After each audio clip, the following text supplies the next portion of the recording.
offer customized spiritual service, helping you to complete with your life negativity. Withdrawal from life, self-hatred, self-denial, self-doubt, so much of tiredness, laziness. We can support you, aligning your diet, your attitude, your aptitude, your understanding about life. We can help you with everything.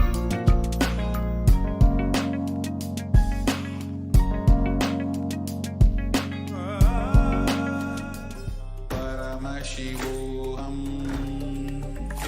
Om Nithyananda Paramashivoham. Om Nithyananda Paramashivoham.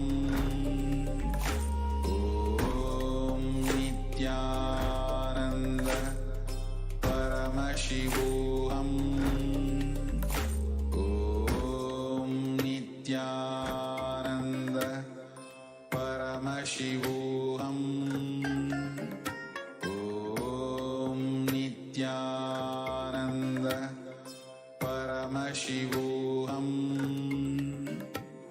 Om Nithyananda Paramashivoham. Om Nithyananda. Nithyanandam, welcome back, dear viewers. Now, as we have seen, what are the different places that the most compassionate avatar, the Supreme Pontiff of Hinduism, Jagat Guru Maha Sannidhanam, His Divine Holiness Bhagavan Sri Nithyananda Paramashivam, has opened up for the entire humanity to save themselves. So all of us can see here, these are the free COVID care centers opened across India. Adi Kailash in Bidadi, Bangalore, Salem Adinam, Tamil Nadu, Tiruvannamalai Adinam, Tamil Nadu, Rajapalayam Adinam in Tamil Nadu, Puduvai Adinam in Puducherry, Pattanam Adinam in Tamil Nadu, Sirigapadi Adinam in Tamil Nadu, Sripuram Adinam in Hyderabad, Madurai Adinam in Tamil Nadu, Avatipalayam, Erode, Tamil Nadu, Hosur Adinam, Tamil Nadu, Baroda Adinam, Gujarat. So, Kailasa rushes its aids to aid India as India finds itself on the verge of COVID-19 surge. Multiple free COVID care centers opened across India. Various social services offered during the pandemic in Kailasa's de facto spiritual embassies across India. Spiritual services offered during the pandemic in Kailasa's de facto spiritual embassies across India, and cosmic revelations on the global pandemic. So all these are the different efforts that the Supreme Pontiff of Hinduism has been taking as Kailasa rushes to aid India amidst this hour of dire need, that all the people, the different lives in India are just yearning for someone to save them. The free social services offered during this pandemic in the de facto embassies, de facto spiritual embassies across India include medical care. And you all know medical care that Swamiji is offering absolutely free of cost. Yes, amidst this time where really, literally the entire world is looking for something that is going to save them, where they feel like there's absolutely no other way out for this. People do not know, and especially when the hospital beds are becoming full and people do not have enough oxygen, people are not having access to medical services. The Supreme Pontiff of Hinduism, out of his utmost unconditional compassion, he has been offering medical care completely free of cost. It is available as allopathy, Ayurvedic, naturopathy, Siddha, and spiritual healing, and even homeopathy. So in all these different ways, the medicine is available for free. And infrastructure to accommodate thousands completely free of cost. And accommodation, this is something very important, even if you pay millions.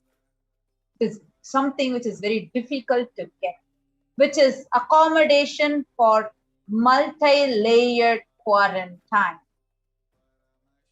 And even there is emergency ambulances, ICU on wheels, personal protective medical equipment, food security management through food banks, and organic farming. All these are happening absolutely free of cost. To everybody who's watching this, if you want to take a step to protect your lives, take a step to experience the protective and preventive care. Sign up now to save yourself from the pandemic world, which is affecting each and every one. To all those that want to join, that want to experience a multi-layered quarantine, kailasa.org/Kailasa care is a link for you to register. Kailasa is providing, through this multi-layered quarantine, the Supreme Pontiff of Hinduism is extending various different opportunities to people, mainly focusing on giving a healthy, safe, happy ambience to be alive amidst this pandemic. And Kailasa's Department of Education is also providing academic as well as spiritual education for all the kids residing in Adi Kailasa Sarvagya Peetham and virtually for a number of kids through the e-Gurukul program. With more than 1 billion kids not having access to education in the midst of this global pandemic, Kailasa has taken both the spiritual and academic responsibility to enrich and provide these services. Again, you can join us. You can avail all these services completely free of cost. You can just sign up in kailasa.org/Kailasa. We have the spiritual routine, the yoga, Malakamba yoga, and all the spiritual practices offered absolutely free of cost for all the children physically that are coming. And it's actually something amazing because billions of kids right now, especially because of the pandemic, do not have access even to basic education.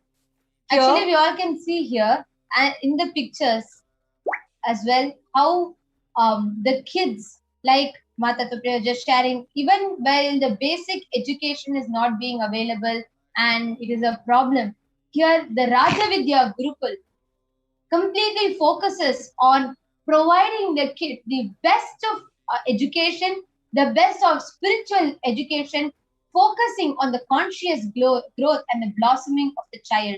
Here we all can see how the kids perform authentic homas, rituals, and we experience the results of the rituals as an experiential understanding to each and every one of us, learning the Shastras, Vedas, and Agamas, performing these rituals exactly as it is prescribed in the Hindu scriptures. These are the glimpses of the Homa performed by the Balasans brought up in the Raja Vidya Gurukul.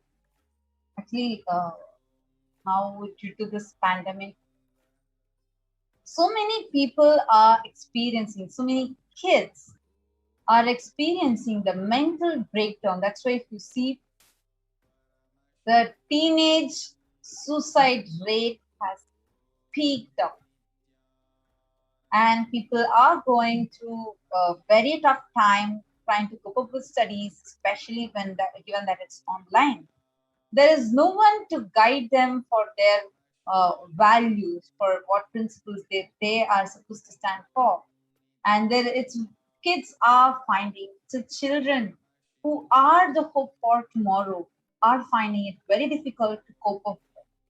But the Supreme Pontiff of Hinduism, as not just a solution, but as giving like a breakthrough for this, not just giving the international GCSE syllabus as education for all the kids, but already for all the children, both consciously and giving them the empowerment, physical empowerment, spiritual empowerment, and conscious breakthrough, the super conscious breakthrough for all the children. All of us can see who in the world will get this kind of an ambience where we are able to be groomed as gods, literally in such an incubated space, and using this pralaya itself as a way to experience a super conscious breakthrough. Free Annadhan happening, best organic sattvic diet, and we all can see even the Rajavidya Gurukul that is happening. Even virtually kids are coming and studying.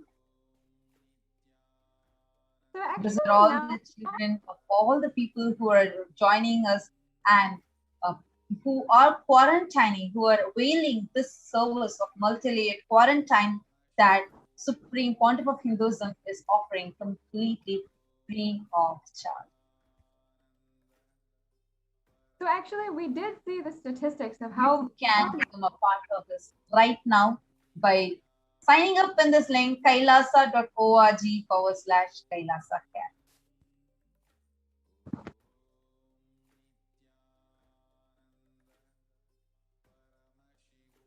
So this is something that really amazes me whenever I think of people will have a vision, like there are so many people who do charity services, who do so that it's good to society. But what Swamiji is doing something much, much more, much beyond what so many NGOs are striving to do, and even beyond their imagination. That's what Swamiji is. Actually, the word charity wouldn't do a justice to what the purpose of this is, because it's not a mere charity or a charitable activity. Because Swamiji, as the supreme pontiff of Hinduism and as an avatar, has not just taken the spiritual responsibility for the conscious breakthrough of humanity, but in every level, socially, economically, in every level, Swamiji is extending various different steps, initiatives to give, just with the only agenda to keep the humanity alive during this pandemic. Today, there might be many places that there are so many people, there are so many organizations that are working, to take one step to protect people during this pandemic, maybe by distributing masks, maybe by, converting their stay into a hospital to provide beds for people. There are many people, many organizations that are taking such steps.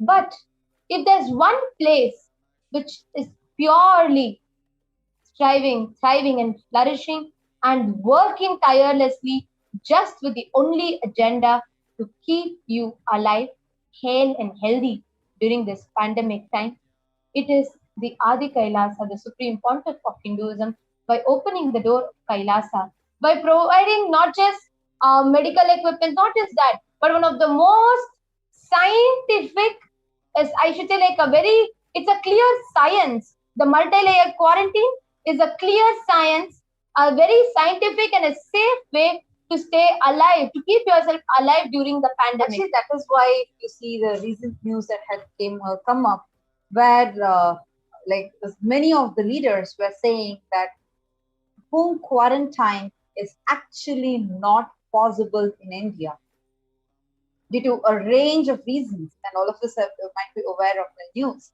So what the Supreme Pontiff of Hinduism is doing is something that is beyond our imagination itself. And seeing a lot of you who are joining us, Ma Bhaktivasya, yes, Nithyanandam, Ma Eva Anderson, Nithyanandam, Maitrik Patelaya, Nithyanandam, Naveen Nays, Nithyanandam, you're saying, I entered E-Kailasa.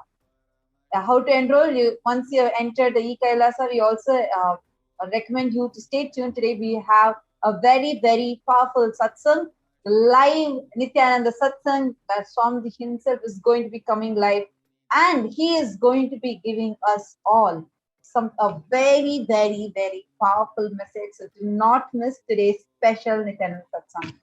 And we have Ma Indra VK, Nithyanandam, Ma Nitya Dharmadharananda, Nithyanandam.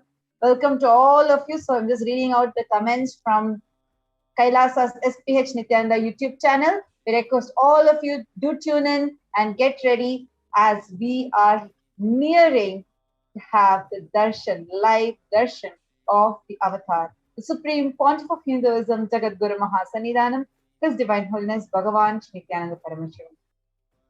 So amidst this global pandemic and going through the way whether you call it as a pralaya or you call it as this is a pandemic, or you're calling this like literally like people are calling this as the dark phase of their life, however you call it, but are you seeing what is actually happening outside versus what Swamiji is doing to humanity? How do you feel about it? Yes, Tony Lofton, Nithyanandam, Mom, Zmon, Nithyanandam. Yes, I know all of us. I'm seeing Zmon has actually put, can't wait to see Swamiji. Yes, all of us are excitedly waiting. Now, actually, all our live viewers, I request all of you, take a few minutes and share how do you feel right now. Billions of children do not have access to education. People are succumbed to social media and the spread of rumors and anxiety. The social media itself is creating a false anxiety in people. People are not sure about their future. People are very insecure. And putting the kids through this kind of an insecurity, while all they have is access to this social media, this is what they see and this is what they are getting. And the way their life itself is so, the current situation of the children, the suicide rates are increasing. This is what is happening on one side. While on the other hand, Swamiji is giving the best education of the outer world completely free of charge, best education of the inner world completely free of charge, along with the most organic, sattvic, pure food completely free, and of course, accommodation, the best multi-layered quarantine accommodation with free medical service, everything for free. How do you feel about these two? When you see these two, what is it that is happening inside you? Do take a few minutes and do share with us. You all can just comment in the YouTube comment section and share with us. How do you feel about this? When you see this difference, what is it that is occurring to you? And even if you want to add, like you have some real life occurrences where you see your own child behaving differently, or you see that she is going through some down at this time, her whole face is literally like going in a down just because of this whole pandemic and or being bullied in school, things like that. You can share all those things with us in the comment section of the YouTube chat. So go to Kailasa's HDH Nithyananda YouTube chat, and in the live chat, do share with us. Esma Paramashivoham Nithyanandam. So seeing, okay, all the people that are able to become a member of our YouTube channel, all of you will be able to comment.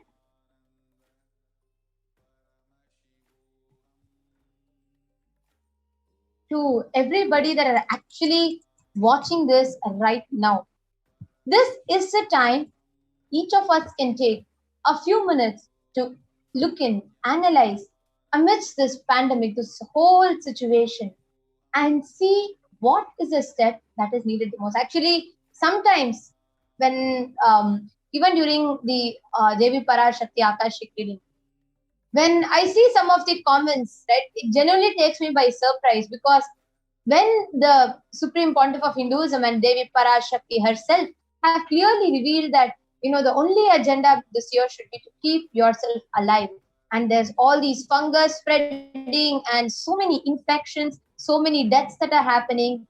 Still, unfortunately, there are some of us who still look for, maybe there are so many situations that might push us to, still continuing to be looking for travel, looking for starting a business, or looking for going somewhere. But what we all fail to wake up to is the reality of the pandemic that is completely creating a whole havoc. It's wreaking a havoc in the whole of humanity, where so many deaths are happening, so many, exactly as the Supreme Pontiff revealed, the dead bodies are floating in Ganga in hundreds in numbers. So it is all not even a far from reality that we are talking about, or some future, the possible future that we are talking about. No, it is a reality that is happening in front of our eyes, that's being brought forth to us. What can we do at this time? The only thing, the most important thing that we can do is to keep ourselves alive. To focus on only being alive, only staying alive was to be able to take your next breath without having to go through the pandemic. That is what is important. And we also saw how... And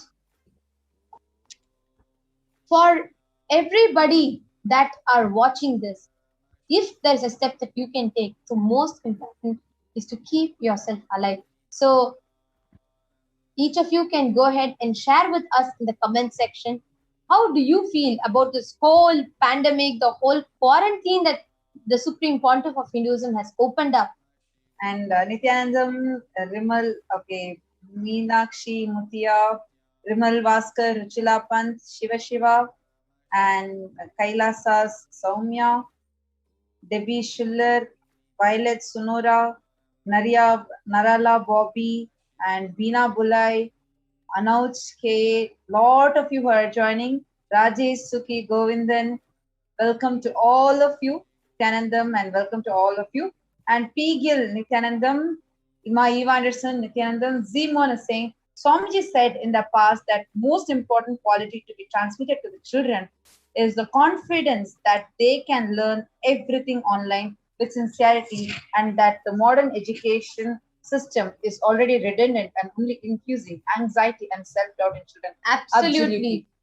Actually, do you remember we even had this thing called Google Intelligence, where we are trained into researching. Actually, that's thank you, Zimon, for bringing this up. This is actually a very interesting topic, because the way how we learn in Gurukul is like the Google confidence. The Google confidence, not Google confidence, where how we learn is along with power manifestation and Google confidence, where we are not taught to only by heart things. That's not how we learn. Instead, let's say I take a book and I want to learn more about it. It's a new book that I get. And first, the topic, we just see the heading, and we see that heading and we take few keywords. We just put those keywords and start using the Krishna Shila, use the power of third eye, and see whatever we are able to see through a third eye on the Krishna Shila, whatever Paramashiva is revealing to us, we see in the Krishna Shila through a third eye, and we start writing that. And then we do not still open the book and read. We take these words, we take this concept that whatever we have gotten, and we go and we research on this topic. Actually, I was very surprised the moment we started learning like this. Even simple concepts like what you learn as velocity in physics, it has various dimensions how you can look at it once we started researching online. So we take what the first from what Paramashiva is revealing, then what the world is revealing about it. So we take the world's thought currents and we analyze that. Then from that, we write our thesis, how we are understanding about it. So we start writing that. And once we write that, then we open the book and read the book. By the time we finish these steps, when we open the book will feel so redundant. See, what is happening? The book is written maximum by 1 or 2 authors at a time. So it is their logic that they are trying to force inside us. That's the only reason why many kids, they will feel so stressed, even just by reading, even if they're not spending so much time, even just by reading. Only if that concept has to go in. But when you see what the world is talking about, there will be people expressing their opinions in a different way. And you will learn in different and that how to research, all those are trained. Like they tell you, you can go to different, they suggest the sites that you can visit and learn. or you can see how to learn based on the debates that are happening in that topic, etc. So by the end of the session, you are already a master of that concept. So when you look at the book, it just feels so redundant. So it's not that you're forcing that logic inside you.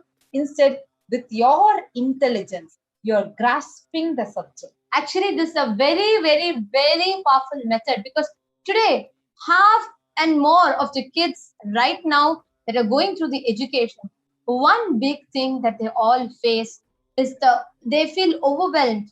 They feel like so stressed with the amount of the thought currents in that book, majority of the times which are outdated, which are not really relevant to us.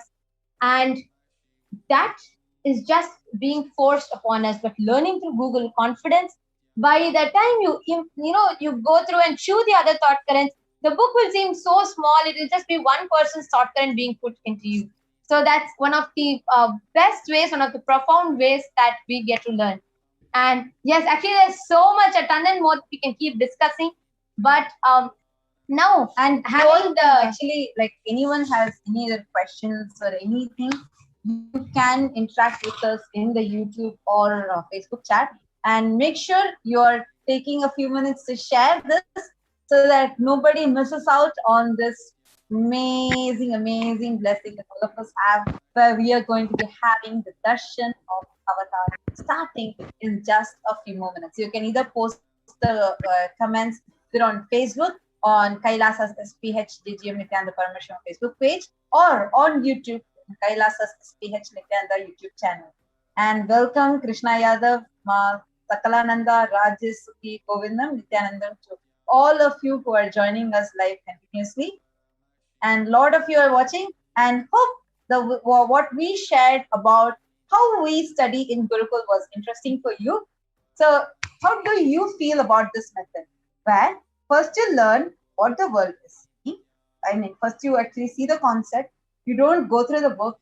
You don't do anything. You just see the keywords that are usually highlighted in bold. So you just take that. You go, you see in third eye, you write down what Paramashiva is doing. Then you take that, then you go research online and learn what the world is talking about. Then you take all those concepts in, and then you write your understanding. Then you open the book, and then you read it. So at the end of the day, like the whole thing, you become a master of it. How do you feel about it? Do write to us in the comment section, because of course we are really excited to share about this with you.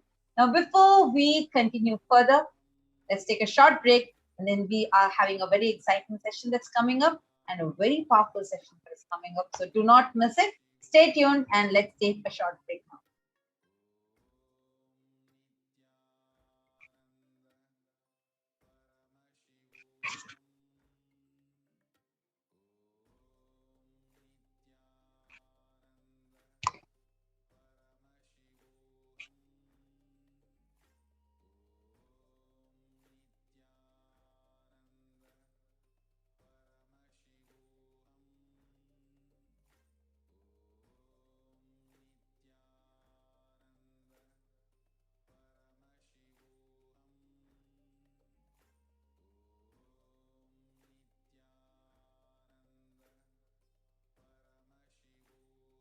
Sorry for the technical glitch.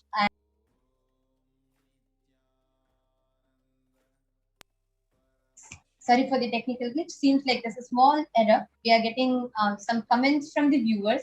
Yes.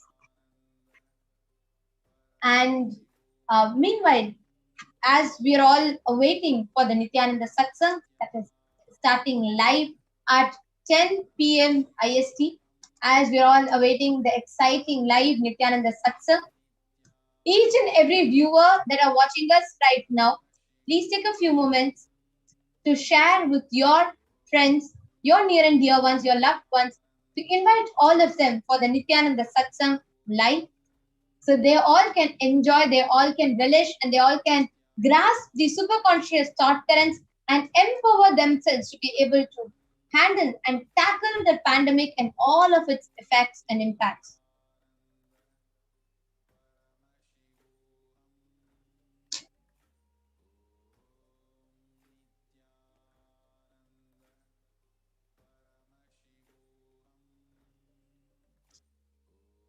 You all can take a few minutes.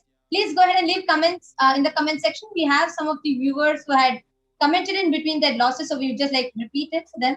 Okay, Ma Prabjot Gil is saying you guys are so full of it. Thank you, Ma. You can write to us about the education system. How was it inspiring you? And yes, Jambulingam Shanmugam has shared what they call modern education. It is like fast food. Our ancient civilization, ancient knowledge, civilization, traditional civilization, lifestyle of Gurukul is transformation.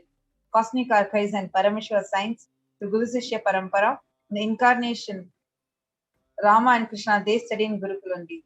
Such a beautiful Absolutely, point. yeah. Actually, when you say about this, I remember once Swamiji was quoting, I actually never perceive it like that, like cognize it like that till Swamiji had shared so.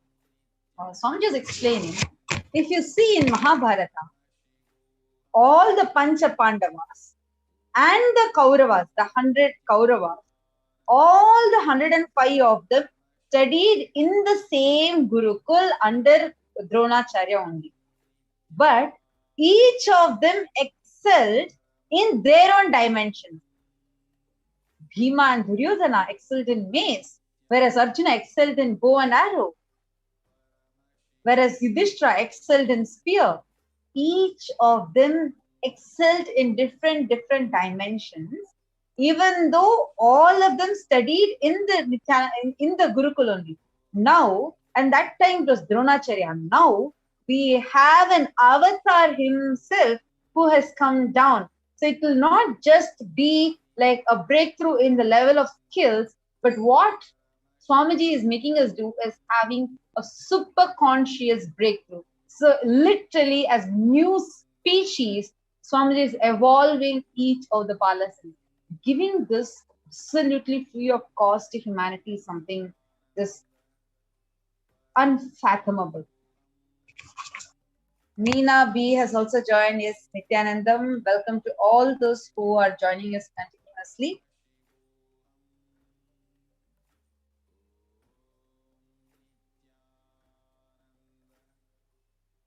You all can keep commenting and sharing with us. How do you view this? What are your views? How are you understanding what we are sharing? So it's really exciting. It'll be really exciting to keep interacting with you and knowing more about how you are understanding this. Even on Twitter, you can interact with us using the hashtag Nithyananda. Make sure you are sharing this YouTube link and to all your friends and families and even the people whom you don't know, because you never know, especially the earthquake that are happening, the hurricanes that are happening, or so many tough things that people are going through. And people are going through really hard times right now. So many lives are in dire need of something. So do not miss out, even if you think it's just one click, what is going to happen? No. You never know. Just like how you stumbled upon some video of Swamiji and today you are here benefiting from him, receiving his blessings, and just having your entire life transformed. So many people are there like that who are waiting for this. So your one click, you might be just doing one click and sharing with people, but their lives are going to be transformed in an unimaginable way. So do not hesitate. Go ahead and share. You can also post in the comments which country you are coming from. So we'll also be able to see who all we have and which country you are coming from.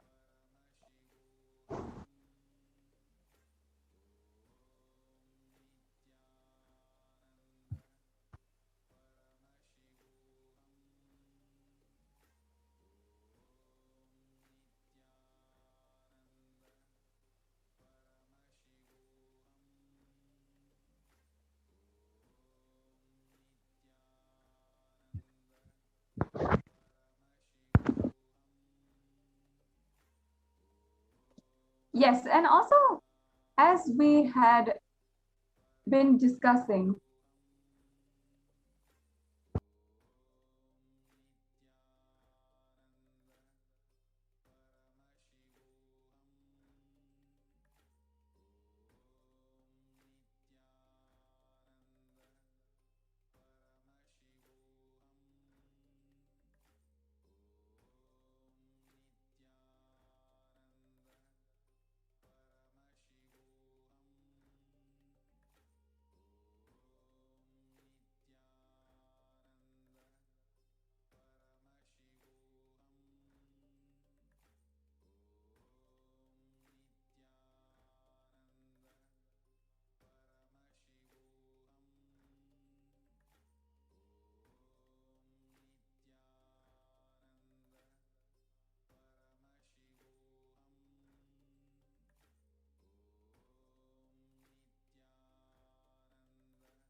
Sorry for the technical glitch. Hope all of you can hear us now. Yes. I'm seeing a lot more comments that are flooding in. It's really actually very exciting to see so many comments, so many of you participating, and that's really nice. And actually, it's amazing moreover, it's amazing to see how many of us are now waking up to the reality, right from this whole time phase of the pandemic, even the pre-pandemic, the very recent past. Many of us are becoming more aware of, changing our lifestyle into, becoming vegan, healthy, even having shifts in education. Many of us, like Swamiji had told in one of the satsangs, that world will be consumed so much by tiredness and boredom that will push people to wake up, to look for something different. And that time is where people will turn to look in, to look for a conscious breakthrough. And I feel that is what is happening. Okay, so we have a lot more people commenting. Zimon is saying she's from Germany. That's wonderful. Great to have you, Nithyanandam. Welcome. And Prabjot Gill is sharing. I actually didn't know how to read until I got to high school. Not much focus was given. Even in high school, when they finally learned that I was having troubles and they had to assess me, didn't do much except for put some kind of books in front of me. But overall experience could have been better. There was a lot of mental struggles and other events were happening in my life. But now I met Swamiji. I hope if I ever have to study again or do anything in a school, let it be for Swamiji. So beautiful, Ma. Actually, you should say, let it be in Swamiji's Gurukul, because nowhere else in the world you'll get something like that. Actually, Swamiji told him, if I have to come down again, I will be born as a Balasant in Nithyananda Gurukul. Because Gurukul is providing a golden childhood to the children. Because right now, anywhere, you are put into a mold. And it is like, an elephant, a giraffe, an ant, a fish, a monkey, all of them are given the same exam of climbing a tree. And just because a monkey only can do it, an elephant being labeled as a failure doesn't make sense, because its strength is not being discovered. Nithyananda Gurukul is where each individual becomes a peerless specialist in his excelling and pioneering in his abilities, capabilities to discover the multifarious possibilities that exist in us. And the best part is all of us are given exposure to every dimension. We are taught to dress up the deities, alankar, rituals, yoga, puja, website building, some excelling in the, even in the software in terms of, learning social media, or how we learn, research and study science, and how we can travel if we love that, and how be it conducting courses, developing courses, organizing programs, managing events. There is so many things like these. And how each of us are given exposure to all of these. We are taught about how to build temples, how to learn agamas, how to study Sanskrit, how to conduct courses. Each of us are given exposure into these. So what then happens is all of us learn and we blossom in each and every dimension. Most importantly, what is prioritized is our conscious growth. What is prioritized is our conscious understanding, the superconscious breakthrough. Actually, we have a meme that I just pulled out. All of us can see. This is the meme where whenever I remember modern education, this is the meme I would remember, because this is how exactly the modern education is. All the animals are lined up, elephant or a monkey, a penguin and a fish and a goat, like all of them are lined up. And the examiner says, for a fair selection, everybody has to take the same exam. Please climb the tree. This is exactly summing up modern education for us. Come on, just because the examiner is saying this, elephant cannot feel that it is powerless. But that is what is happening today. All the children feel powerless about themselves. Why? Because the same thing, there's only one standard. That's just one. Everybody needs to fit into that mold. If you don't fit, you're useless.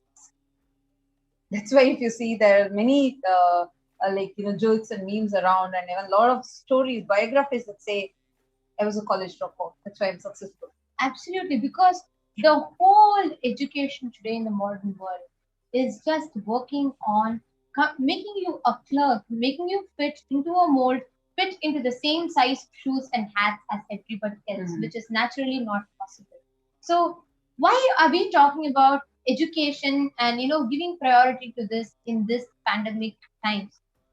In Kailasa's protective and preventive care, the whole quarantine, the Supreme Pontiff of Hinduism has also extended the authentic Vedic Gurukul, the Nithyananda Gurukul, to provide that child. See, because it is in this pandemic time that people are reshaping themselves. People are waking up. There are so many people who are, in the fear. Am I going to get admission into the school? Or am I going to be able to study? 1 year, there's a whole gap year. How am I going to be able to catch up? There's so much that people put themselves through. There's so much that people are going through, and this is the time many of them are taking a pause, taking a breather to see, okay, let's see what is happening. What is all this? Let me sort my life out. At least this time, let us all sort out in the intelligent way.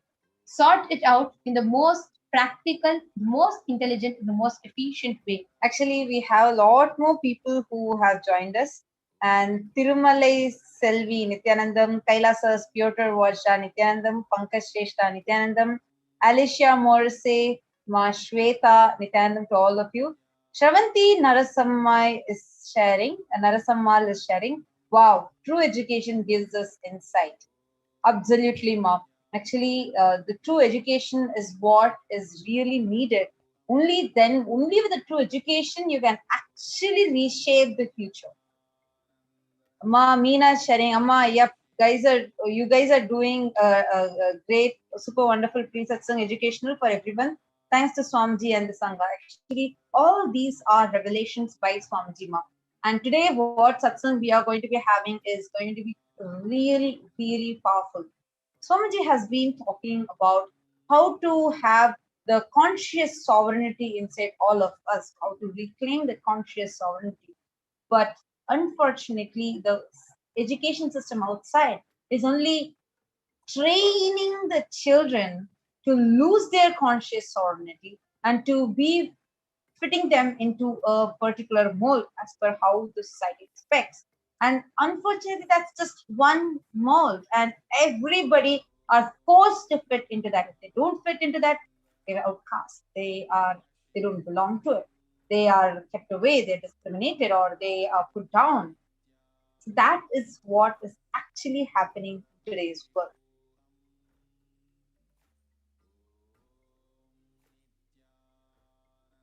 Lot of you who are joining, yes, welcome to all of you.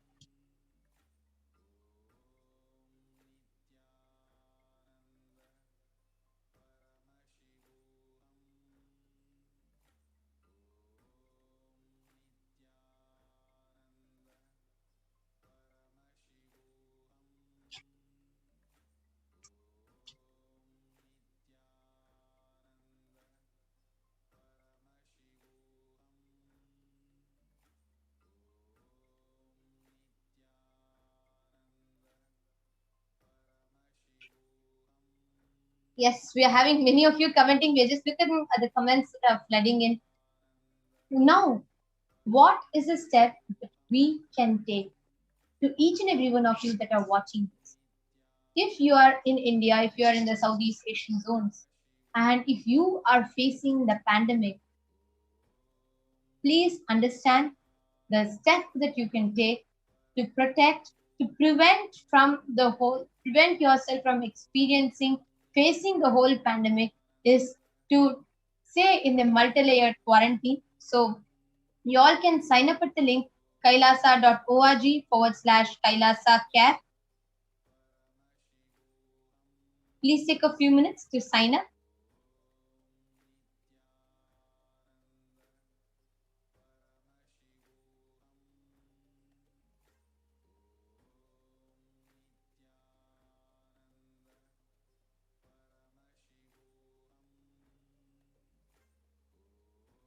You all can take a few minutes to sign up at kailasa.org/Kailasa Cap.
If you are interested in enlightenment, we will immediately bring this to you.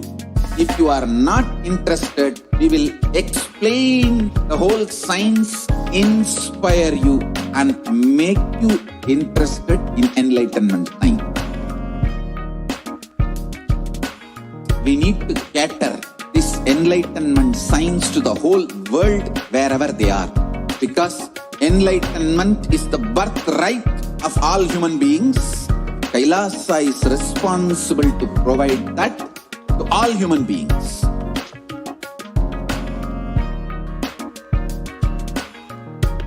Kailasa is the totality of the knowledge I received from my gurus and practice manifested in my life, perfected by teaching millions of people from all cultures, time zones, backgrounds, genders, nationality, race, from every creed.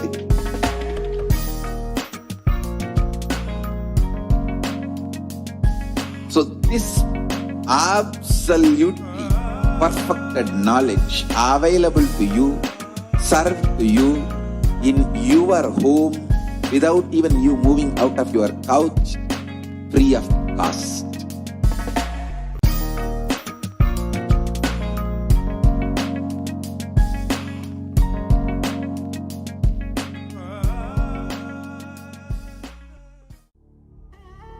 What I mean by the word Kailasa, listen intensely.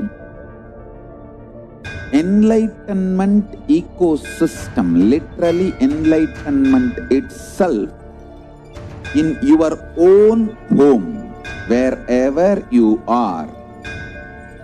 If you cannot come to Kailasa, it's okay. Kailasa can come to you. Kailasa coming to you is Kailasa.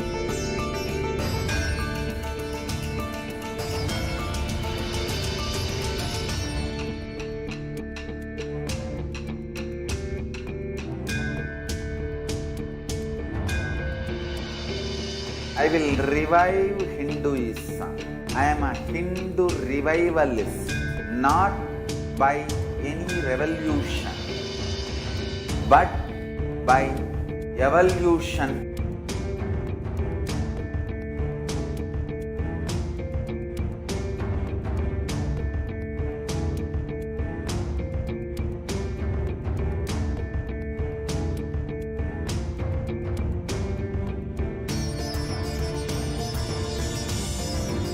And setting model communities.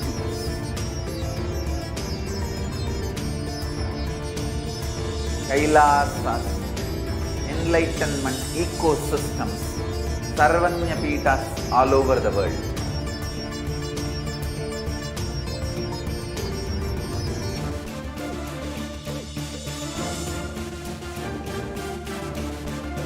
All powerful cognition, knowledge, only when you live power manifestation and possibilities manifestation happens. This is a fundamental truth.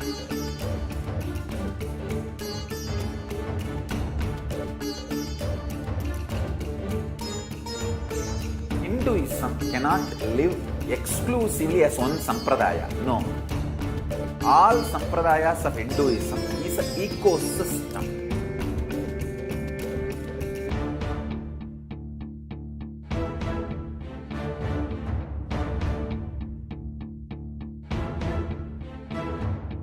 So don't keep quiet thinking that if one sampradaya is attacked, only that sampradaya is going to be affected.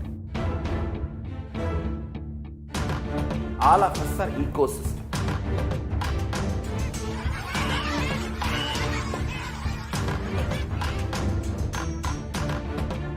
I invite all of you to get involved and enjoy Hinduism by the principle of Dharmo Rakshati Rakshitaha. When you protect Dharma, Dharma protects you. we will make the whole planet flourish spiritually. The spiritual prosperity will happen to the whole planet. We all have to coexist together.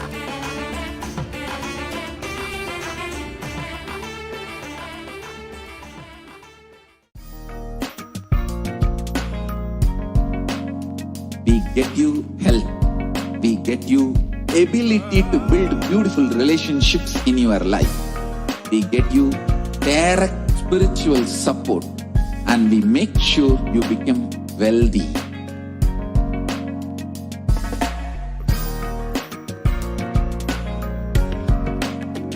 We won't stop giving you just good life. We will literally not stop till you live enlightened life. Manifesting the state of Paramashiva, space of Paramashiva, powers of Paramashiva, being of Paramashiva.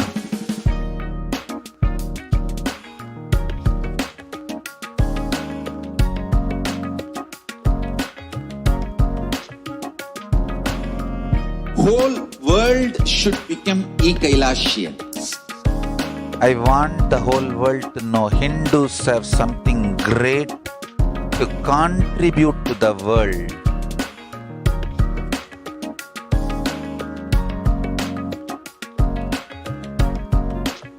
We have something great to contribute to the world.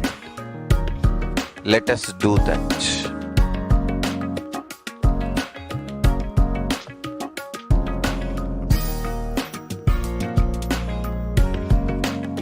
Kailasa is proper customized spiritual service helping you to identify your root patterns of suffering. We have perfected the science of helping every individual from every cultural, religious, nationality background.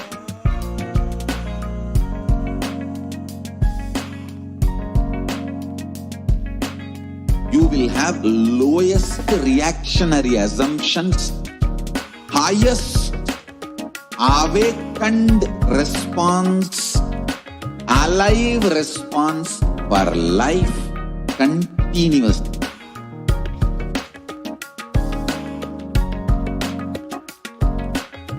Kailasa is enlightenment ecosystem, literally enlightenment itself in your own home, wherever you are. Proper customized spiritual service helping you to complete with your life negativity, withdrawal from life, self-hatred, self-denial, self-doubt, so much of tiredness, laziness. We can support you aligning your diet, your attitude, your aptitude, your understanding about life. We can help you with everything.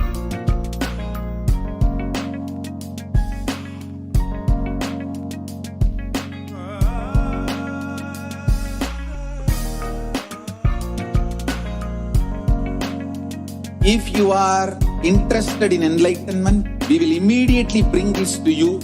If you are not interested, we will explain the whole science, inspire you, and make you interested in enlightenment science. We need to cater this enlightenment science to the whole world wherever they are, because enlightenment is the birthright of all human beings. Kailasa is responsible to provide that to all human beings.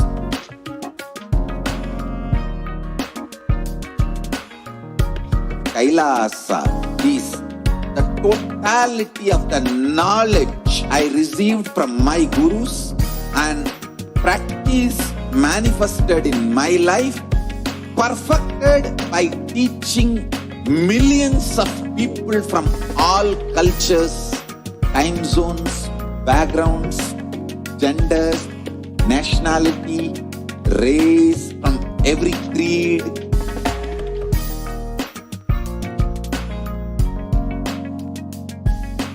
this absolutely perfected knowledge available to you, served to you in your home without even you moving out of your couch, free of cost.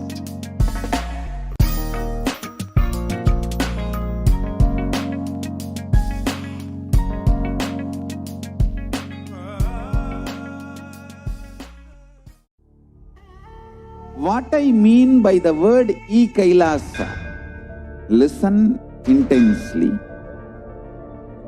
Enlightenment ecosystem, literally enlightenment itself in your own home, wherever you are.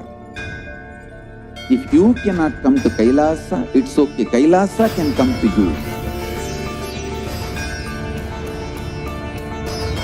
Kailasa coming to you is Kailasa.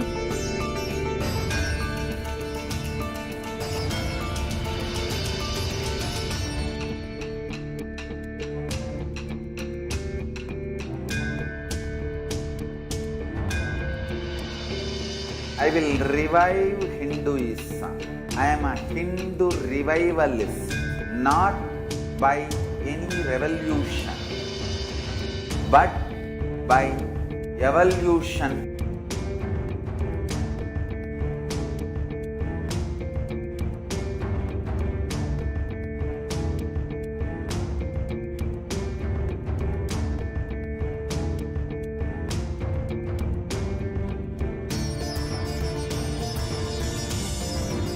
And setting model communities.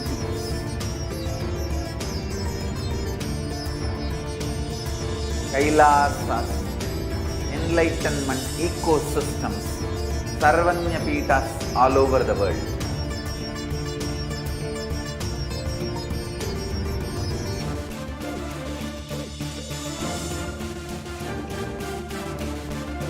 All powerful cognition, knowledge, only when you live, power manifestation and possibilities manifestation happens.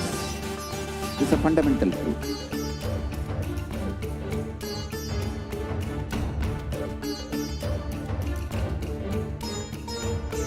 Hinduism cannot live exclusively.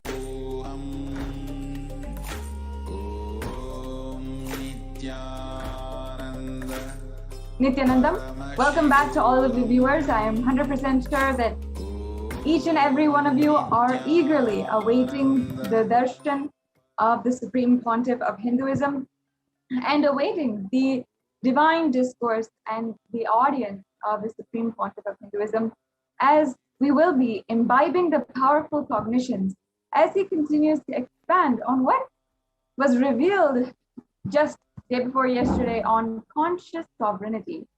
It was such profound truth and ultimately leads us back to understanding and deeply cognizing why we are Hindu, why each and every one of us identify as Hindu, why we've taken that up as a lifestyle.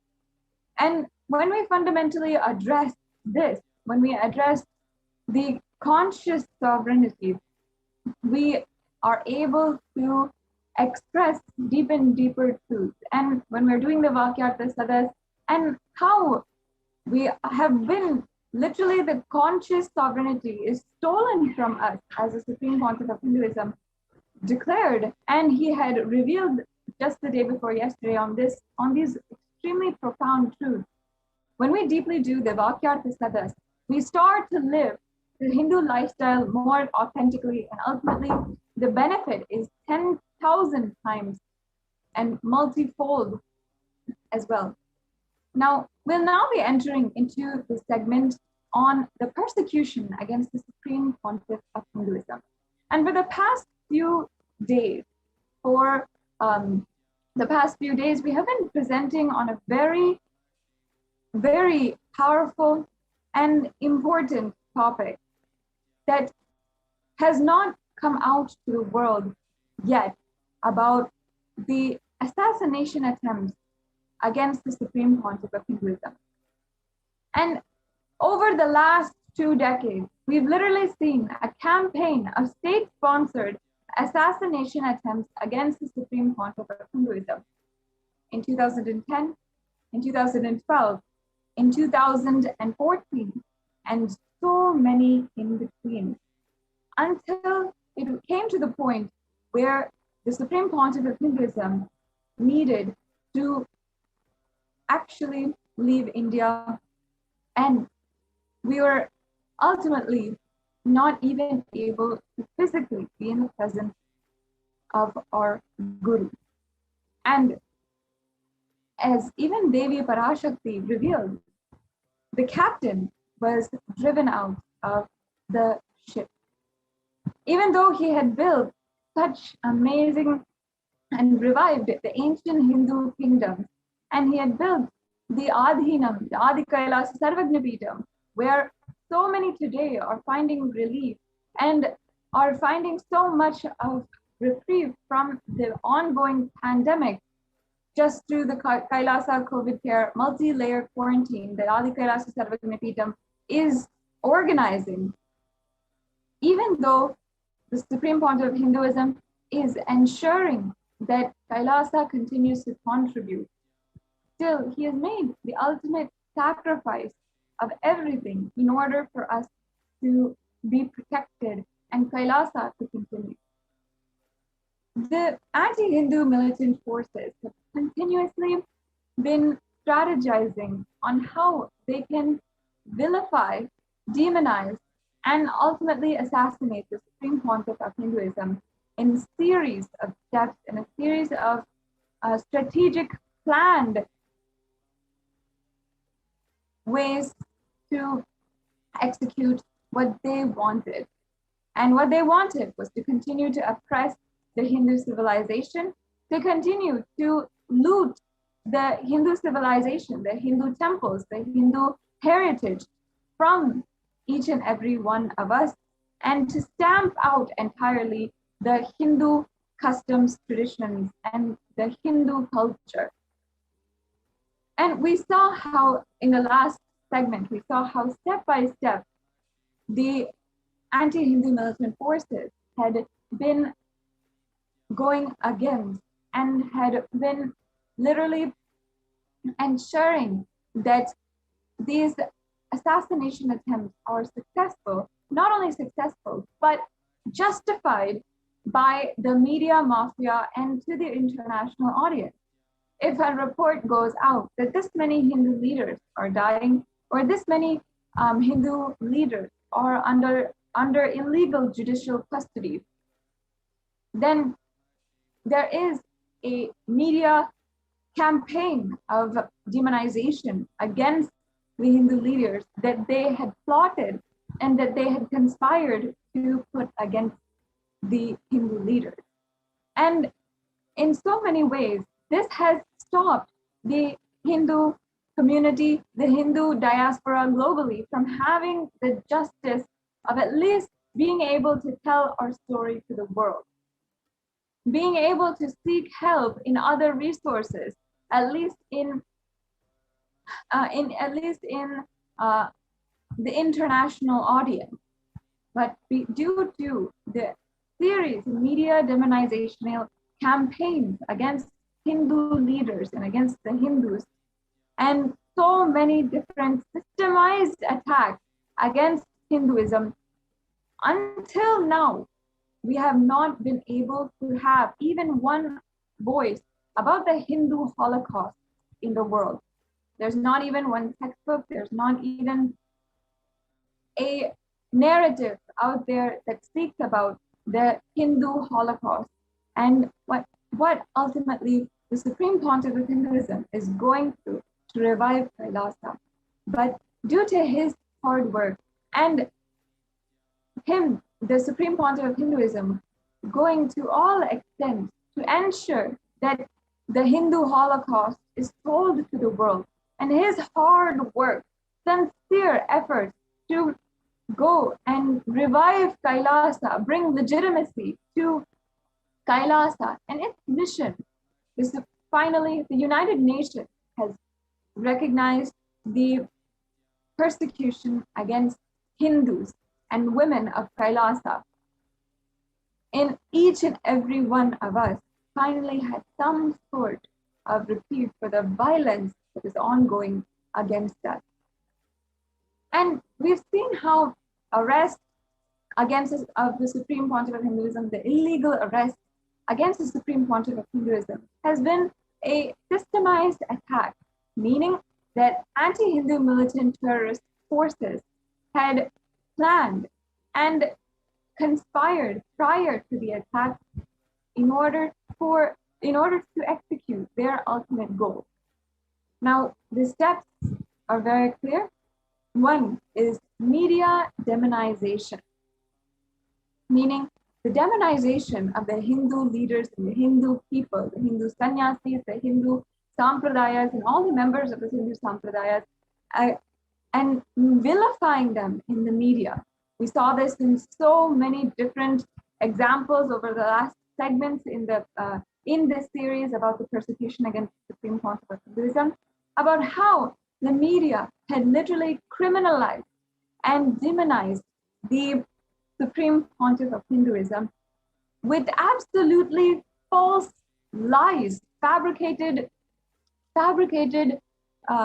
lies against the Supreme Pontiff of Hinduism, and making such obscene false statements, and literally throwing out to the garbage cans any amount of ethical journalism. And in the way that they did this, literally spreading so many lies, making up and planting the evidence that they were then broadcasting in the media as legitimate, and using the entire situation, twisting the entire situation and manipulating, even such that the victims of the entire attack were arrested and illegally arrested, were confined and unable to even seek justice. And in this way, when the media had demonized Hindu leaders, after that, the next step that the anti-Hindu militant forces do is to execute mob violence with authorities in being complacent to this mob violence. One example that I can say is the Palghar incident that happened last year that devastated Hindus across the world, and how the police were entirely complacent to the murders of 2 Hindu sadhus by a mob. The third step that the anti-Hindu militant forces do is ensure that there's no legal recourse. And by executing a staged mob against the Hindu sannyasis, they ensure that there's no one who can be held accountable for the actions and the actions of violence against Hindu sannyasis. Finally, again, what the anti-Hindu militant forces do is use the strategy of media demonization after the incidents of mob violence against them, and after even the mob has lynched the Hindu sannyasis, to pose as if, to manipulate the entire story as if out of hatred, public hatred, they had killed and brutally assaulted a thief or a person who is less than even human being. They do this process of dehumanization in the media, literally demonizing, vilifying good people, the victims of the entire story, in order to further justify subsequent attacks and assassination attempts against Hindus and Hindu leaders. We've seen this in so many different cases. And against the Supreme Pontiff of Hinduism specifically, again and again, the same strategy being used. And unfortunately, what was most devastating for especially all of us Kailasians across the world is how we have seen how the Supreme Pontiff of Hinduism was treated, abused in the hands of the mob and in the hands of so many violent people who were staged to be put there and to execute violence against the Supreme Pontiff of Hinduism. Now, today, next segment, we'll be seeing and understanding the arrest of the Supreme Pontiff of Hinduism and the attacks against the Adi Kailasa Sarvagnya Peetham and Kailasa, subsequently following the arrest in 2012. Some of the footage, the pictures and evidence that we have of the vile and dehumanizing treatment Supreme Pontiff of Hinduism and all the men, women, and children of Kailasa is extremely brutal, terrifying, and horrifying.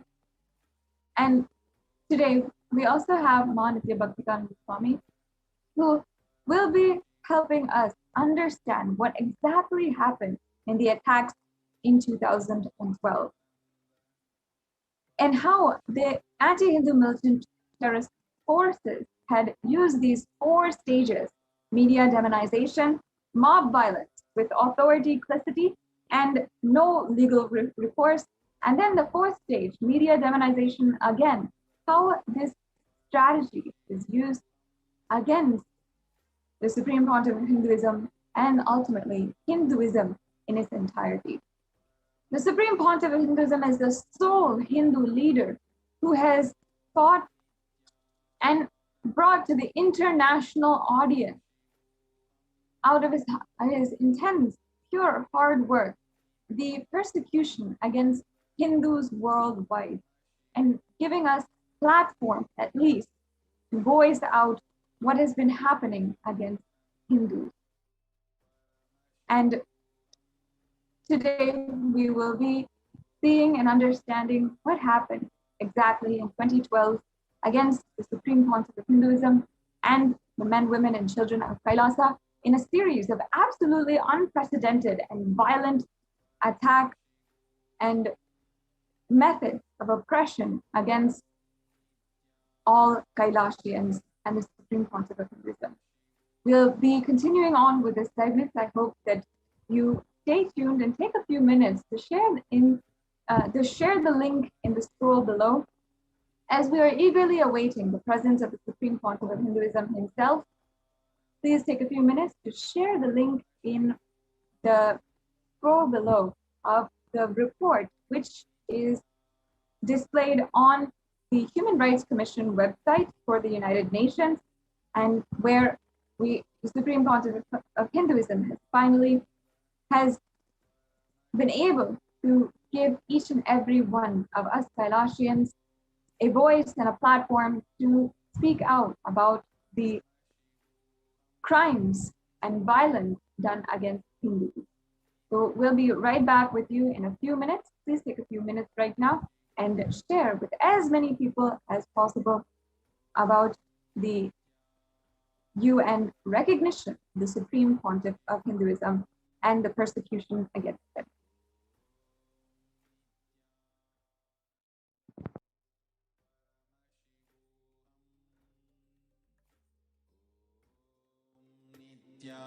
Nithyananda Paramashivoham.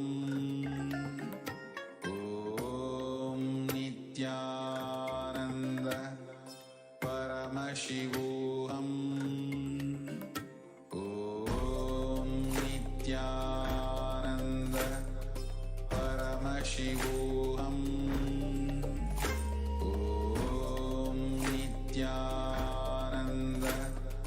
Paramashivoham. Om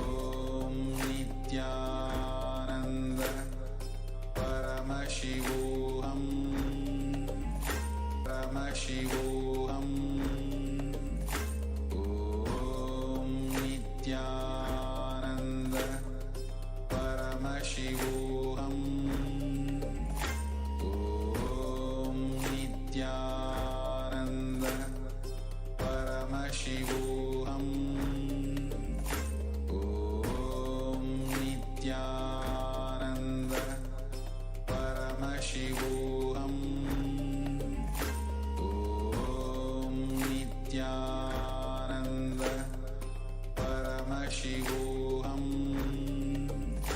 Om Nithyananda Paramashivoham. Om Nithyananda Paramashivoham.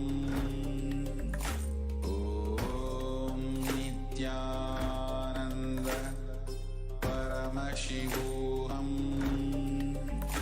Om Nithyananda Paramashivoham.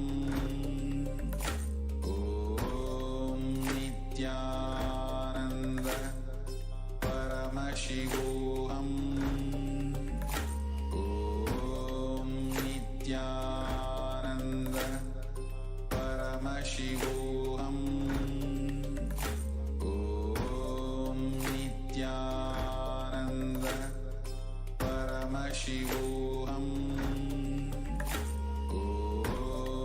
Nithyananda Paramashivoham. Om Nithyananda Paramashivoham. Om Nithyananda Paramashivoham. Om Nithyananda Paramashivoham. Om Nithyananda Paramashivoham. Om Nithyananda Paramashivoham. Om Nithyananda Paramashivoham. Om Nithyananda Paramashivoham. Om Nithyananda Paramashivoham. Om Nithyananda Paramashivoham. Om Nithyananda Paramashivoham.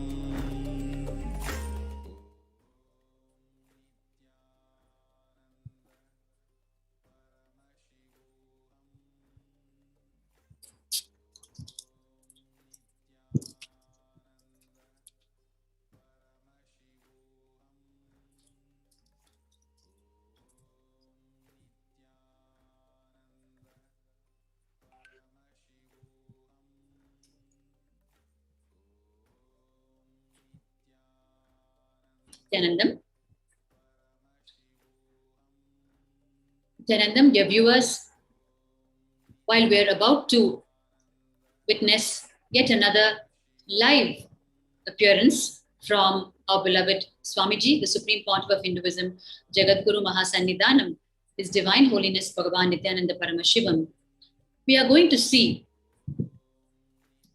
once again an unfortunate series of attacks that happened in the year 2012, about which many of you may be aware and many of you may be hearing for the first time. It is very important to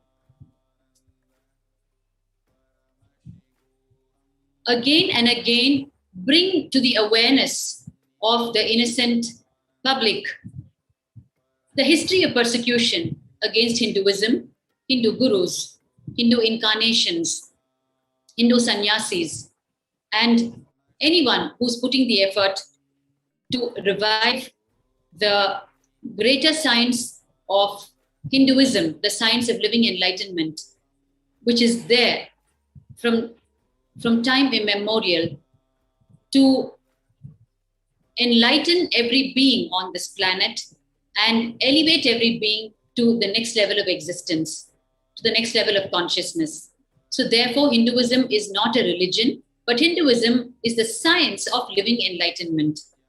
And when human beings become empowered by this science, they start living very powerfully above and beyond the normal mundane clutches of the existing socio-economic political forces, which therefore becomes intolerable and a danger to the vested interest powers that desire to keep the people under control for their own vested interests and agenda. So therefore, the attack on the Supreme Pontiff of Hinduism is huge, unprecedented, and for the very reasons I just stated. For decades, the persecution has been going on. And what we're going to see today is the attack that happened in the year 2012. Like I said, many of you may be aware of it, but the more and more we listen to it and the deeper we dwell upon it, the possibility of the awakening happening in each, not just Hindu, each individual seeking to achieve the purpose of his or her life will happen. The awakening is very important to meet the purpose of each of our life, which is enlightenment. And unless we understand how these attacks are engineered, how these attacks are strategized, how the lies are spread about incarnations and Hindu saints who are trying to revive this greater science of Hinduism after hundreds of years, unless we understand this deeper and deeper, because it is so finely layered with multiple levels of strategy, cunningness, lies, and told in a way that we would not even in our wildest dreams imagine that it is a lie. So unless we understand it to its very depth, we will not awaken to the deep conspiracy behind this, which is actually against each one of us, each one of you. It is why repeatedly these attacks are being brought to your attention in its detail, so that we will wake up and be rid of the brainwashing that has happened over the years. From one side, the media mafia, and the other side, the vested interest forces. It is each one of you out there who's being robbed of your birthright, which is living enlightened, which is the greater science of Hinduism. That is why it is important for each one of you, beyond religion, gender, race, culture, nationality, to wake up and take note of what has been happening and what is going on, especially in the context of the Supreme Pontiff of Hinduism, who is, as you all know, the single voice of Hinduism today that is fighting to reinstate and revive this greater science, and that has withstood decades of persecution. Just by understanding the persecution against him, you will wake up to your own life and achieve not just your outer world materialistic dreams, but you will achieve what you're not even aware of, which is the very purpose of you taking birth as human beings, the purpose which is living enlightenment, which is experiencing oneness with the cosmos, which is living as a power manifester, as Paramashiva himself. Today, we are all facing so many struggles in our life, which we don't need to face. The single solution to all our individual problems and the global problems is because of loss of this science of living enlightenment. And these incarnations, Paramashiva comes down as the incarnation again and again and again. And all the incarnations who have come, their only agenda is to reinstate the science and give you back your birthright, which is living enlightenment. Today, we're going to see the multi-pronged series of attacks that happened in the year 2012. As you all know, in the year 2010, the attack was direct on the physical body, the life of Swamiji, Bhagwan, Supreme Pontiff of Hinduism. And he escaped very narrowly. And every year after that, the attack was only stepped up. The attack was stepped up, and it came to a point where in the year 2018, he had to take the decision that if he has to complete the avataric mission for which he landed on the planet, then protecting mortal frame, his own body, becomes the foremost issue. And therefore, as the attack started stepping up progressively, in the year 2018, he was forced to take the decision to withdraw from humanity and stay away and continue the service. That is the greatness of the incarnations and saints, because they don't know the zone of violence, pushbacks, and revenge or vengeance. They only know to fulfill the purpose for which they came, the goodness for which they came. And therefore, they bear the brunt of the mass ignorance, the mass violence, the mass vengeance, and the mass attack on their own body, and yet they continue to serve. If we just dwell upon their life, whether it is their life in terms of their contribution against the persecution, or it is their life on the face of the persecution, if we just dwell upon it, we will understand the genuineness, the sincerity, the undoubted intention, genuine intention of them, which is to enlighten humanity and nothing else but that. We are so used to normal human beings who operate out of normal vengeance and revenge.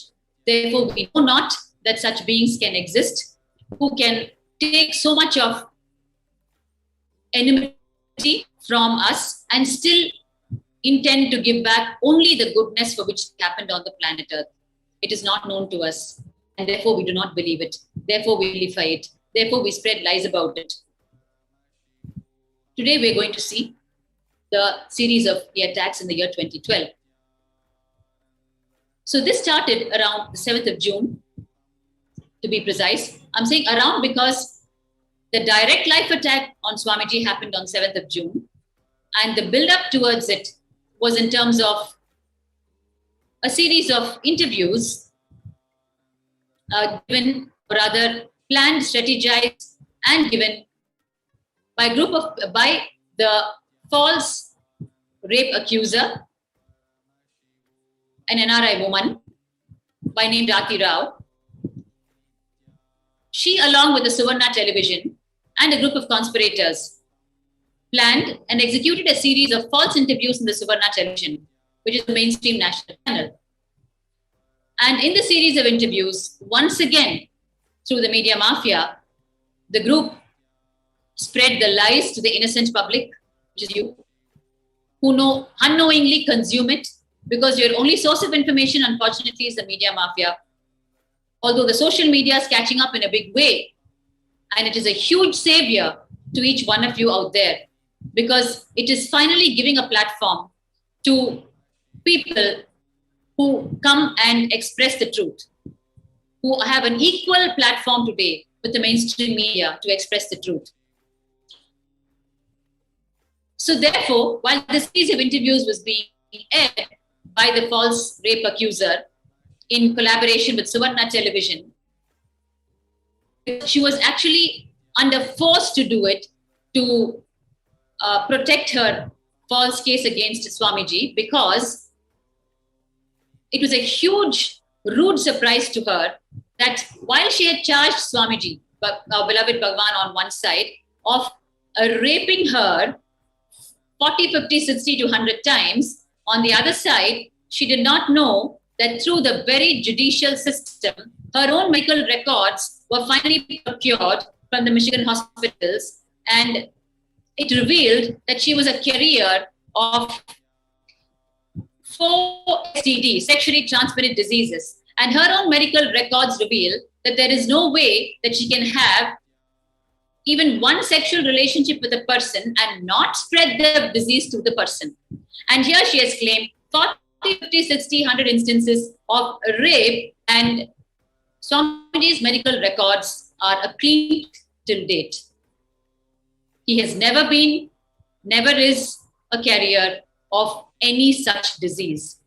And therefore, this was a clinching evidence that we had got, which was very important to be conveyed to the people, because just on the basis of this clinching evidence, the false rape charges against Swamiji could be dropped. And therefore, the press conference was called. You are seeing now in front of you the press conference that was convened to convey to each one of you out there actually about the clinching evidence that was got. But what happened when the press conference was convened was a huge rude surprise to us. This individual you're seeing here is Ajit Hanuma Kanavar, who is one of the so-called reporters of Suvarna Television. And he landed up with his henchmen on this press conference, carrying a cover with him, which we later discovered was an anthrax bomb package designed to destroy the life of Swamiji, the Supreme Pontiff of Hinduism. And very innocently, we were continuing with the press conference, not knowing that this huge mafia group was seated inside the hall, and that too in the front rows, ready to execute their plan of assassination just a few minutes after the press conference started. So the scene that is actually meeting your eye is Ajit Hanuma Kanavar, who stepped up a few minutes after the conference started and started advancing towards Swamiji with the package in his hand. And started accusing Swamiji falsely that he was evading a certain foreign summon and that he was there to deliver the summon, a reporter delivering a court summon, mind you. No end to the extent of the multi-pronged attack, the way it started. Therefore, when we suddenly woke up to what was going on, we rushed to him and stopped him from advancing towards Swamiji with the package in his hands. And we were requesting him to move out of the hall.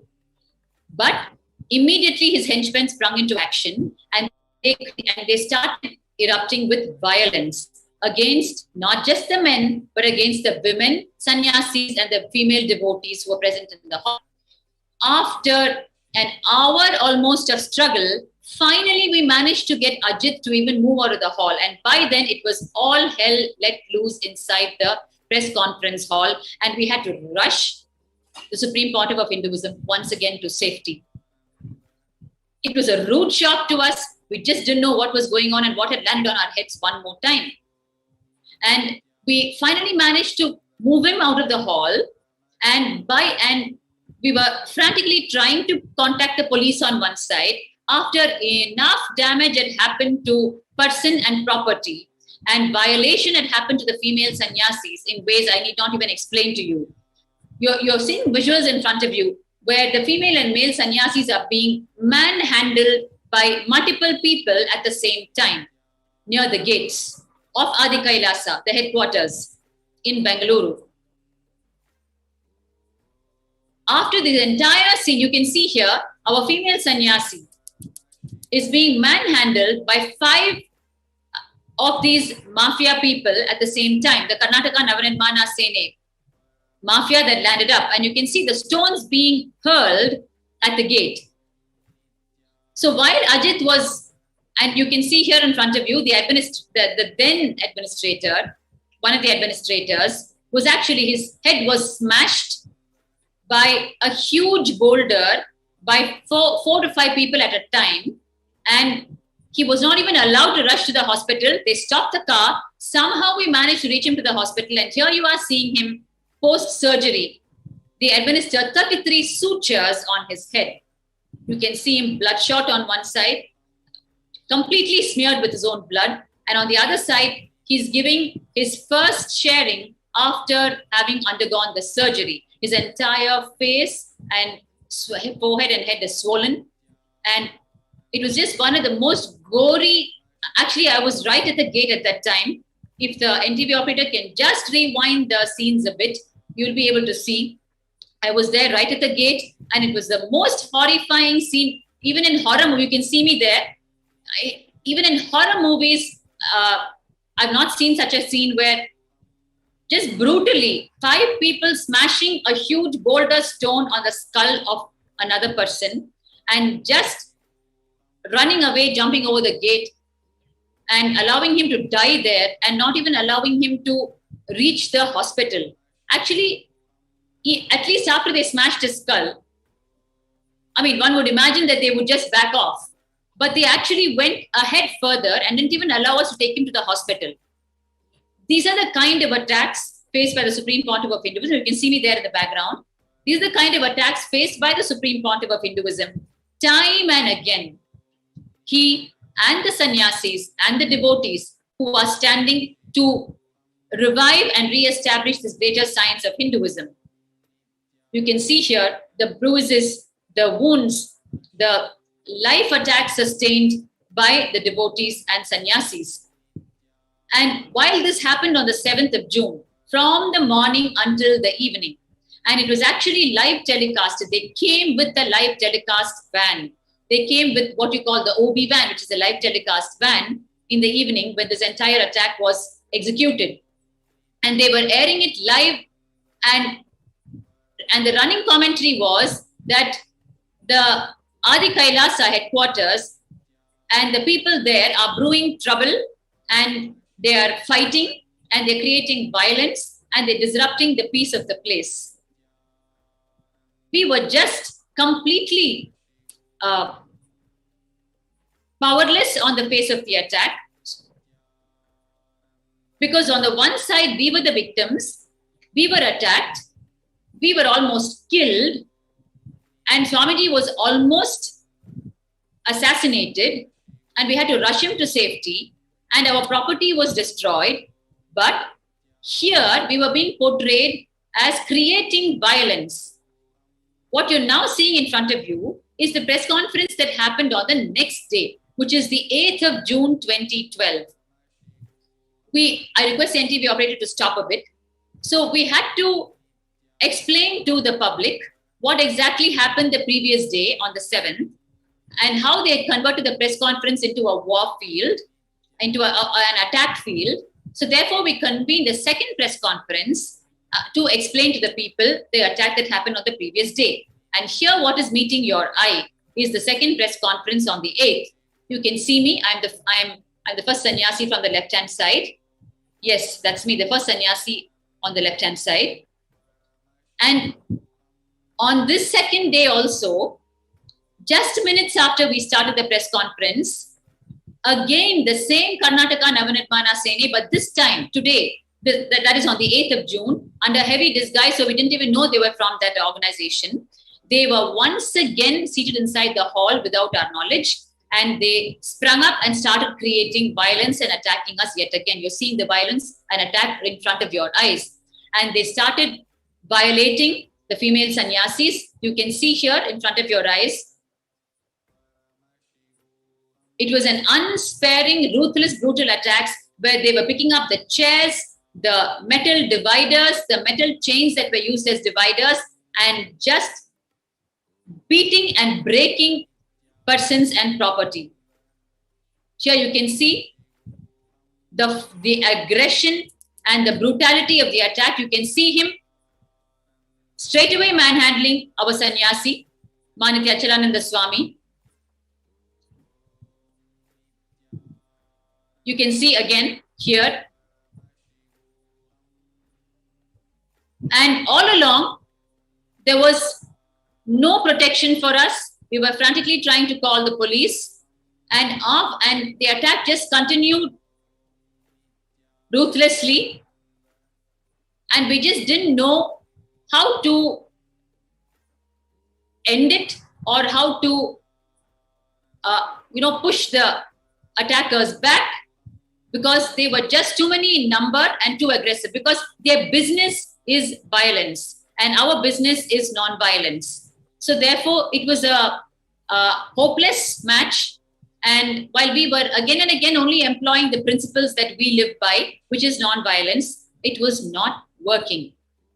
We were just being attacked right, left, and center. And finally, after considerable damage had been done, as usual, the police came at the end of it all, and they took him away. They took the perpetrators of the crime away to the gates. And all along, the press was covering these very scenes of attack that was happening, but with their own vilifying headlines, where they made the whole thing out to be as though we were causing a fight, whereas we were victims of a huge attack. The choice of words for decades has been completely false and completely opposite to what exactly happens on the field. While it is always an attack from their side, the presentation by the media mafia has always been a fight between Nithyananda disciples and so, a fight between Nithyananda disciples and someone else. And where is the platform for us to go and tell the real story? Because by then, by the time we wake up from the attack, already on the one side, false cases are filed against us saying that we tried to kill them. And on the other side, the media mafia has done enough damage and spread false news all over the world. So by the time we wake up and we even want to give the first statement, the damage has been done and opinions have been formed, and we are made out to be once again some attacking cult all the time who are out to destroy the peace of the people. It is so, here you can see me somehow desperately trying to get across to the press persons who are willing to hold the camera to my face. I'm trying to tell them that, already the headlines out there are, we are attacking them. But the truth is they are using our desperate body language to map their false headlines and conveniently saying that we are attacking them. And I'm in fact telling the press people, if you are in a situation where in your own home, in your own drawing room, your folks were attacked by someone, would you be petting and pampering them and requesting them to move out? Won't you at least bring in some kind of a desperate body language and shout at them to move out? Which is exactly what we were doing and the least that we could do. But the same thing was shown as though we were very aggressive and violent people, and as though we are all the time attacking, and as though we are out there just to cause trouble. So, I would just like to highlight one point that as you are sharing that people need to know. Yes. So as you were sharing, the first day, the attack that happened, how the anthrax bomb was trying to be forced on the SPH, directly an assassination attempt. And on the second day, the same mob comes in disguise. They are groping and sexually assaulting women in front of the media. And the most important, what we all could see, where Ma Bhaktika Swami was actually sharing in the, desperately screaming for help out in the camera. And we can see how the sexual assault, the men groping women, and they're all talking vulgarly in front of the women were live streamed in the media. And again, even at this point, the media showing the Adinavasis who are desperately begging for help in the bad light.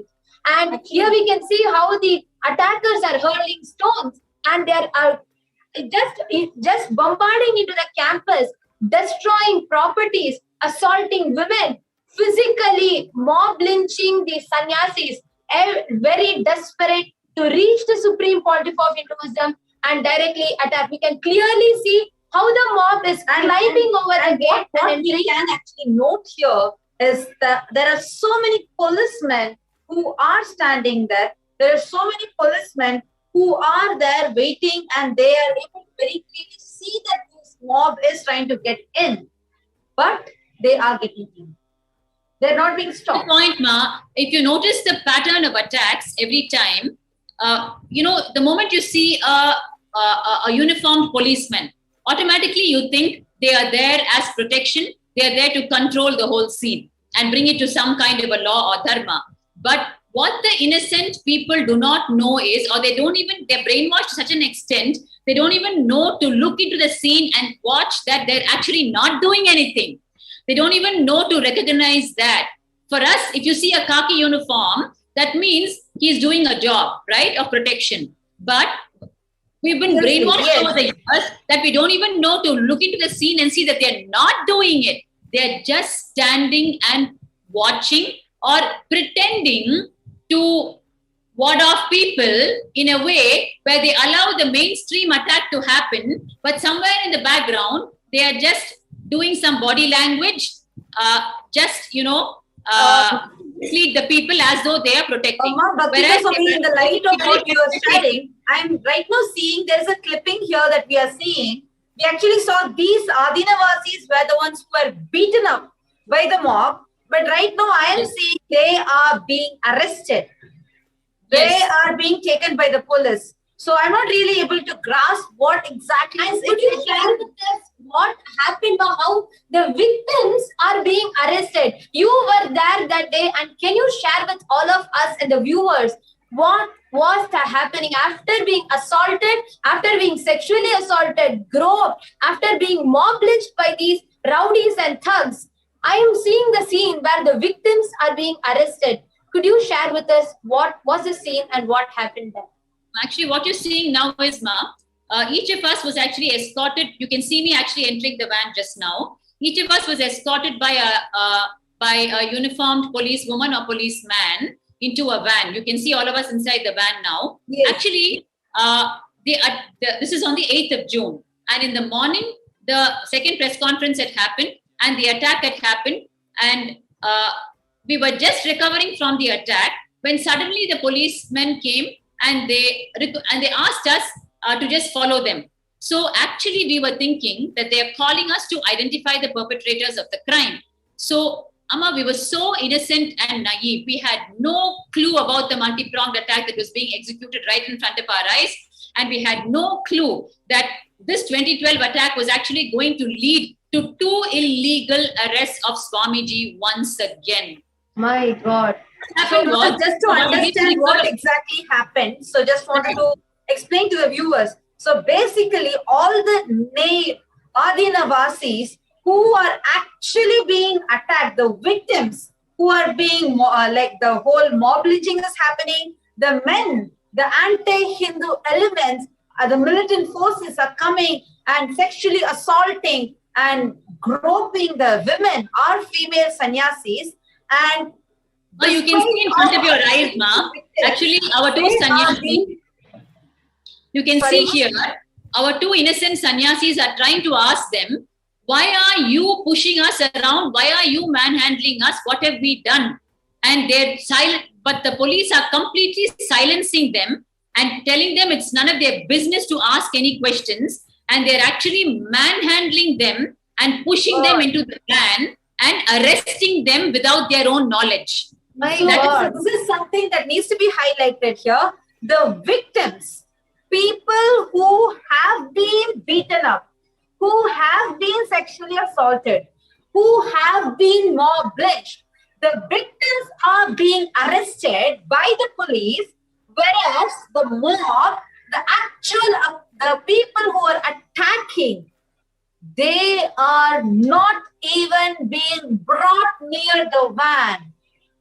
What is happening? Actually, could you share with us, Ma, the details of what happened, how it happened, and the whole arrest? If you could share with us as being that personally. So, like I told you, on the 8th morning, the second press conference, they had finished physically assaulting us and attacking us inside the press conference hall. And then we were just recovering from the attack when the police personnel came and asked us to follow them. And we thought we were going to identify the perpetrators of the crime. But then only later we realized, when they pushed all of us inside a van that was waiting, we realized that probably we are being arrested, right? We had no idea. We were like, why are they taking up so many of us in the van to go and identify? Just one person will do. And then only after we actually landed in the police station, we understood that we were being arrested. I mean, if I think back, Ma, how naive we were, how innocent we were. We just had no idea that such things could even happen today. And I mean, Ma, it's not about your innocence or being naive, because the police are expected to make sure that we are protected. At least that's what anyone who sees the scene of so many policemen in the uniform coming in and go, when they see that the Adinavasis, like the people who are in the campus, are being beaten up, sexually assaulted by the criminals, then they are suddenly seeing a huge battalion force of, like, all the policemen are just coming in. And all of a sudden, so everybody would expect that we are going to be protected.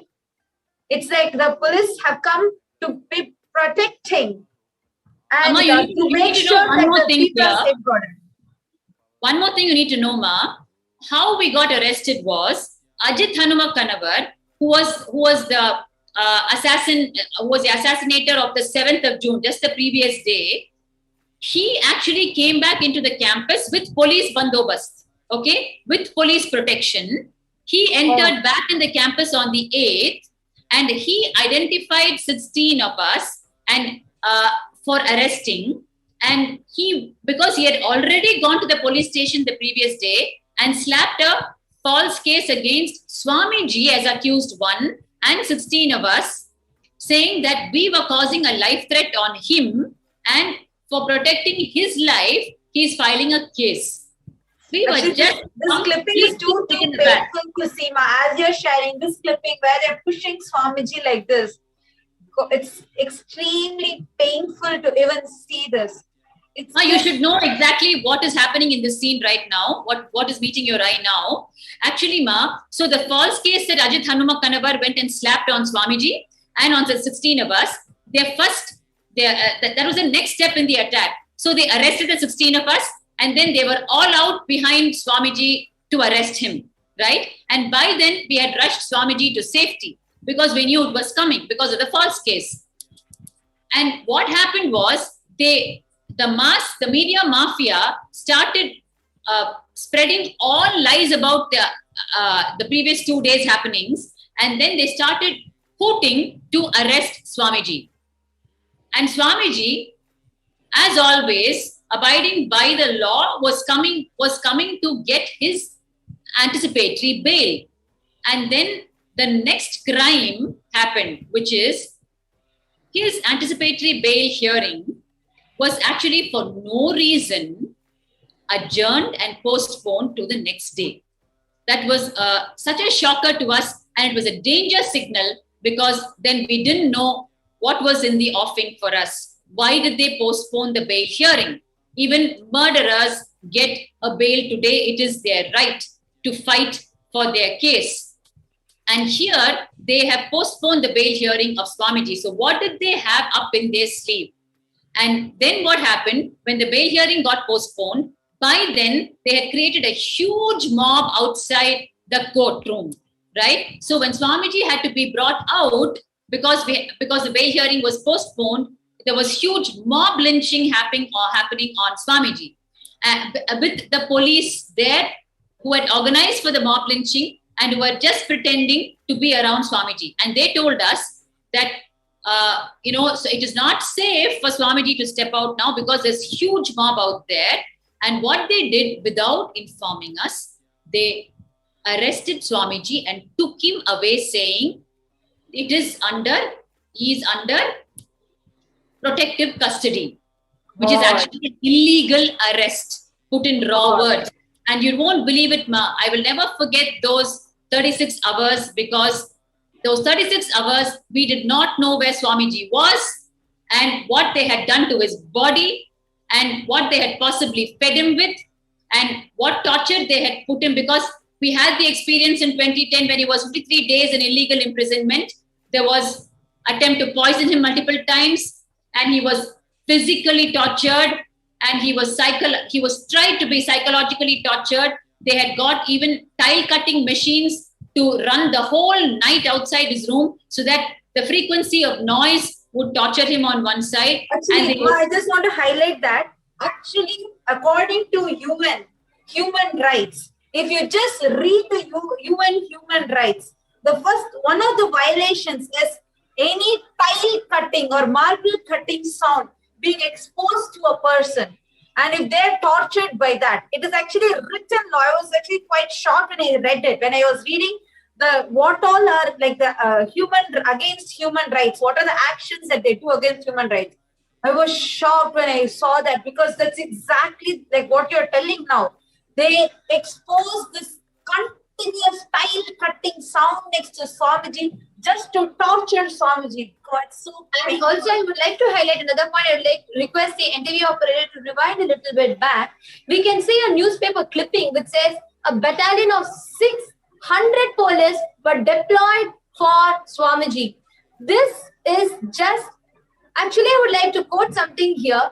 Even for the worst of criminals, So many policemen are not required. Here, for one innocent, and if Swamiji is just continuously abiding by the law, and an innocent person just to demonize Swamiji in the public, creating not just the whole lawfare, but the way we can see how the police are manhandling Swamiji, pushing him into the van, pulling him and dragging him in front of the public eye, just to demonize Swamiji in the public. For a person who has been completely abiding by the laws, and first, for a person who is innocent, second, abiding by the law, just to create confusion in the public, this is a way of causing a programmed confusion where the viewers will get confused to see a battalion of 600 police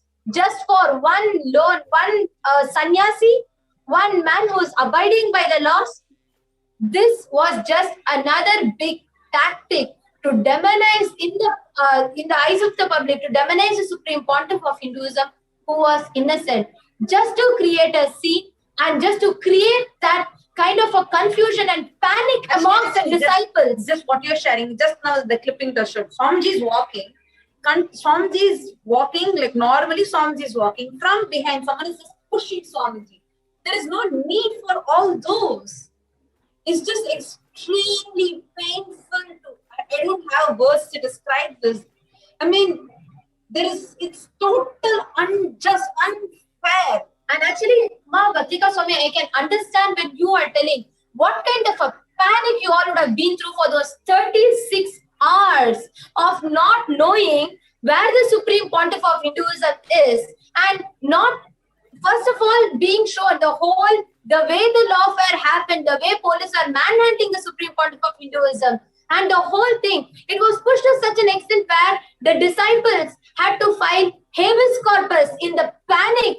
They were panic-stricken, they were grief-stricken, and they were desperate to know, just to get confirmation, just with the hope that the Supreme Pontiff of Hinduism is alive, just to know that basic information. And you were there when the habeas corpus was filed. In fact, if you would like to share more about how that part happened, where you all were panicking, how the whole arrest of the Supreme Pontiff had happened, how his life was at threat, how he was manhandled, how the mob, there was so much of continuously mob attacking, media violence, and police themselves were manhandling. Would you like to share what was the situation for all the disciples and all the devotees who were panicked and who were searching for the Supreme Pontiff of Hinduism? Definitely, Ma. So, like I said, they took Swamiji away. They took him away to an undisclosed location, and 36 hours was a nightmare for us. We were just on the streets, not knowing where they had kept him, what had come to his body. We just had no clue.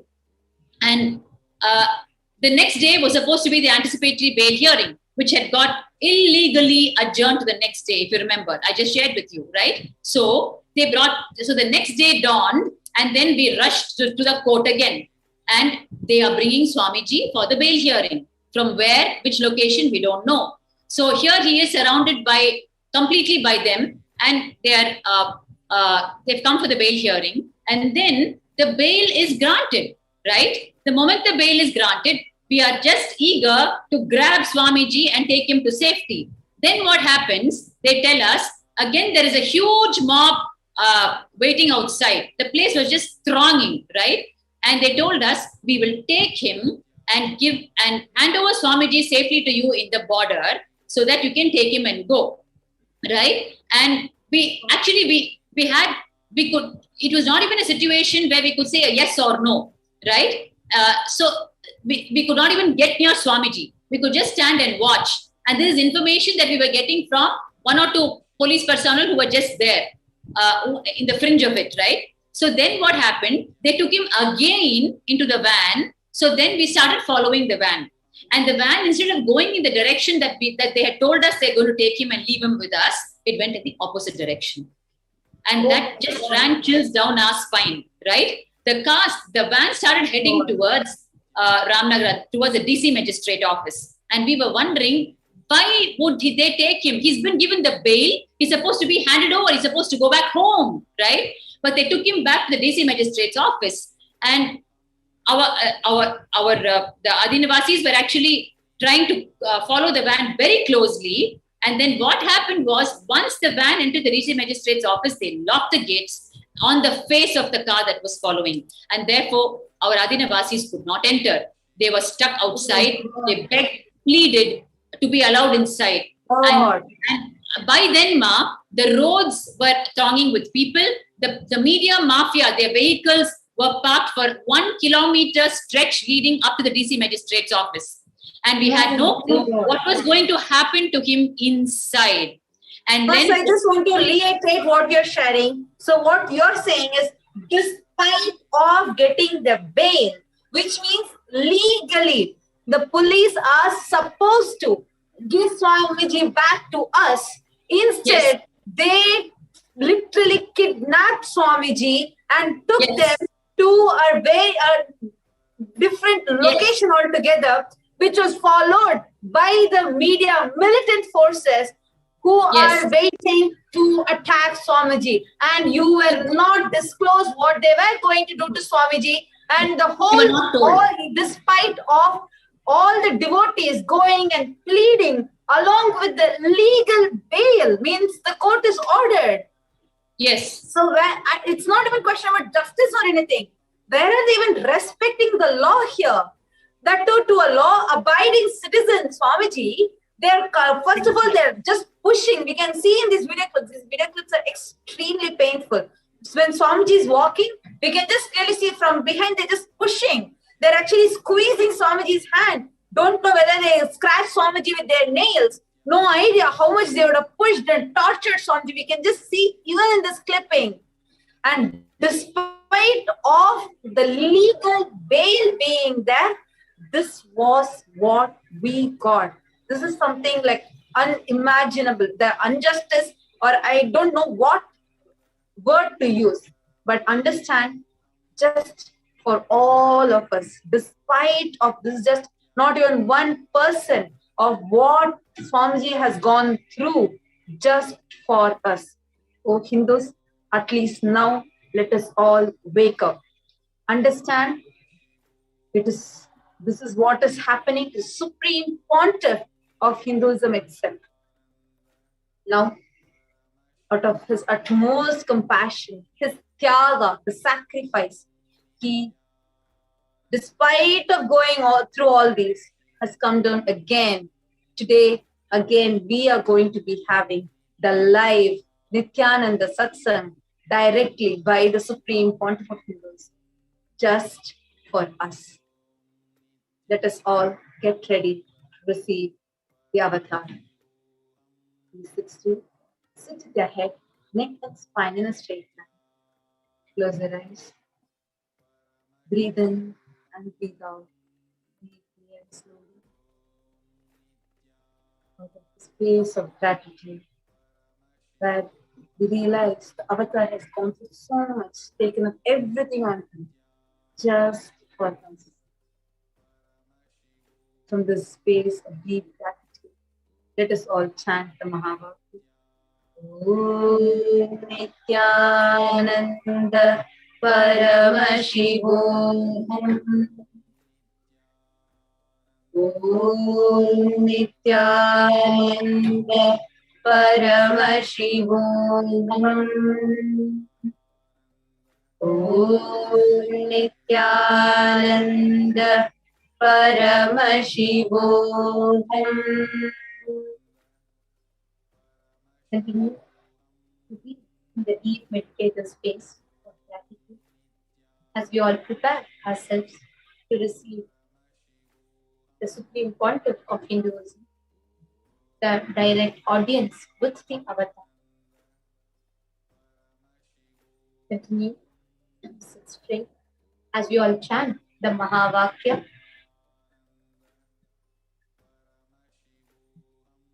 Om Nithyananda Paramashivoham. Om Nithyananda Paramashivoham.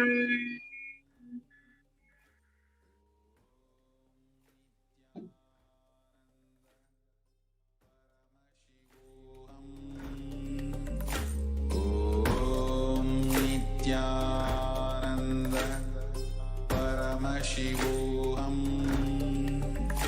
Om Nithyananda Paramashivoham. Om Nithyananda Paramashivoham. Om Nithyananda Paramashivoham. Om Nithyananda Paramashivoham. Om Nithyananda Paramashivoham. Om Nithyananda Paramashivoham. Om Nithyananda Paramashivoham. Om Nithyananda Paramashivoham. Om Nithyananda Paramashivoham. Om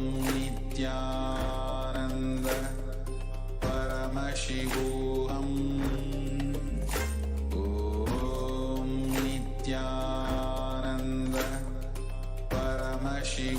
Paramashivoham. Om Nithyananda Paramashivoham. Om Nithyananda Paramashivoham. Om Nithyananda Paramashivoham.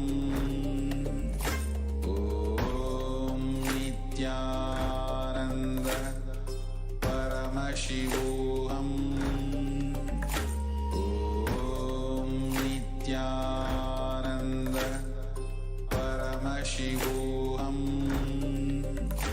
Om Nithyananda Paramashivoham.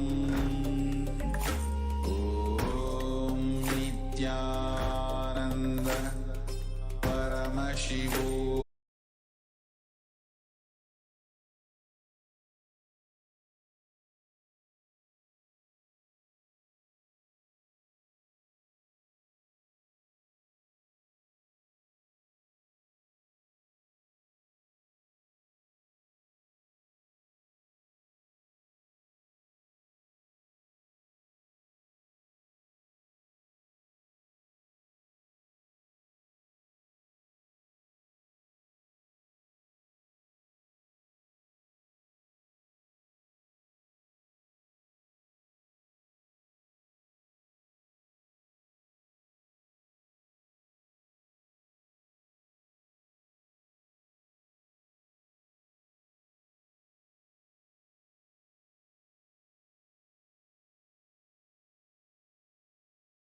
Connecting with the divine with your eyes closed is meditation.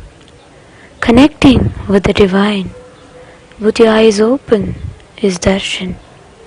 Come, let us all now move from meditation to darshan. Slowly, very slowly, please open your eyes.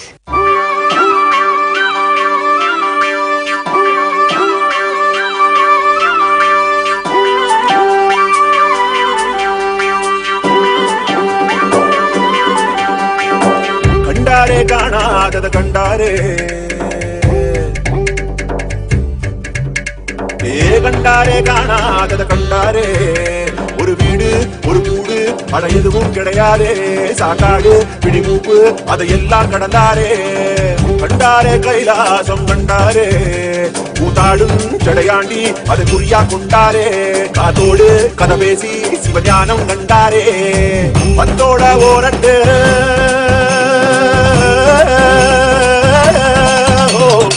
பத்தோட 18 சித்தர்கள் விளையாட்டு எத்தனை பேருக்கு தந்தாரோ விளையாட்டு சித்தங்கா போக்கு சிவபோக்கு என சொன்னாரே பித்தங்கா போக மருந்தாக தனம் வந்தாரே வடகாசி தென்காசி வழியோரும் சித்தரடி அடியாத்தி முடிஞ்சாக்கா அடையாளம் கண்டுபிடி கண்டாரே காணாதத கண்டாரே கண்டாரே கைலாசம் கண்டாரே கண்டாரே காணாதத கண்டாரே ஒரு வீடு ஒரு கூடு அட எதுவும் கிடையாதே சாக்காடு பிடிமூப்பு அதையெல்லாம் கடந்தாரே கண்டாரே கைலாசம் கண்டாரே கூத்தாடும் சடையாண்டி அதை குறியா கொண்டாரே காத்தோடு கதை பேசி சிவஞானம் கண்டாரே பத்தோட ஓரட்டு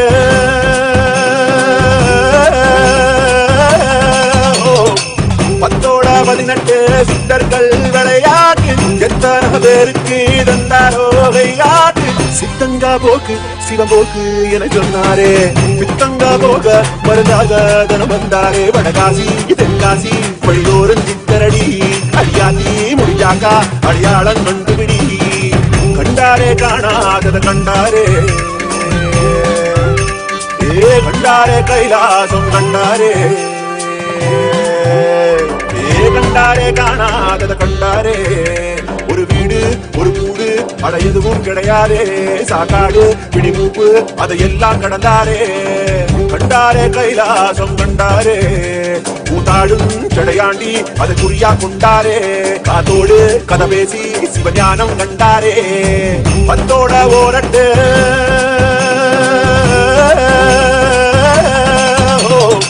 பத்தோட 18 சித்தர்கள் விளையாட்டு எத்தனை பேருக்கு தந்தாரோ விளையாட்டு சித்தங்கா போக்கு சிவபோக்கு என சொன்னாரே பித்தங்கா போக மருந்தாக தனம் வந்தாரே வடகாசி தென்காசி வழியோரும் சித்தரடி அடியாத்தி முடிஞ்சாக்கா அடையாளம் கண்டுபிடி கண்டாரே காணாதத கண்டாரே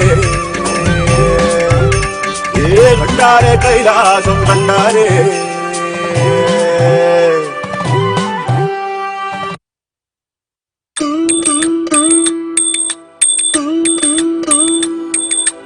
ஐயா சிவ சிவ சிவ சிவ ரகர ரகர சிவ சிவ சிவ சிவ ரகர ரகர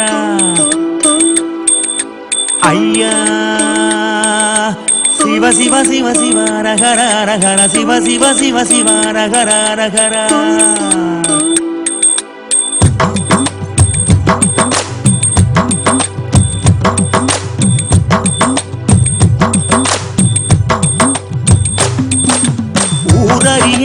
பேரறிய உறவறிய தவத்துறவறிய உள்ளொன்று உரம் ஒன்று பேசறிய உமை சிவன் போலே வேறறிய சிவ சிவ சிவ சிவ ரகர ரகர சிவ சிவ சிவ சிவ ரகர ரகர சிவ சிவ சிவ சிவ ரகர ரகர சிவ சிவ சிவ சிவ ரகர ரகர காலையும் மாலையும் கணக்கறிய நாளும் கோளும் நான் அறிய பாலையும் சோலையும் பிரித்தறிய பரம பரஞ்சோதி அடி சிறிய சிவ சிவ சிவ சிவ அரகர அரகர சிவ சிவ சிவ சிவ அரகர அரகர சிவ சிவ சிவ சிவ அரகர அரகர சிவ சிவ சிவ சிவ அரகர ஐயா ஊனறிய உயிர் உடலறிய மோன பெருவழியை நான் அறிய ஆனறிய பெண்ணலி அறிய ஆதி சிதம்பரம் நான் அறிய சிவ சிவ சிவ சிவ அரகர அரகர சிவ சிவ சிவ சிவ அரகர அரகர சிவ சிவ சிவ சிவ அரகர அரகர சிவ சிவ சிவ சிவ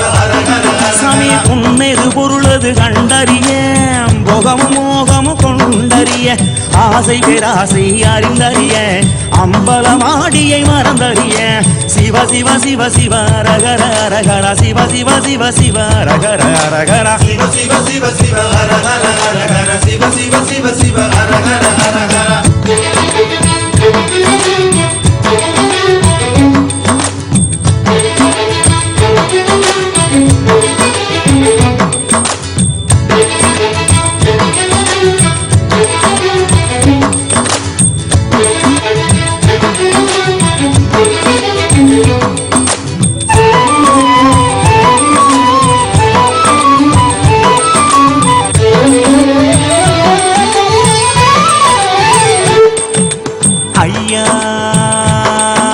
சிவ சிவ சிவ அரகர அரகர சிவ சிவ சிவ சிவ அரகர அரகர ஐயா சிவ சிவ சிவ சிவ அரகர அரகர சிவ சிவ சிவ சிவ அரகர அரகர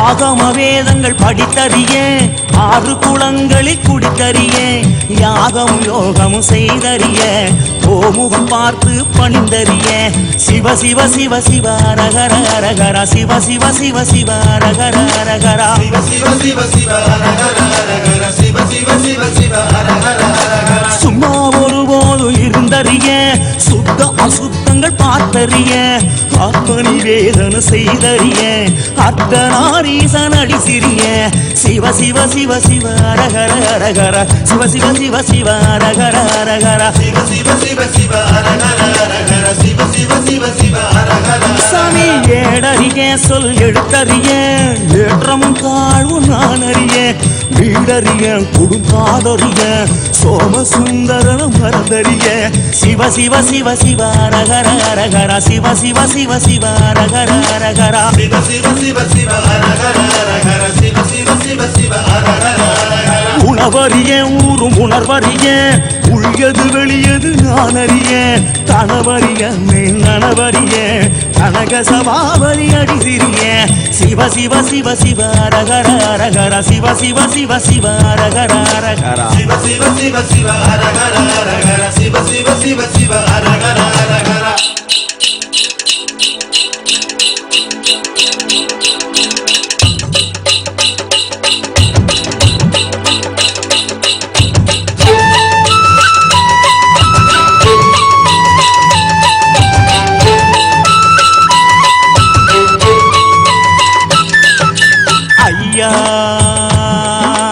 சிவ சிவ சிவ சிவ அரகர அரகர சிவ சிவ சிவ சிவ அரகர அரகர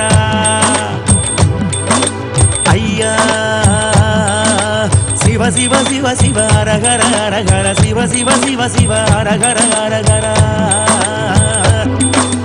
இரவறிய ஒரு பகலறிய இறப்பும் பிறப்பு நான் அறிய வரவறிய கை செலவறிய பரசிவ திருவடி மறந்தறிய சிவ சிவ சிவ சிவ அரகர அரகர சிவ சிவ சிவ சிவ அரகர அரகர சிவ சிவ சிவ சிவ அரகர அரகர சிவ சிவ சிவ சிவ அரகர சாமி சூதறிய கொடுவாதறிய சூத்திரம் சாத்திரம் நான் அறிய தீதறிய நன்மை சிறிதறிய திகம்பர தேசிகன் அடி சிறிய சிவ சிவ சிவ சிவ அரகர அரகர சிவ சிவ சிவ சிவ அரகர அரகர சிவ சிவ சிவ சிவ அரகர அரகர சிவ சிவ சிவ சிவ அரகர சாமி வழியறிய கொண்ட வழியறிய பாவ புண்ணியம் நான் அறிய குலமறியேன் பிறர் நலமறிய நீத கண்டன மறந்தறிய Siva Siva Siva Siva Aragara Aragara Siva Siva Siva Siva Aragara Aragara Siva Siva Siva Siva Aragara Aragara Siva Siva Siva Siva Aragara Aragara சுகமறிய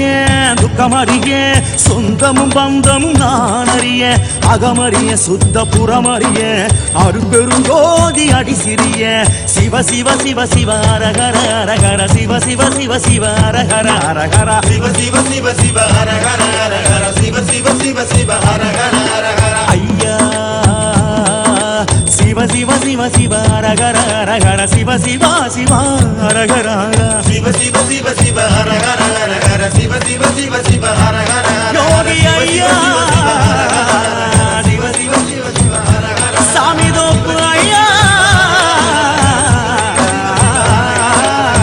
Shiva Shiva Shiva Shiva அரகர அரகர சிவ சிவ சிவ சிவ அரகர அரகர சிவ சிவ சிவ சிவ அரகர அரகர சிவ சிவ சிவ சிவ அரகர அரகர சிவ சிவ சிவ சிவ அரகர அரகர சிவ சிவ சிவ சிவ அரகர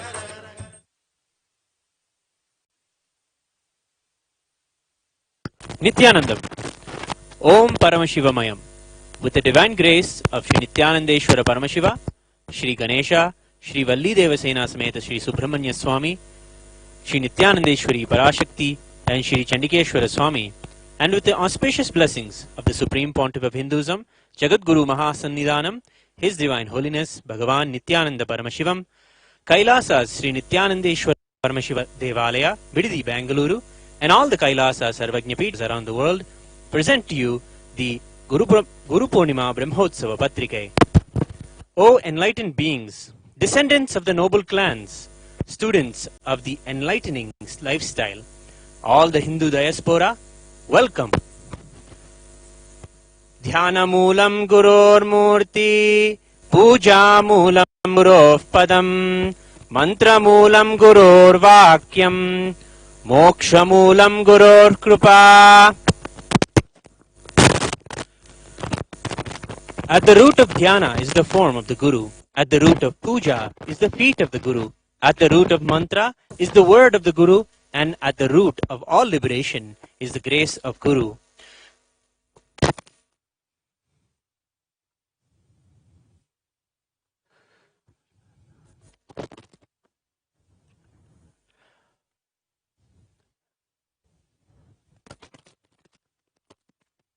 During the auspicious Nitya Yuga, Lavanama Samvatsara, Uttarayana, Lakshmi Venkateshwara Rito, Mithunamasa, Shukla Paksha, the Panchami Shubhatito, Guruvasara, Uttara Phalguni Nakshatra, Variyan Yoga, Kaulavakarana. The Guru Purnima Brahmotsavam will commence with the Dwajarohanam at Kailasa Sri Nithyanandeshwara Paramashiva Devalaya, Bididi, Bengaluru. Guru Purnima Brahmotsavam is a celebration of the ocean of knowledge transmitted from the Guru Sishya Parampara of Sanatana the Hindu Dharma that is being revived by the Supreme Pontiff of Hinduism, Swamiji. The Guru-disciple relationship and the Guru Parampara is the core of Hinduism and is the core celebration of Hinduism. Swamiji says, "My Guru Parampara and all the tapas they did on themselves and onto me is the real asset, the wealth I have. The depth of the experience in the various traditions of Hinduism that His Supreme Pontiff of Hinduism, Swamiji, was given to him by his gurus, and the dynamical outpouring of that experience that the Supreme Pontiff of Hinduism, Swamiji, has given to the world through Kailasa are both unparalleled phenomena. This 10-day Guru Purnima Brahmotsavam is a celebration of the Guru Parampara. Starting from the Yoga Sampradaya, the Vedanta Sampradaya, the Tantra Sampradaya, the Shaiva Siddhanta Sampradaya, the Aushadha Sampradaya, the Dvaita Sampradaya, the Paramashiva and the Paramashiva Sampradaya, the Shakta Sampradaya, and the Bhakti Sampradaya. We worship each of the Guru Parampara on these 10 days. With the auspicious grace of Nithyanandeshwari Parashakti Sameta Shri Nithyanandeshwara Paramashiva and our Sakshat Dandavat Pranams, Kailasa's Shri Nithyanandeshwara Paramashiva Devalayam invites the Supreme Pontiff of Hinduism, Jagadguru Mahasannidhanam, His Divine Holiness Bhagavan Nithyananda Paramashivam. On this day, the 10th of July 2021, with the Mandakapadi, to officiate and bless the Guru Purnima Brahmotsavam, and we welcome all the living beings in all the 14 lokas to this grand celebration.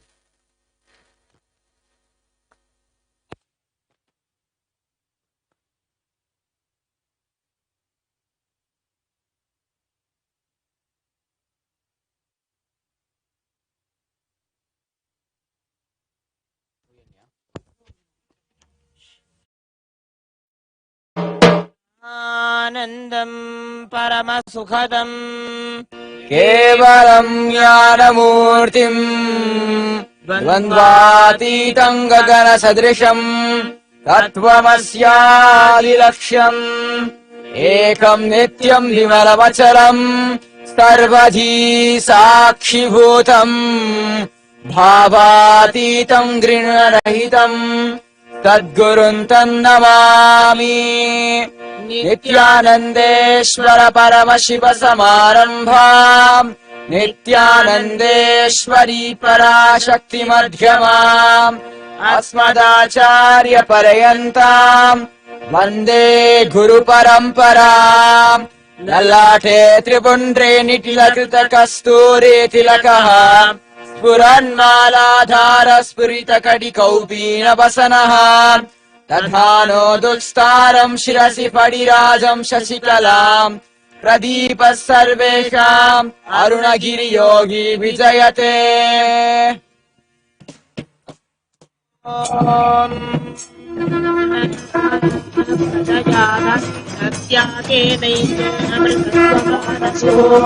परेणनाकं निहितं गुहायां विभ्राजते गद्यतयो विशन्ति वेदान्तविज्ञानगुणितार्था संज्ञानयोग जगय शुद्धतत्त्वाः ते ब्रह्मलोके तु परान्तकाले परामृता परिमुच्यन्ति सर्वे तक्रंसि पापं परमेश्वभूतं यत्पुण्डरीकं पुरमध्यसङ्गस्थम् तत्रापि तक्रं गगनं विशोकस्तस्मिन् निरन्तस्तदुपासितव्यम्। यो वेदादो स्वरः प्रोक्तो वेदान्ते च प्रतिष्ठितः तस्य प्रकृतिलीनस्य यः परः स महेश्वरः।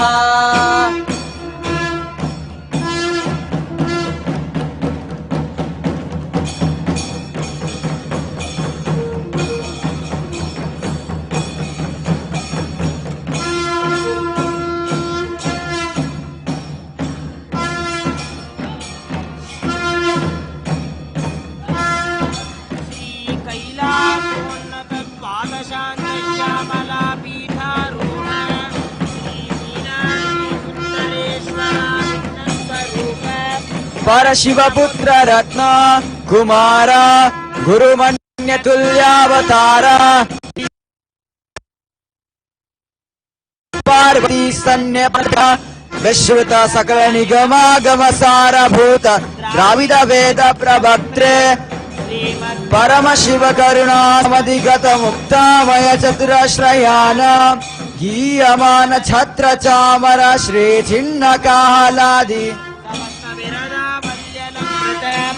ज्ञान विज्ञान चक्रवर्ती सर्वजन संघ सद्यो निर्वाण दीक्षा व्ययापवर्ग वर्ष विश्रान जीमूत परमत कलभ केसरी शैव सिद्धांत स्थापनाचार्य श्री राजाधिराज पांड्य महाराज गुरु शपन शाक्यादि महांधकार निवारण ज्ञान भानु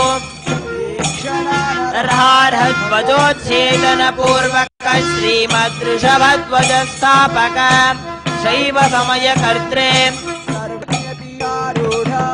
श्री जगद्गुरु श्री ज्ञान संबंध देशिक स्वामी वागीशंकर माणिक्य वाचक स्वामिना अवतार भूत श्री ज्ञान संबंध स्वामी पुनरुद्धृत श्यामला पीठ सर्वज्ञपीठ तृणवद्युत्तरद्विशततम गुरुमहासन्निधान अरुणगिरियोगीश्वर परम्परागत अरुणाचल सर्वज्ञपीठ गुरुमहासन्निधान कैलास परम्परागत काञ्ची कैलास सर्वज्ञपीठ त्रयस्त्रिंशदुत्तरद्विशततम गुरुमहासन्निधान नित्यमङ्गल नित्यकल्याण नित्यरत कैलास परम्परागत आदिकैलास नित्यान्तपीठ महासंस्थान महासिंहासन पीठकर्त्रे साक्षात् श्री परमशिव समुद्भूत कैलास परम्परागत वैवस्वत मनु इक्ष्वाकु हरिश्चन्द्र भगीरथ श्रीरामचन्द्र जनवच्छिन्न सार्वभौम चक्रवर्ति परम्परागत चतुष्षष्टि योगिनी मंडित चतुष्षष्टि संप्रदाय प्रवर्तक मनुधर्म शासन सूर्यवंश सर्वज्ञ पीठ सुरांगी साम्राज्य मूर्धाभिषिक्त चूडामणि साक्षात् श्री परमशिव समुद्भूत श्री कपिल महागुरु पुनरुद्धृत महानिर्वाणि पीठ अष्टोत्तर सहस्र श्री महामंडलेश्वर साक्षात् श्री परमशिव समुद्भूत श्री महागणपति समारंभ अनवच्छिन्न पीठाधीश्वर गुरु परंपरा प्राप्त अटल पीठ अष्टोत्तर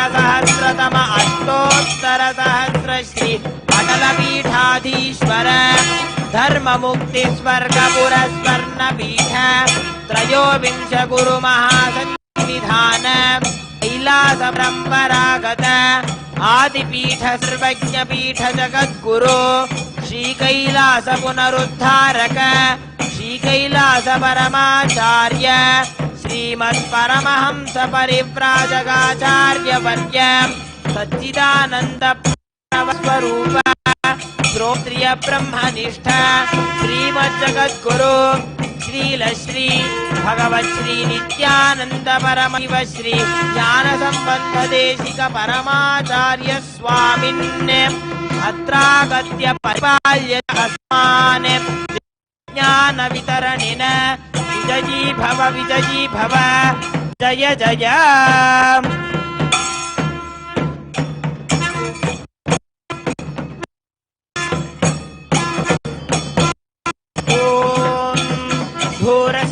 धूर्वधूर्म तं धूर्वतयोस्मान् धूर्वति तं धूर्वयं वयं धूर्वमः ॐ श्री सर्वदेव देवी स्वरूपाय भगवते श्री नित्यानंद शिवाय नमः धूमायामि ॐ उद्दीष्टात वेदोपघ्नन्नररतं मम अशुतमह्यमावह जीवनं च मानुषिच वेदोपुरुषं जगते अप्रदनागह्रिया मा परिपाद्य दीपं दर्शयामि अथ निवेद्यम् ॐ ते अमृतोद्भवे अमृतवर्षिणि अमृतवज्रावय स्वाहा ॐ ह्रीं सर्वदेवी स्वाहाय भगवते श्री नित्यानंद परमशिवाय नमः अमृतं महानैवेद्यं निवेदयामि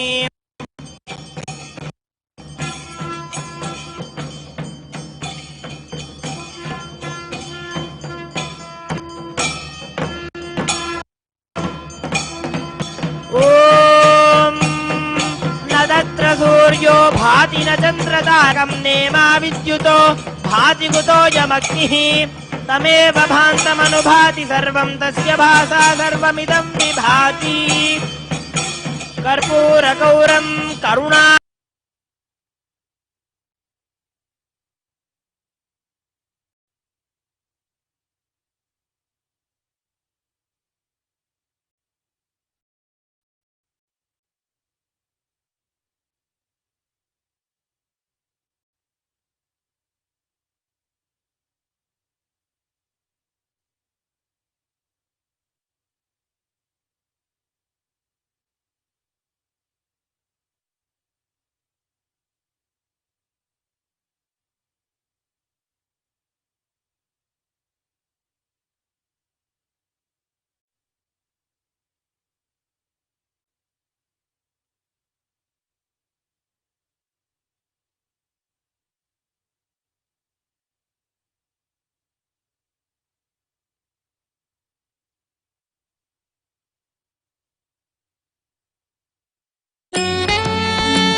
மனமுறு தருணம் தலைவனாய் அழைக்க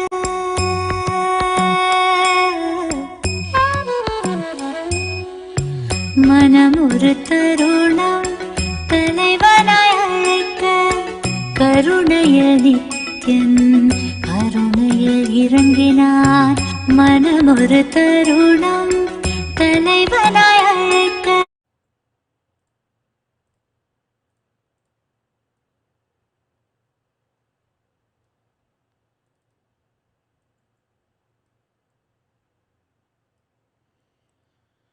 नित्यानन्देश्वर परमशिव समारम्भाम् नित्यानन्देश्वरि परमशक्तिमध्यमाम् अस्मदाचार्यपर्यन्ताम् वन्दे गुरुपरम्पराम्.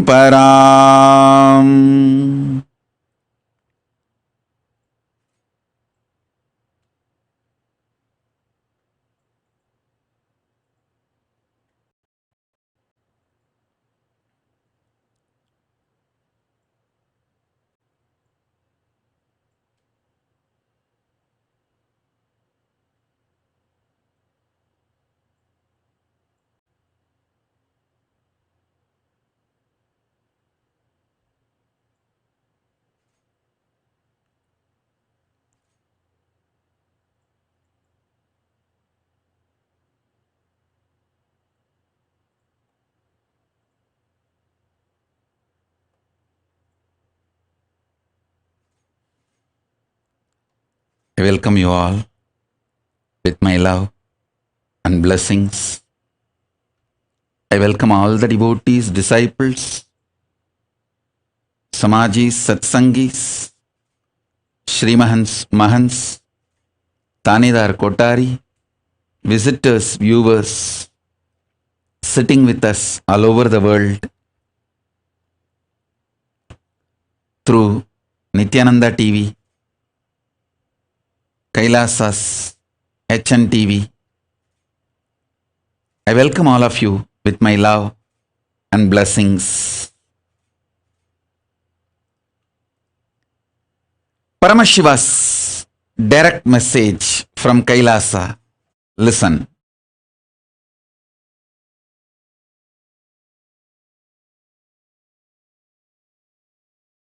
Your experience about you is conscious sovereignty.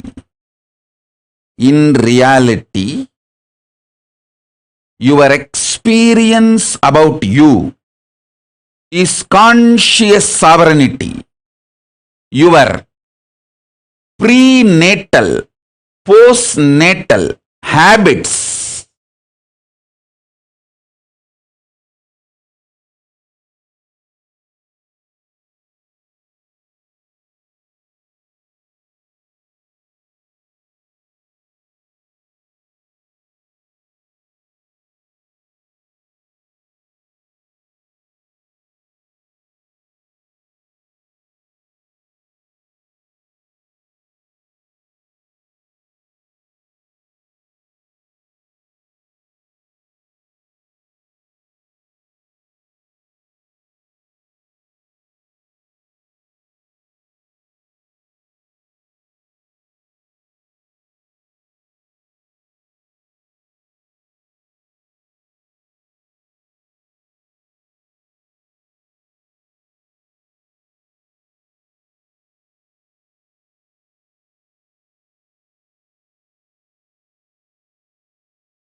listen, listen intensely.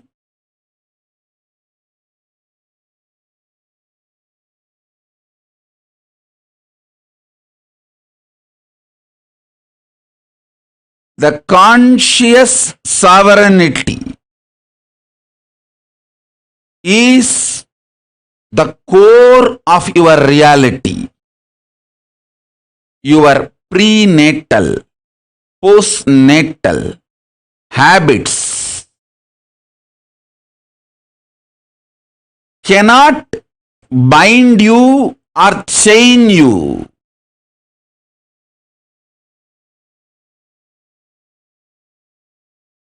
Prenatal habits are called karmas. Postnatal habits are called patterns. Both together can be called as mind. Mind which chains you, binds you with your prenatal, postnatal patterns, habits, attitudes, karmas cannot bind you in reality. Listen.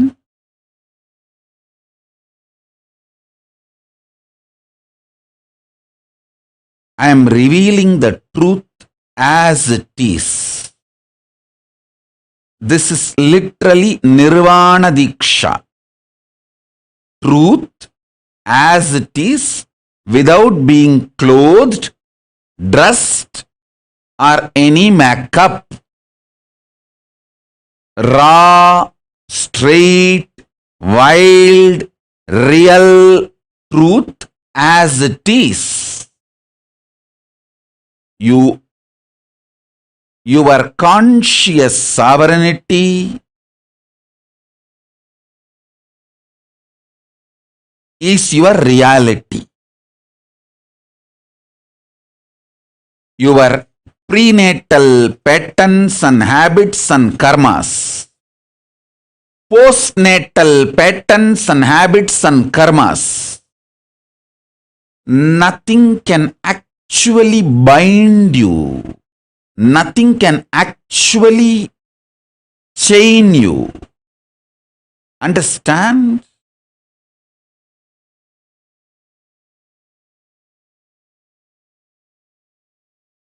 Your delusion, you are bound, itself is an illusion. I'll tell you. I'll give you one example.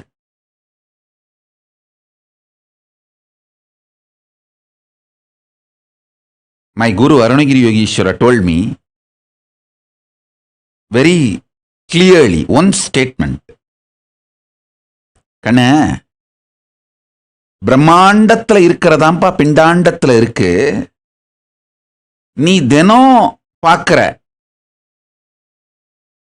ஜாக்கிரத் சொப்ன சுஷுப்தி இந்த 3 நிலைகளையும் புரிஞ்சதுனாலே 25 துரியாதீதம் வரைக்கும் முழுசா எல்லா நிலையும் புரிஞ்சிரும்பா, அனுபவம் ஆயிடும்.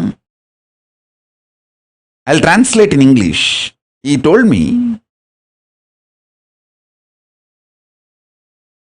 whatever is in the cosmos, macrocosm, is in the microcosm.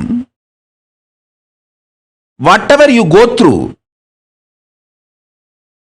in your deep sleep, dream and waking state, if you start understanding, you will realize all the 25 states up to Turyadita and experience.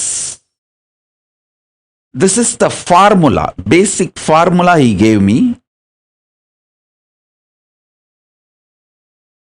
Understand this formula. I'll give you more detailed, deeper revelations when you wake up from a nightmare.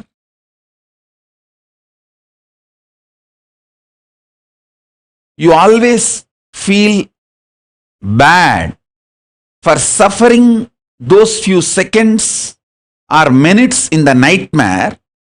Instead of celebrating, you are free from it. Same way, whenever you are out of delusion, by a powerful cognition, celebrate. You are out of delusion due to powerful cognition. Don't try to repent, feel powerless, guilty about the delusion with which you suffered. Listen, actually, in reality, delusion itself is because of your non-involvement, inactivity, withdrawal. When an elephant sleeps, even a wolf and fox will try to bite his leg. Listen. When an elephant sleeps, wolf and fox will try to bite his leg. When a lion is fast asleep,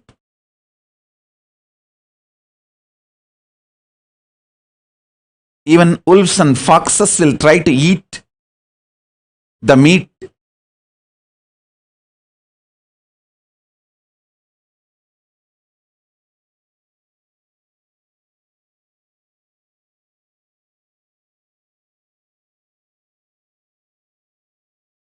Listen carefully.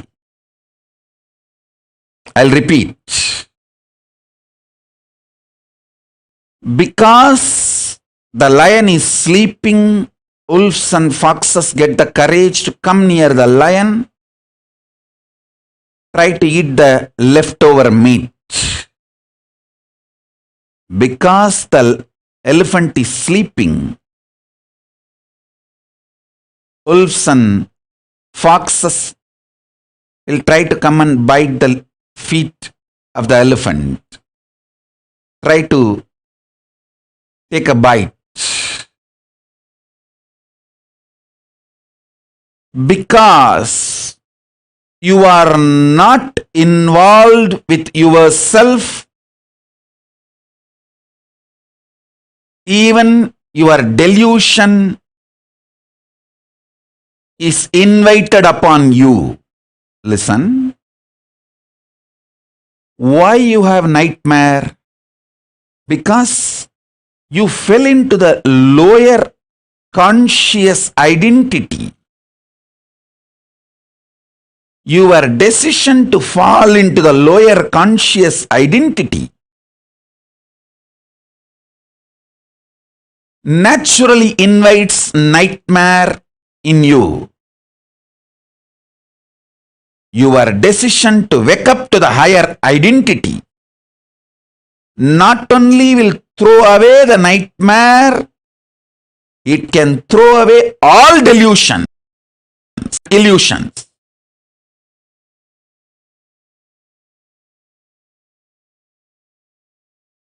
When you have delusions, illusions, sufferings, do not try to work on facts, figures, informations.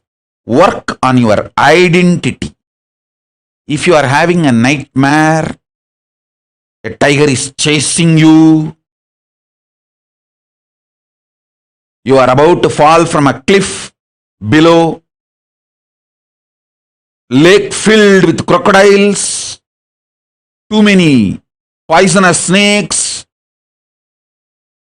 Don't try to get a gun and try to kill all the animals. Don't try to work with the scene. Stupidest, most foolish thing is trying to work with the scene before attending to your lower conscious identity. Even if you kill all the tigers, elephants, crocodiles, animals you are seeing in your nightmare, you will see new animals will be immediately replaced. Listen. Working on your conscious reality will wake up your conscious sovereignty in you that will solve millions of problems you are facing in your life, even in a very practical, strategic way. You always think, will my conscious sovereignty help me to strategize and win in my life? You think, oh, if I am awakened, achieve conscious sovereignty, I may leave all this and that way all my problems will be solved. But I wanted to play this game and very strategically, successfully. Hey, I am telling you, wake up to the higher conscious sovereignty. You will be amazingly strategic. Amazingly strategic.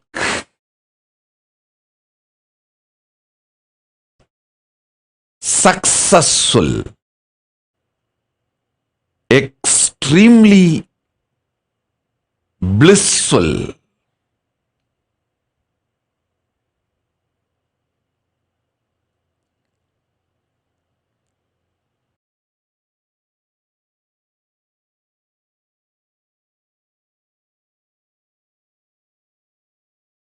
Declare your conscious sovereignty,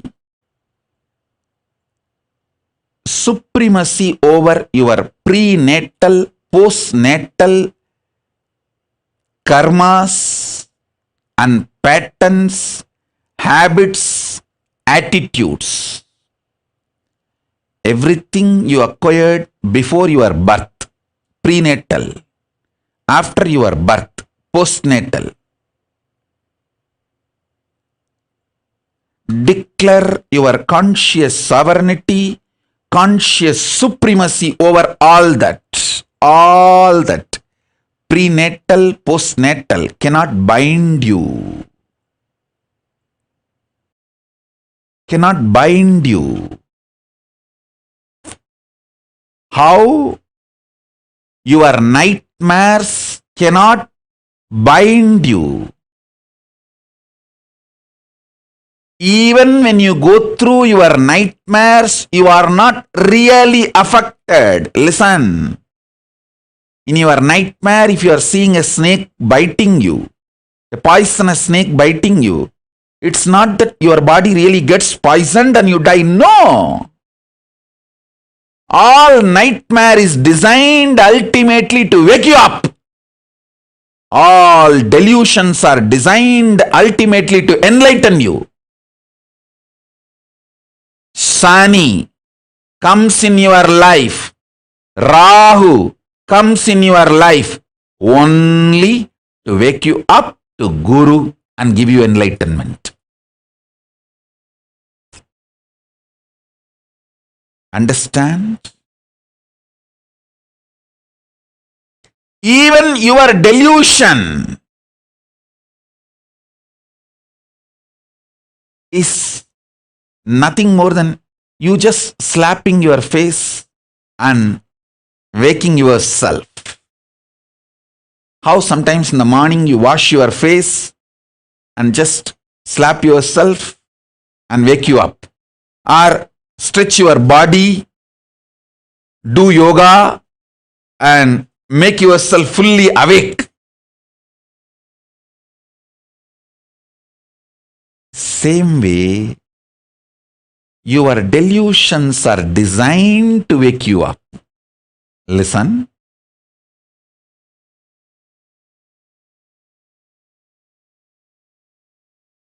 Your realization of your conscious sovereignty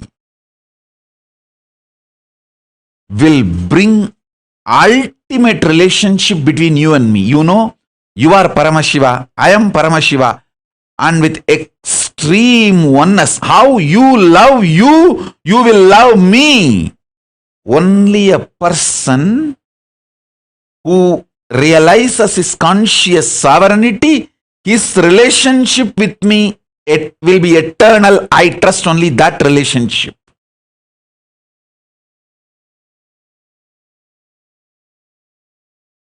This is the chastity of your soul, consciousness.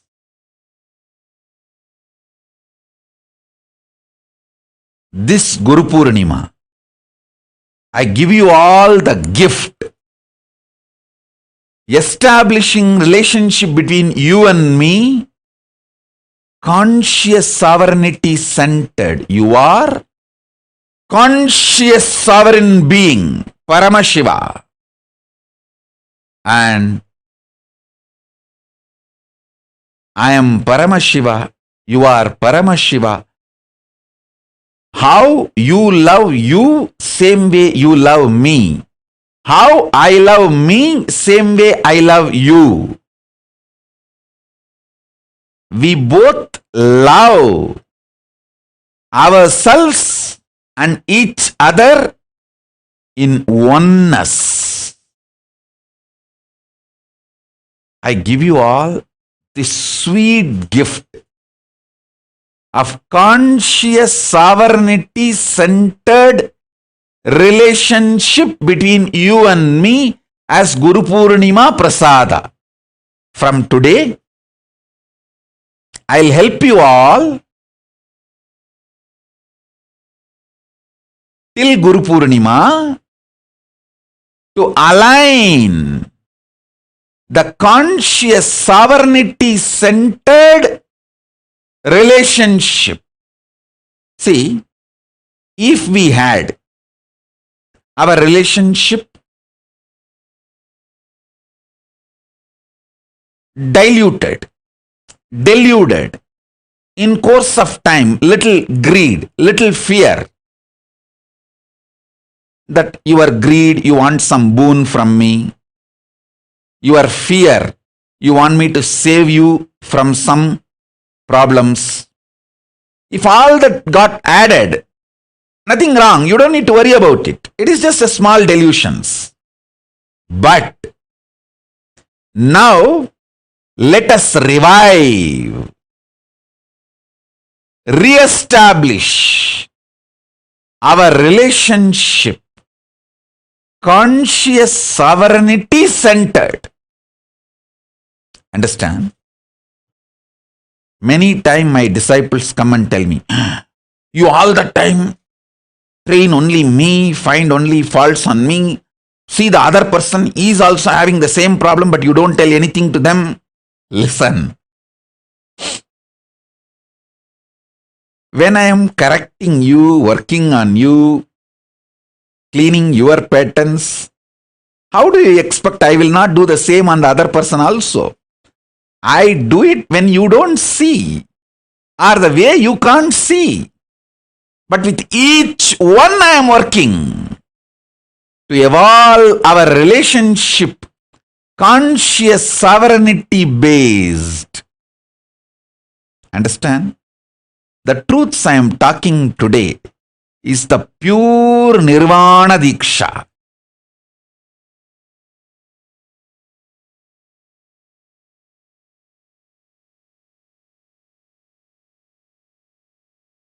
Listen carefully.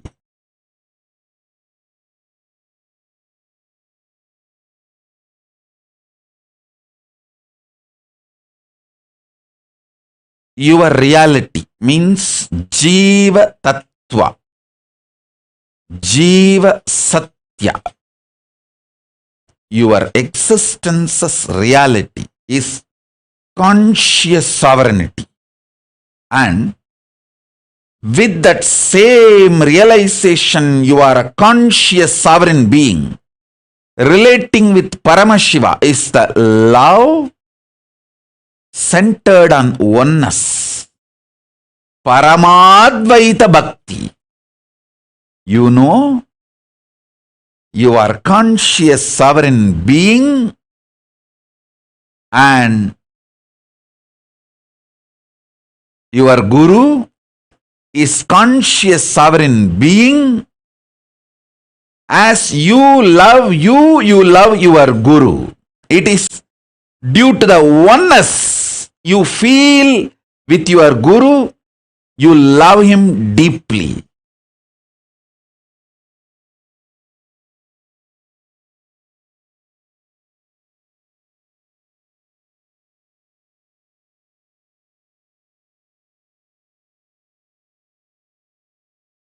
Jiva relating with Ishvara should be through this Paramadvaita Bhakti. Ultimate oneness centered Bhakti. First. Second, your Jiva, soul, which declares conscious sovereignty over this Jagat world, manifests most powerful existence and life, Ishwaratva, over this whole existence. That is the core principle, truth, from which all power manifestation happens. So understand,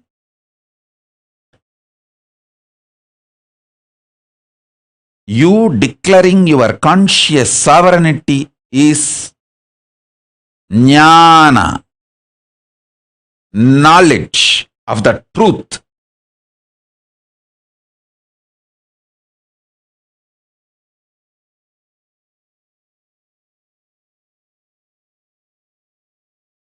Yukti, powerful yukti, and buddhi, powerful knowledge. You, with that same realization of conscious sovereignty, in love with Paramatma, Parabrahma, Parandama, Paramashiva, Paramburul,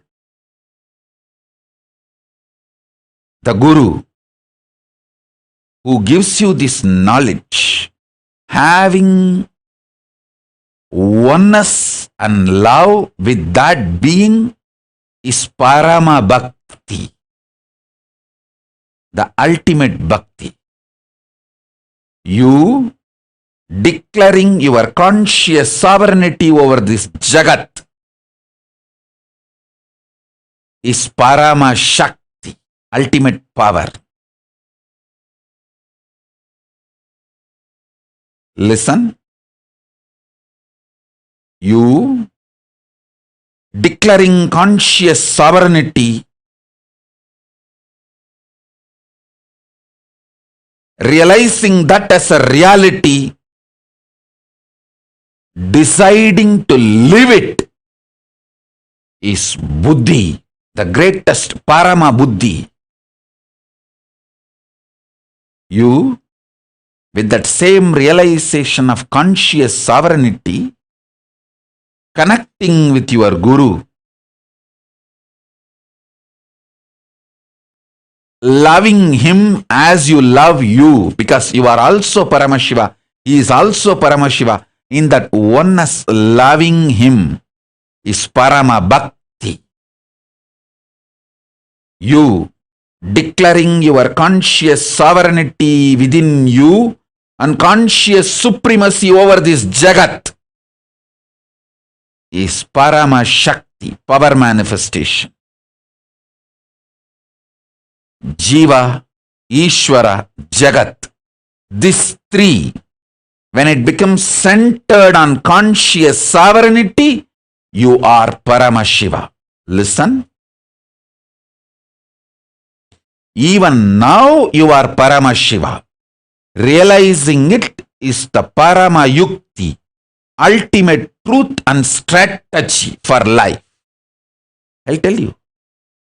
In the cosmic level, Paramashiva has 5 of his dimensions: creation, sustenance, rejuvenation, destruction and rejuvenation. putting in and pulling out of delusion and liberation. All these 5. In your microcosmic life, in your Pindanda microcosmic level, you play the same game. Every day, the new cells getting created, new organs getting manifested in your body is your creation. All of you need to know. Including your brain, everything gets newly created. New cells are created every minute, every second. This is your creation. In microcosmic level, in macrocosmic level, the planets which manifest planets are getting created. In microcosmic level, the cells are created.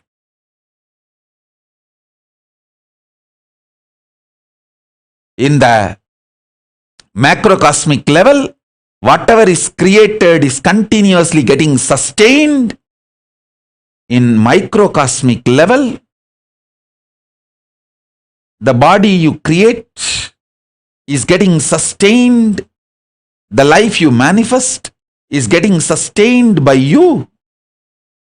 You continuously breathing, inhaling and exhaling, keeping you alive is sustenance, maintenance in microcosmic level. In the macrocosmic level, destruction, rejuvenation, samhara is black holes swallowing big bangs. In the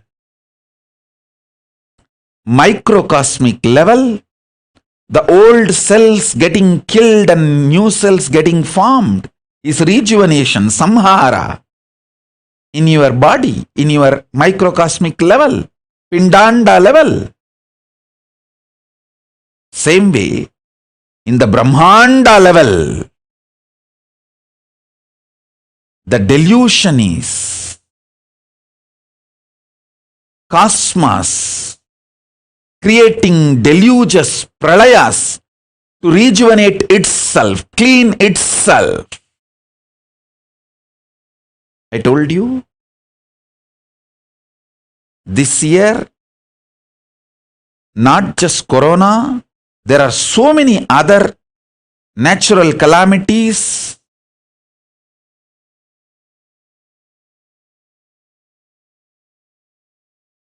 To clean the collective negativity will happen. This deluge, pralaya, will clean up a lot of collective negativity. You can see the heat wave all over the world. All the Panchabhutas playing and aligning itself. In the cosmic level, this is the delusion, Throbhava going on. In the macrocosm, Pindanda level, you forgetting your existence as Paramashiva, higher reality, falling into the nightmares and going through, is the small scale Throbhava. Delusion in the Pindanda, microcosmic level you go through. In the cosmic level, Brahmanda level, liberation, Anugraha is Paramashiva himself manifesting as this Nijavadara Nithyananda and making this Kailasa happen.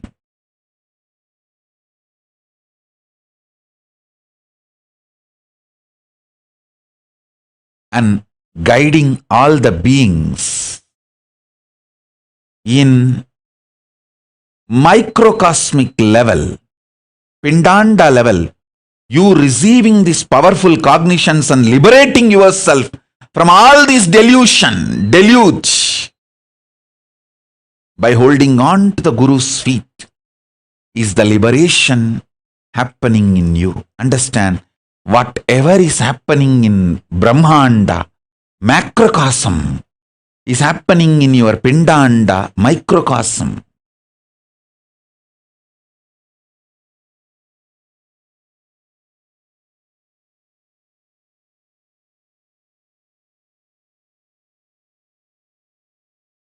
So don't worry about your delusions. Don't be powerless about it. Don't try to work with the facts and figures externally. Don't try to work with the seen. Work on the seer. I tell you, listen carefully.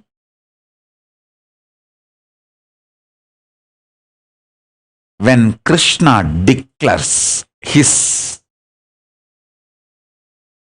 state, space, powers, being, how he is, and his conscious sovereignty, whoever listened to him reached the Parandama, Vaikunta, his space. At the same time, Shishubala was trying to portray, describe how Krishna is. Whoever listened to Shishubala lived in Shishubala's space and got destroyed. When I declare about me, my state, my space, my being, my consciousness, if you connect with that, you will enjoy Kailasa and the ultimate space, conscious sovereignty I am manifesting. Instead, if you try to do independent research, independent investigation, the druggies, rapists, devil worshippers, racists, this gang, how they try to portray me, describe me, like how Shishubala, Saguni, all of them try to describe Krishna.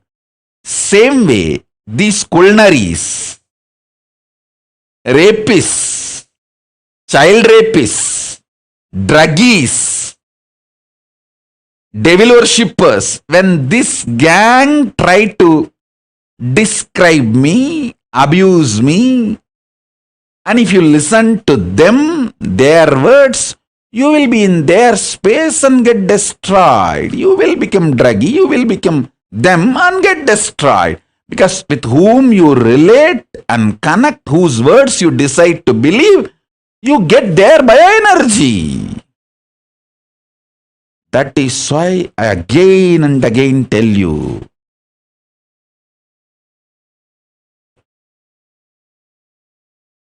if you are doing your independent investigation based on the opinions of the druggies, child rapists, racists, criminals, culnaries, and devil worshippers, you will only reach their space. Rot and die in their space. Listen. That is why it is important to connect with how Krishna introduces himself. Not how Shaguni or Shishubala introduces Krishna.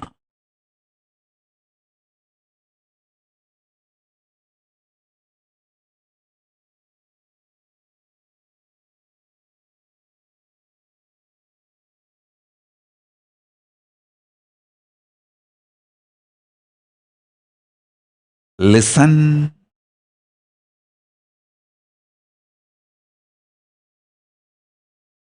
intensely, consciously, ferociously decide to work on your conscious sovereignty. It's extremely exciting, fresh, alive experience of beautiful sunrise.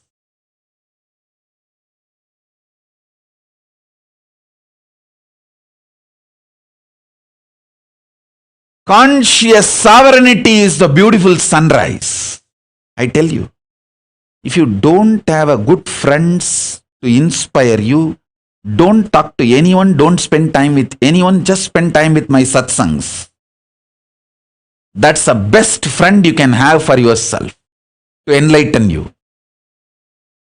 Wrong friends will destroy your life.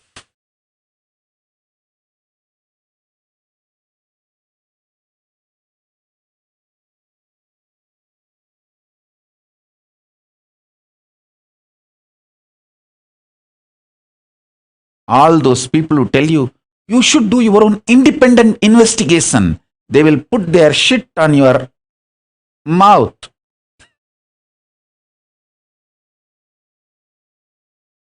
They'll nicely cook it. It may even feel tasty sometimes, spicy.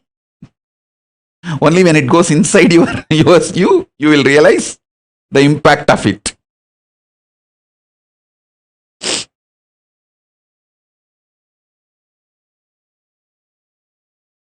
Understand? Falling into the delusion is not wrong, but not coming out is wrong. Falling into the delusion is not wrong, but not coming out is wrong.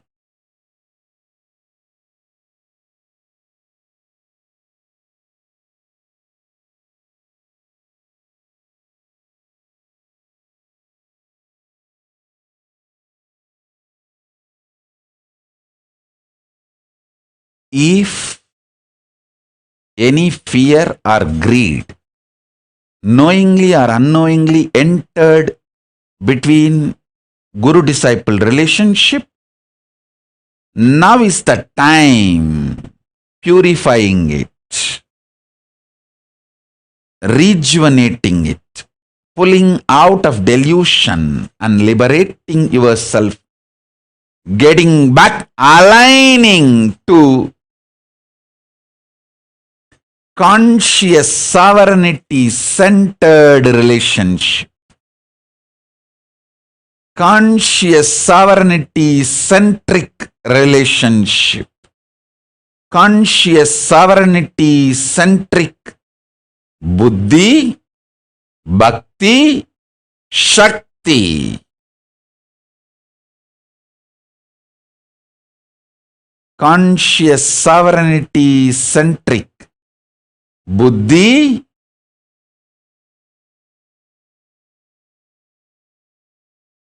bhakti, shakti. I tell you, have right friends who inspire your conscious sovereignty, enlightenment,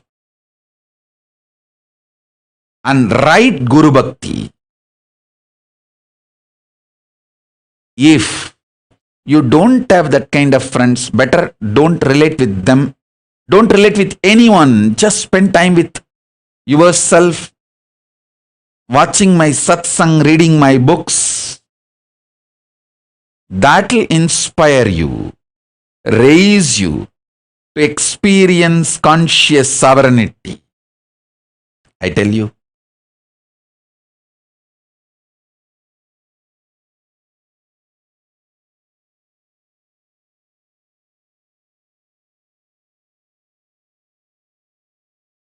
This deluge, pralaya, brings many delusions. Lies looks like facts.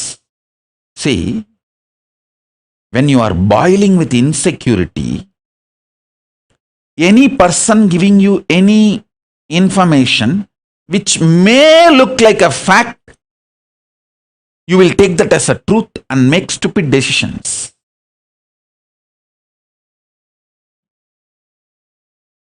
Like this Shishubala and Saguni, when they abuse Krishna, they always get some facts, some figures, some ideas as a evidence for them. Twisted, misrepresented, manipulated.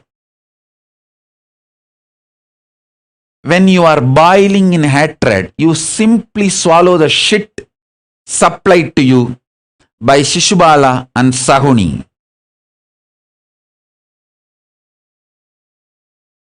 And his gang.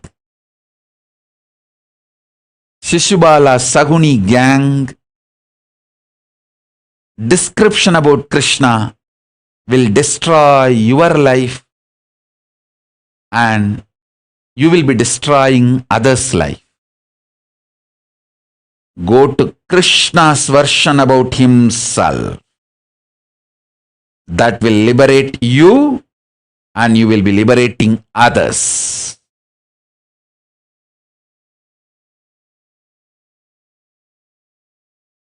Listen to this satsang intensely. This conscious sovereignty centered buddhi, bhakti, shakti, yukti, strategies. These are the best things you can manifest in your life. This Guru Purnima gift for all of you from me is this conscious sovereignty centered buddhi, shakti, bhakti, yukti as a gift. As a gift.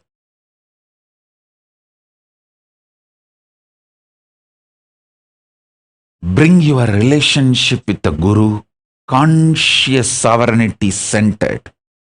He will take care of everything else. He will give you the buddhi to experience you as a conscious sovereign being. He will give you shakti to declare your conscious supremacy over this jagat with a conscious sovereignty. He will give you yukti, conscious sovereignty life strategies.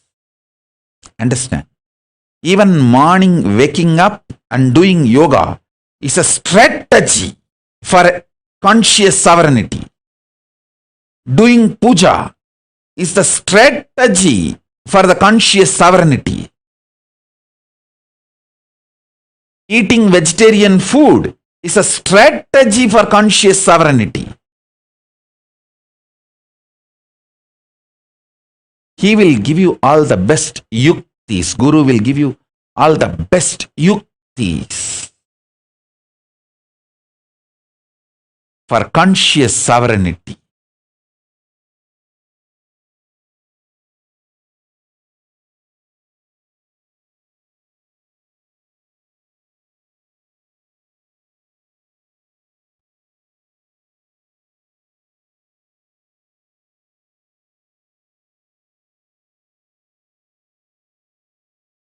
The Madeline Portuguese is writing a message. What an incredible satsang. This is exactly what I needed to hear today. Thank you, Swamiji. Hey, listen. This is exactly what the whole world need to hear. Whole world need to listen. I am talking to each one of you.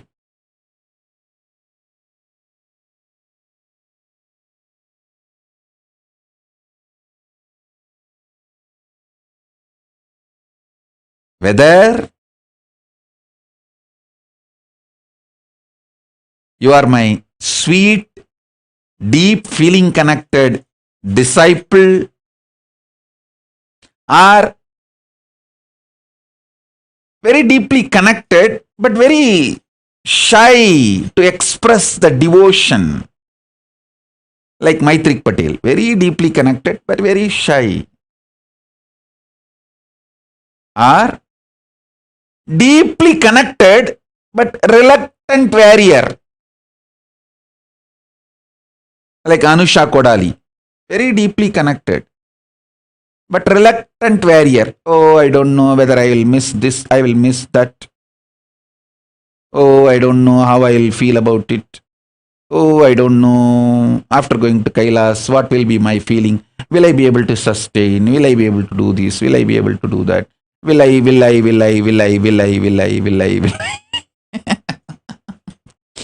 This is what I call reluctant warriors.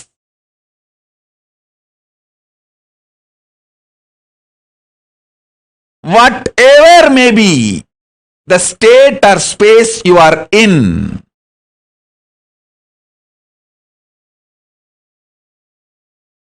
I tell you, you all need to listen to this truth today.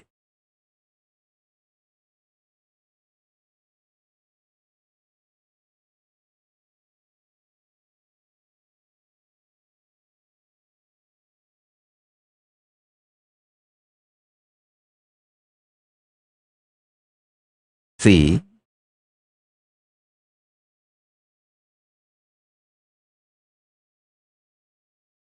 I have some of my balasans, extremely devoted.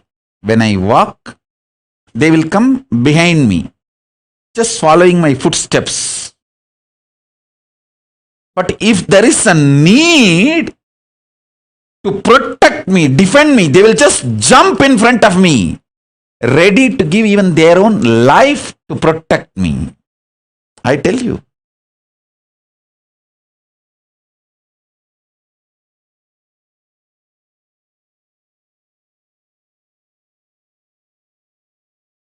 Some of the most beautiful Tyagis have come down with me from Kailasa. They have come down from Kailasa. You will see their manifestations, how they manifest themselves and hold themselves. You will see now when Kailasa is open to all of you, and when you are all able to come and have the experience of Kailasa physically. That kind of a highly dedicated Tyagi disciples, from that level to people who just got connected yesterday's Satsang and feel this guy is talking something with the sense. It is not that as the troll boys, the troll videos and memes guys abuse him. See, many times these trolls and memes guys, they think they can abuse me and try to put some music and edit, cut and twist, manipulate my words and try to spread. But you know, funny thing, I'll give you the statistics.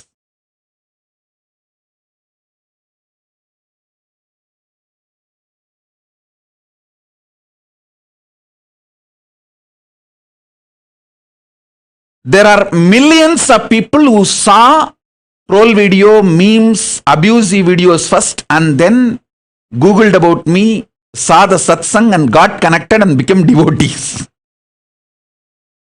But we don't have a single person who was a devotee and saw the troll video or memes video and lost the devotion, left me.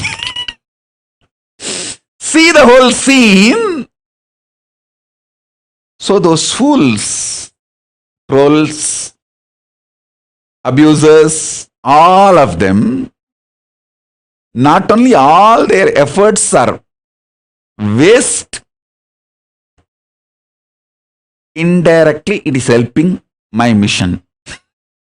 Even though they don't want to help, their intention is no way helping my mission, but the final result is helping my mission. That's the way it is ending. That's the way it is happening. So listen, whether somebody who got connected just yesterday or a great Tyagi, you may be any level disciple.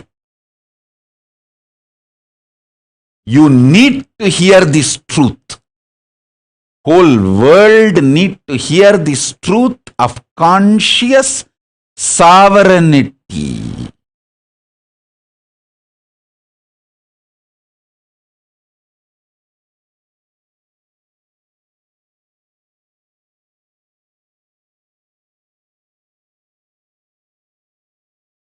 Listen.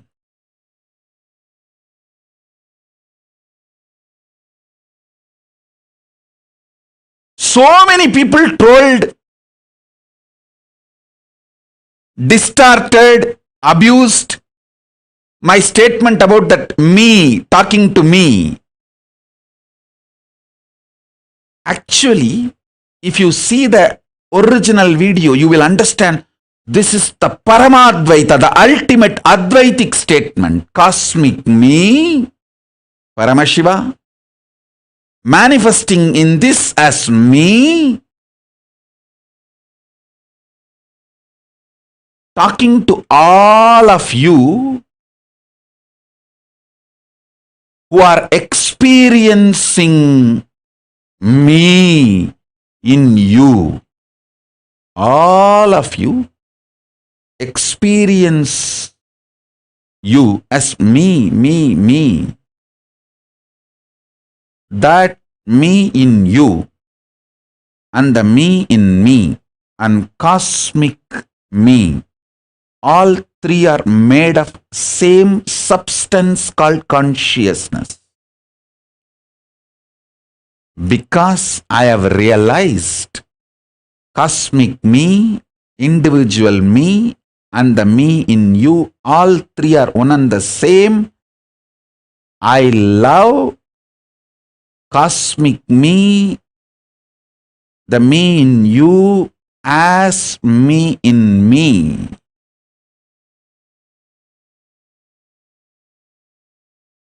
And that me talking through this me to the me in all of you. So many people trolled. I think this is a super hit troll video.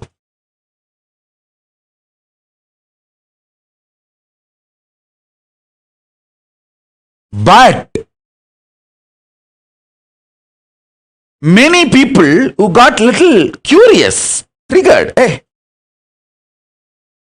something seems to be like making sense. Why is he telling what he is telling? Let me just Google. Whoever Googled and started seeing more satsangs, they all got connected. They all got connected. I tell you,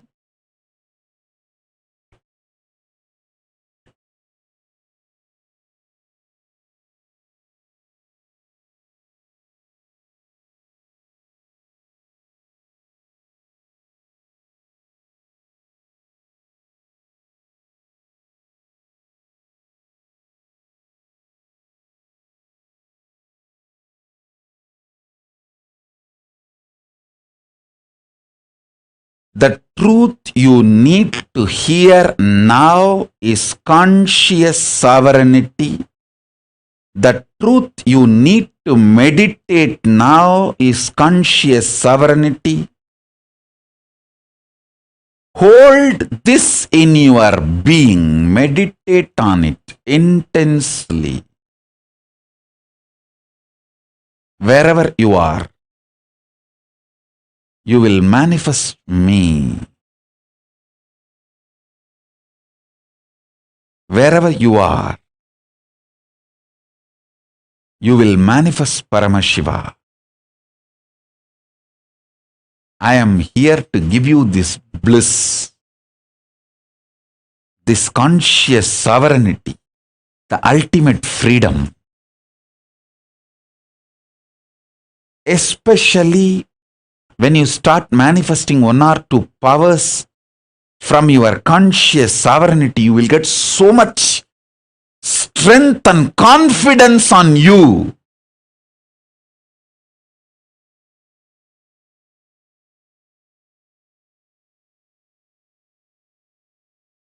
About the conscious sovereignty,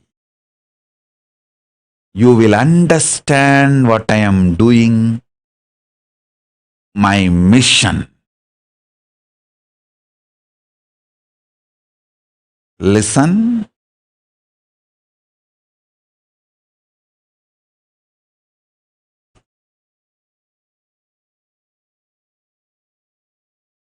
Every breath I am taking, manifesting as words, is initiation to give you conscious sovereignty. Every movement I am doing is a sweet hug, Shaktipada, Shaktinipada, initiating all of you through Sparshadiksha, giving you conscious sovereignty. Everything I do is to make you experience conscious sovereignty.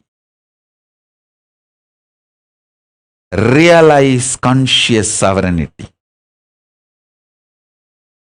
I tell you.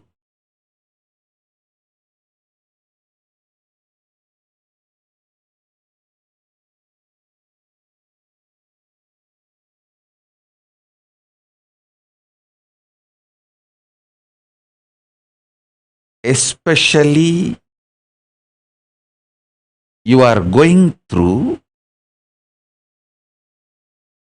the third 7. See, first 7 year, second 7 year, third 7 year, fourth 7 year.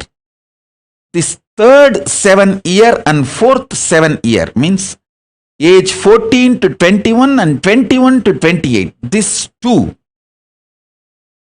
is the most important period of your life. If you are between 14 to 28 and you withstood this pralaya and stayed back with me, I guarantee you are enlightened. I will manifest conscious sovereignty in all its dimension in you, because that is the time internally and externally so much turbulence happens.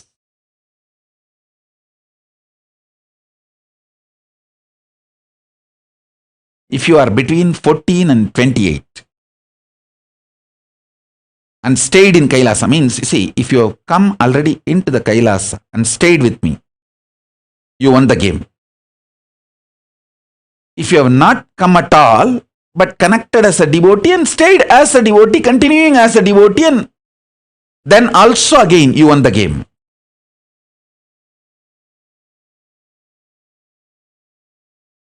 Both team never came, but wanting to come, never broke the integrity. You won the Kailasa, you won the game. Came, withstood all this turbulence and pralaya and stayed. You won the game. This is the most crucial time, this 14 to 28, to build the conscious sovereignty. The hormones, chemicals, everything. The way it churns inside, outside. The way you feel about you, because of that, the way you feel about Guru and others.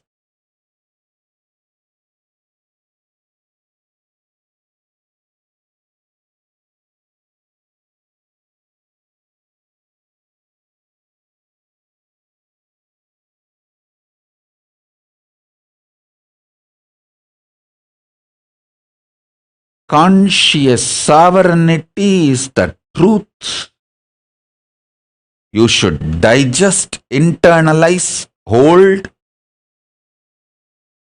build buddhi, bhakti, shakti, yukti out of this powerful truth, conscious sovereignty. It's an ultimate freedom, an ultimate enlightenment.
Sit now, your head, neck,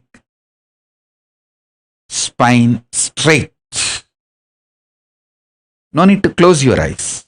Keep your eyes open intensely, seeing me through all your three eyes. I'll give you Shakti Pada and Shaktini Pada to experience conscious sovereignty. Conscious sovereignty.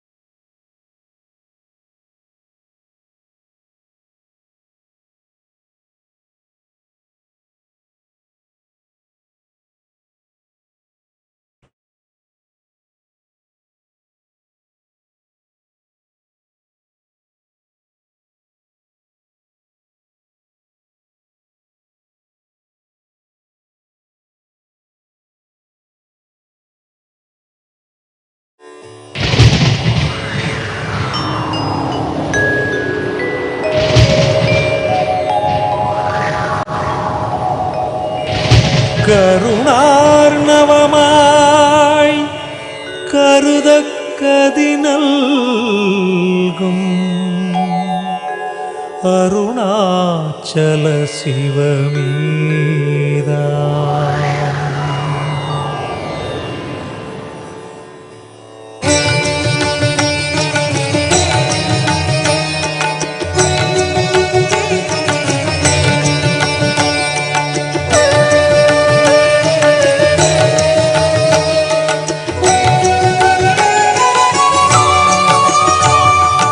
அதுவே தலம் அருணாச்சலம் தலம் யாவிலும் அதிகம் அது பூமியின் இதயம் அறி அதுவே சிவன் இதய பதியாம் ஒரு மறுமத்தலம் பதியாம் அவன் அதிலே பதிவானொளி மலையாய் நிதம் அருணாச்சலம் எனவே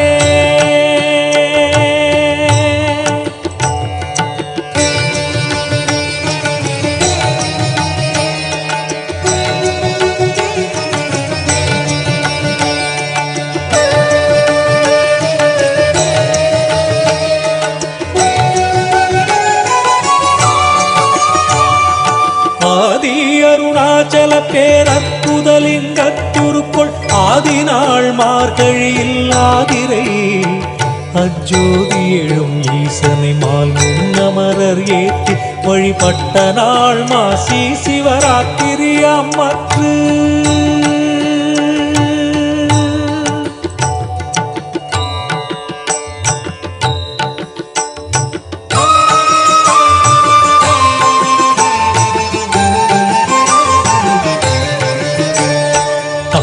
உருவாயும் மொழி மங்குகிரியாக தங்களருளால் உலகம் தாங்குவதற்கன்றி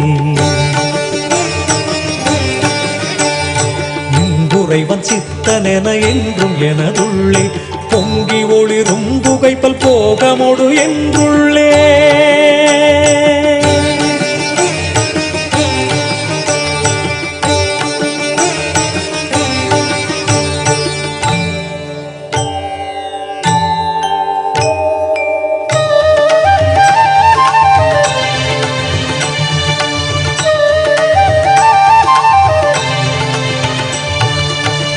எல்லா உலகும் தகையவியலால் புல்லாவினைகள் குணமாம் புகலீது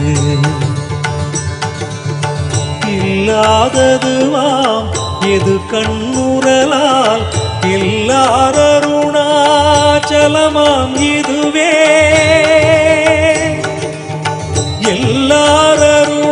எல்லாரருணாச்சலமாம் இதுவே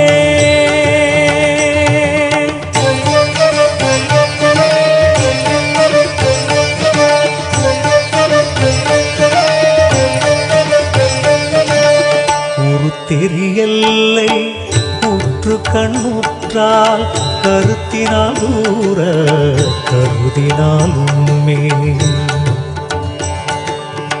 வருத்தமுறாது வராத வேதாந்த அறுத்த விஞ்ஞானம் ஆர்க்கும் உண்டாமே அறுத்த விஞ்ஞானம் ஆர்க்கும் உண்டாமே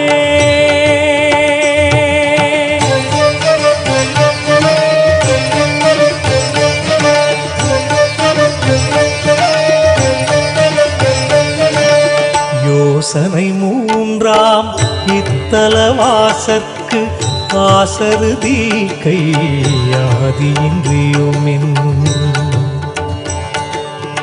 பாசமில் சாயுச்சியம் பயக்கும் மே ஈசனம் என்றன் ஆணையினானே ஈசனாம் என்றன் ஆணையினானே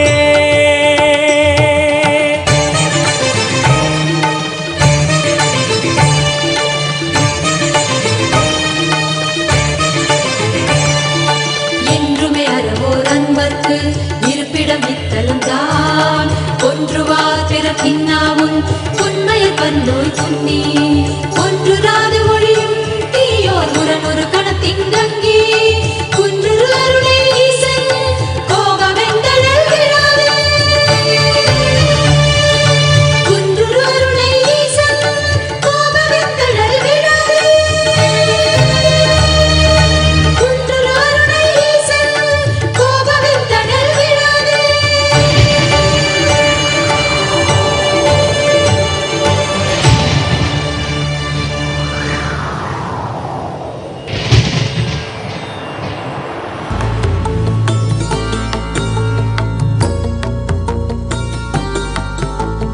எல்லையின் கூத்தனே நடராஜா நீ எல்லையில்லாதவன் நடராஜா அணுவிலே அசைந்திடும் நடராஜா நீ அனைத்திலும் ஆடிடும் நடராஜா எல்லையின் கூத்தனே நடராஜா நீ எல்லையில்லாதவன் நடராஜா அணுவிலே அசைந்திடும் நடராஜா நீ அனைத்திலும் ஆடிடும் நடராஜா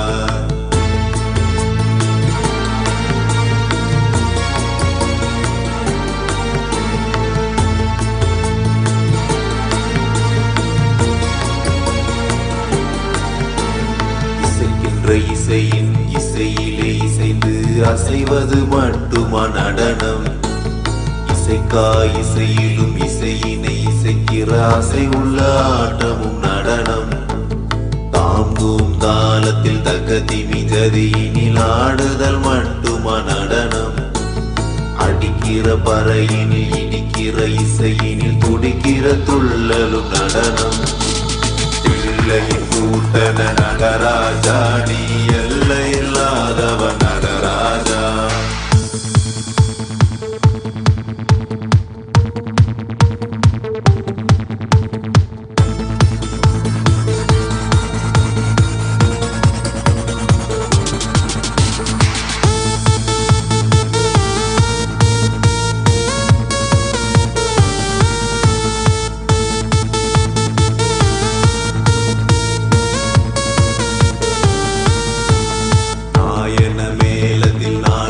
சபையினில் காட்டுதல் மட்டுமா நடனம் நாட்டினை விட்டவர் காட்டினை தேடையில் காட்டிடும் ஆட்டமும் நடனம் மார்கழி மாதத்தில் கானக சபையினில் ஆடுதல் மட்டுமா நடனம் ஆடியில் ஆடிடும் ஆலயம் கூடிடும் ஆனந்த ஆட்டமும் நடனம் சிகு சிகு உடையினில் விறு விறு நடையினில் அடிக்கிற கூத்தா நடனம் கிங்கினி ஓசையில் பொங்கிடும் ஆசையில் வந்திடும் ஆட்டமே நடனம் எல்லையின் கூத்தனை நடராஜா நீ எல்லை இல்லாதவன் நடராஜா அணுவிலே அசைந்திடும் நடராஜா நீ அனைத்திலும் ஆடிடும் நடராஜா எல்லையின் கூத்தனை நடராஜா நீ எல்லை இல்லாதவன் நடராஜா அணுவிலே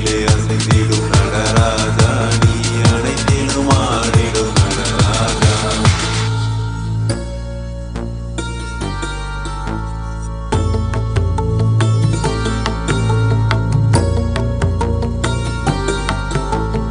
எல்லையின் கூத்தனே நடராஜா நீ எல்லை இல்லாதவன் நடராஜா அணுவிலே அசைந்திடும் நடராஜா நீ அனைத்திலும் ஆடிடும் நடராஜா எல்லையின் கூத்தனே நடராஜா நீ எல்லை இல்லாதவன் நடராஜா அணுவிலே அசைந்திடும் நடராஜா நீ அனைத்திலும் ஆடிடும் நடராஜா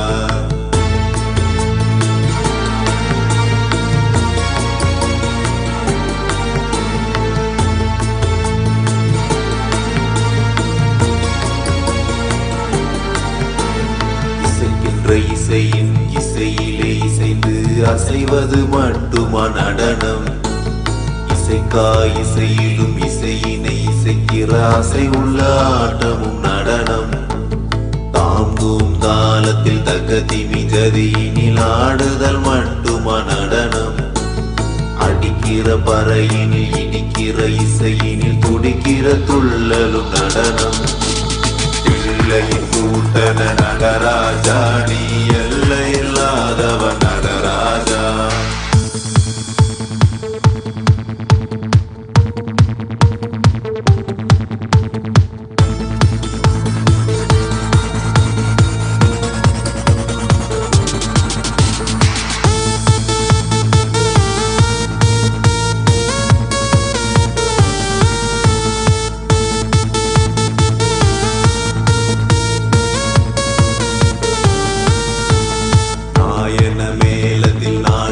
சபையினில் காட்டுதல் மட்டுமா நடனம் நாட்டினை விட்டவர் காட்டினை தேடையில் காட்டிடும் ஆட்டமும் நடனம் மார்கழி மாதத்தில் கானக சபையினில் ஆடுதல் மட்டுமா நடனம் ஆடியில் ஆடிடும் ஆலயம் கூடிடும் ஆனந்த ஆட்டமும் நடனம் சிகு சிகு உடையினில் விறு விறு நடையினில் அடிக்கிற கூத்தா நடனம் கிங்கினி ஓசையில் பொங்கிடும் ஆசையில் வந்திடும் ஆட்டமே நடனம் எல்லையின் கூத்தனை நடராஜா நீ எல்லை இல்லாதவன் நடராஜா அணுவிலே அசைந்திடும் நடராஜா நீ அனைத்திலும் ஆடிடும் நடராஜா எல்லையின் கூத்தனை நடராஜா நீ எல்லை இல்லாதவன் நடராஜா அணுவிலே அசைந்திடும் நடராஜா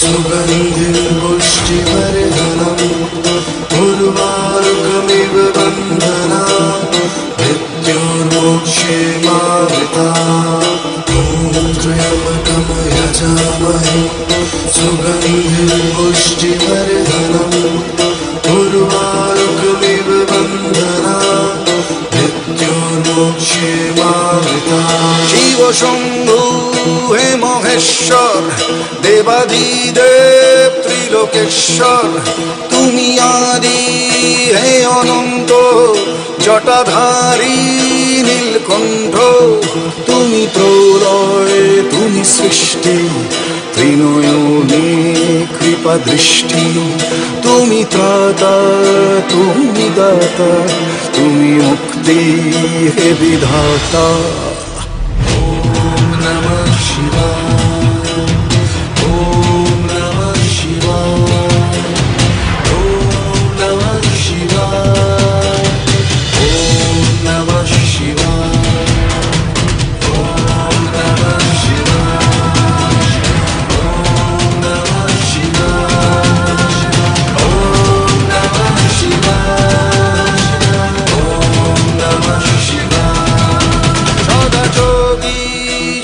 গঙ্গে নিয়ে ভস্য সারা অঙ্গে কর পালন নেত্রীভুবন তব অপার লীলা রঙ্গে ধরো ত্রিশূল নে হস্তে আনো শান্তি শুভ চিত্তে তুমি ত্রাতা তুমি দাতা তুমি মুক্তি হে বিধাতা ওম নমঃ শিবায় ওম নমঃ শিবায় ওম নমঃ শিবায় ওম নমঃ শিবায় ওম নমঃ শিবায় ওম নমঃ শিবায় ওম নমঃ শিবায় ওম ত্র্যম্বকম যজামহে सुगन्धिं पुष्टिवर्धनम् उर्वारुकमिव बन्धना मृत्योर्मोक्षे मावृता ॐ त्र्यम्बकं यजामहे सुगन्धिं पुष्टिवर्धनम् उर्वारुकमिव बन्धना मृत्योर्मोक्षे मावृता ॐ नमः शिवाय ओम नमः शिवाय ओम नमः शिवाय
शपथ हाय तुला मायभूमीची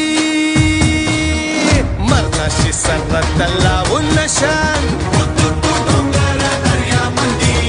तुफान बेवान नाच करू वस्तू जीव शिवबाच्या पायावरी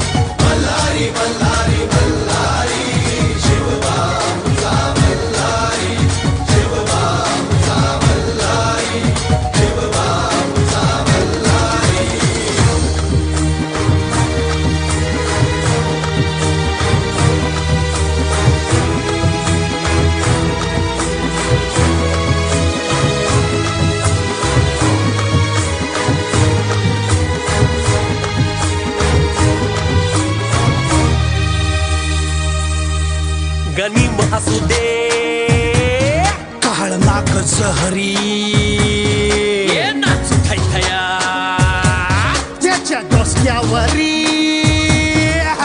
पोलादी मुठीनं दुश्मनाच पोलादी टाचन तुडवून सौराज्य सद्गुराव राज्या परी शिवाचं आमचा मल्हारी शिवाचं आमचा मल्हारी शिवाचं आमचा मल्हारी मल्हारी मल्हारी मल्हारी शिवा आमचा मल्हारी मल्हारी मल्हारी मल्हारी शिवा आमचा मल्हारी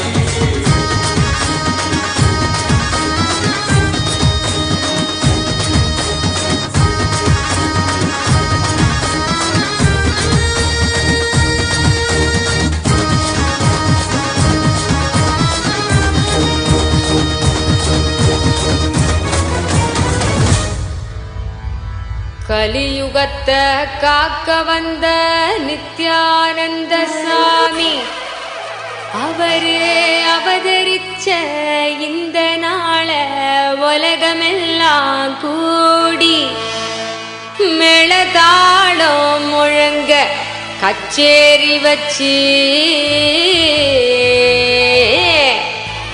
ஆனந்தமா போற்றி பாடி கொண்டாடுங்கடி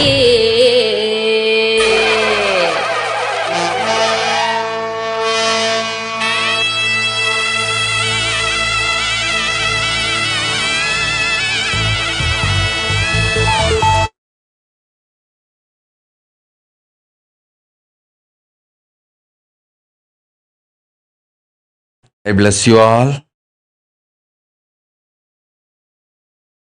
Let's all radiate with integrity, collective integrity.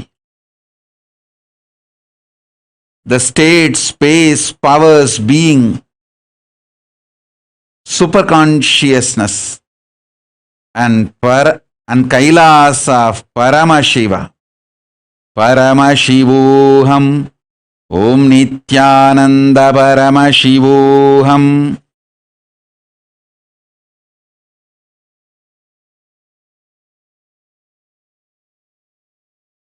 The state, space, powers, being, and superconsciousness of Paramashiva, Kailasa of Paramashiva.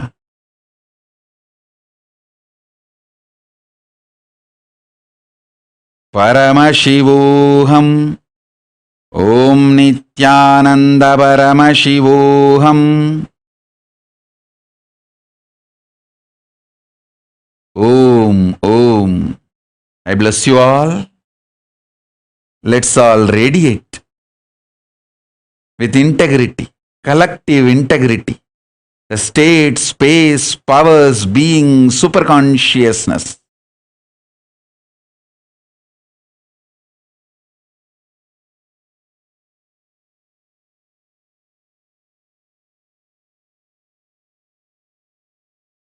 And Kailasa of Paramashiva. I bless you all. Let's all radiate with integrity, collective integrity, authenticity, responsibility, enriching, causing, Paramadvaitam, Shuddhadvaita Saivam, the state, space, powers, being, superconsciousness, and Kailasa of Paramashiva. Paramashivoham, Om Nithyananda Paramashivoham, the eternal bliss, Nithyananda. Thank you. Be blissful.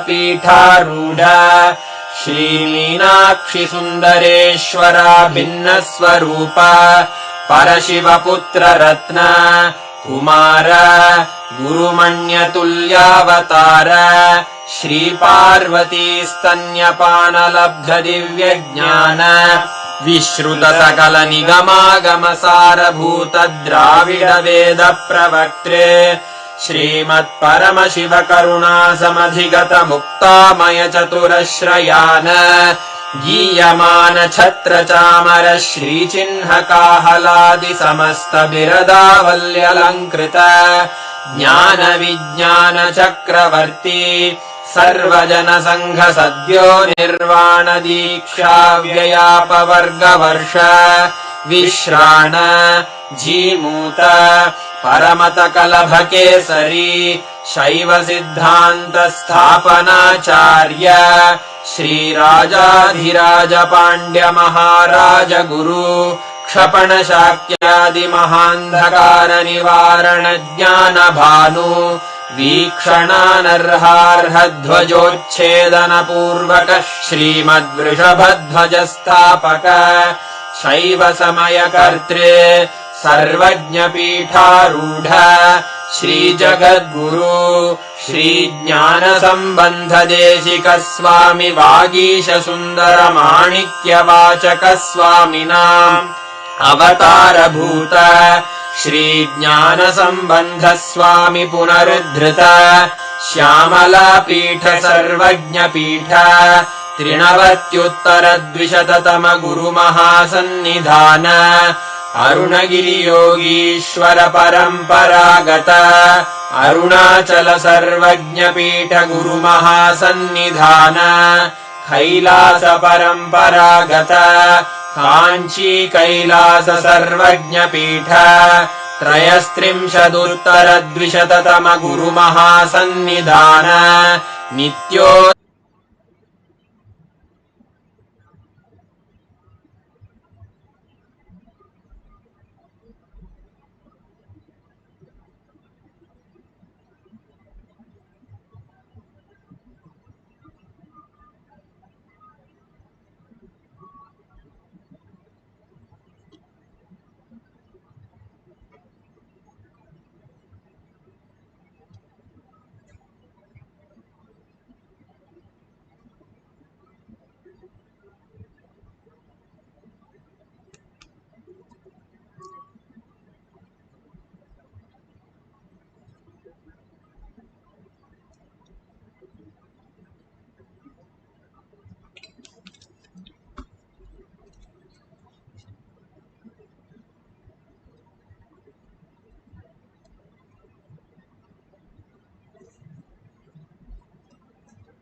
guidance of Supreme Pontiff of Hinduism, Jagadguru Mahasannidhanam, His Divine Holiness, Bhagwan Nithyananda Paramashivam. Let's start with the Sadguru Vandanam. Nithyanandam Paramasukhanam Kevalam Jnanamurtim द्वन्द्वातीतं गगनसदृशं तत्त्वमस्यादिलक्ष्यम् एकं नित्यं विमलमचलं सर्वदी साक्षिभूतं भावातीतं त्रिगुणरहितं सद्गुरुं तं Namami. Let's go through the disclaimers. Security measures. No photography, video, audio recording. Important cautions.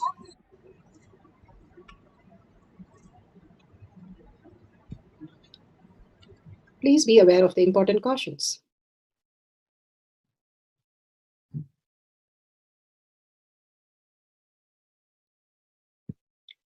What is spa manifestation? Let's hear from Bhagwan himself explaining what is spa manifestation. All the 25 states of consciousness, when they happen in you, due to your chemicals and hormones ups and downs, it is powerlessness. When it happens in you, out of your free will and consciousness, it is powerfulness. That's all. When you fall into sleep, it is powerlessness. When you enter into sleep, it is powerfulness. When you fall into dream, it is powerlessness. When you decide to dream, it is powerfulness.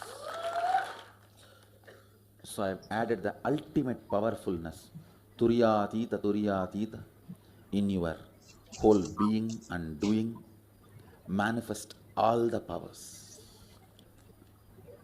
Understand, power manifestation is nothing but cognitive shift. It is not work. It is cognitive shift.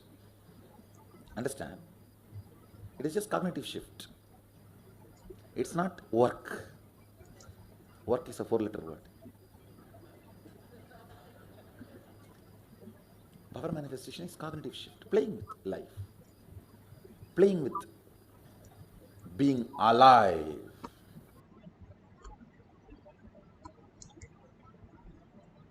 Beautifully, Bhagwan has given us the definition for what is power manifestation. Becoming alive, the cognitive shift from the space we are as a body and mind to conscious sovereignty. The superconscious space that we can experience is power manifestation. It is a science. That is why Bhagwan has given us such beautiful pramanas, the evidences that it is a science. It is repeatable and achievable for each one of us. As long as we are a being, we can experience this consciousness. Science of our manifestation is authentic, time-tested, scientific and foolproof. The pramanas, the evidences from Shastras, the scriptures, Shastra Pramana, the eternal unchangeable truth revealed in the source scriptures, the Vedas and the Agamas, Apta Pramana, experience and the results of the Aptas. Who are the Aptas? The Rishis, Munis, Ganas, Nayamas, Alvars, Siddhas. All of them are authority of Hinduism. Millions of people have manifested the superconscious space and experienced the oneness with Paramashiva, which is authentic, time-tested, scientific and foolproof. The Atma Pramana, account of His Divine Holiness Bhagwan Nithyananda Paramashivam, this millennium's avatar's personal experience of each power manifestation, Bhagwan's very own Leelas. Bhagwan has beautifully manifested all the powers, showing us how a human can have a superconscious breakthrough, how to experience the conscious sovereignty in each action, words and thoughts, and beautifully aligning to the Shastra Pramana and Apta Pramana.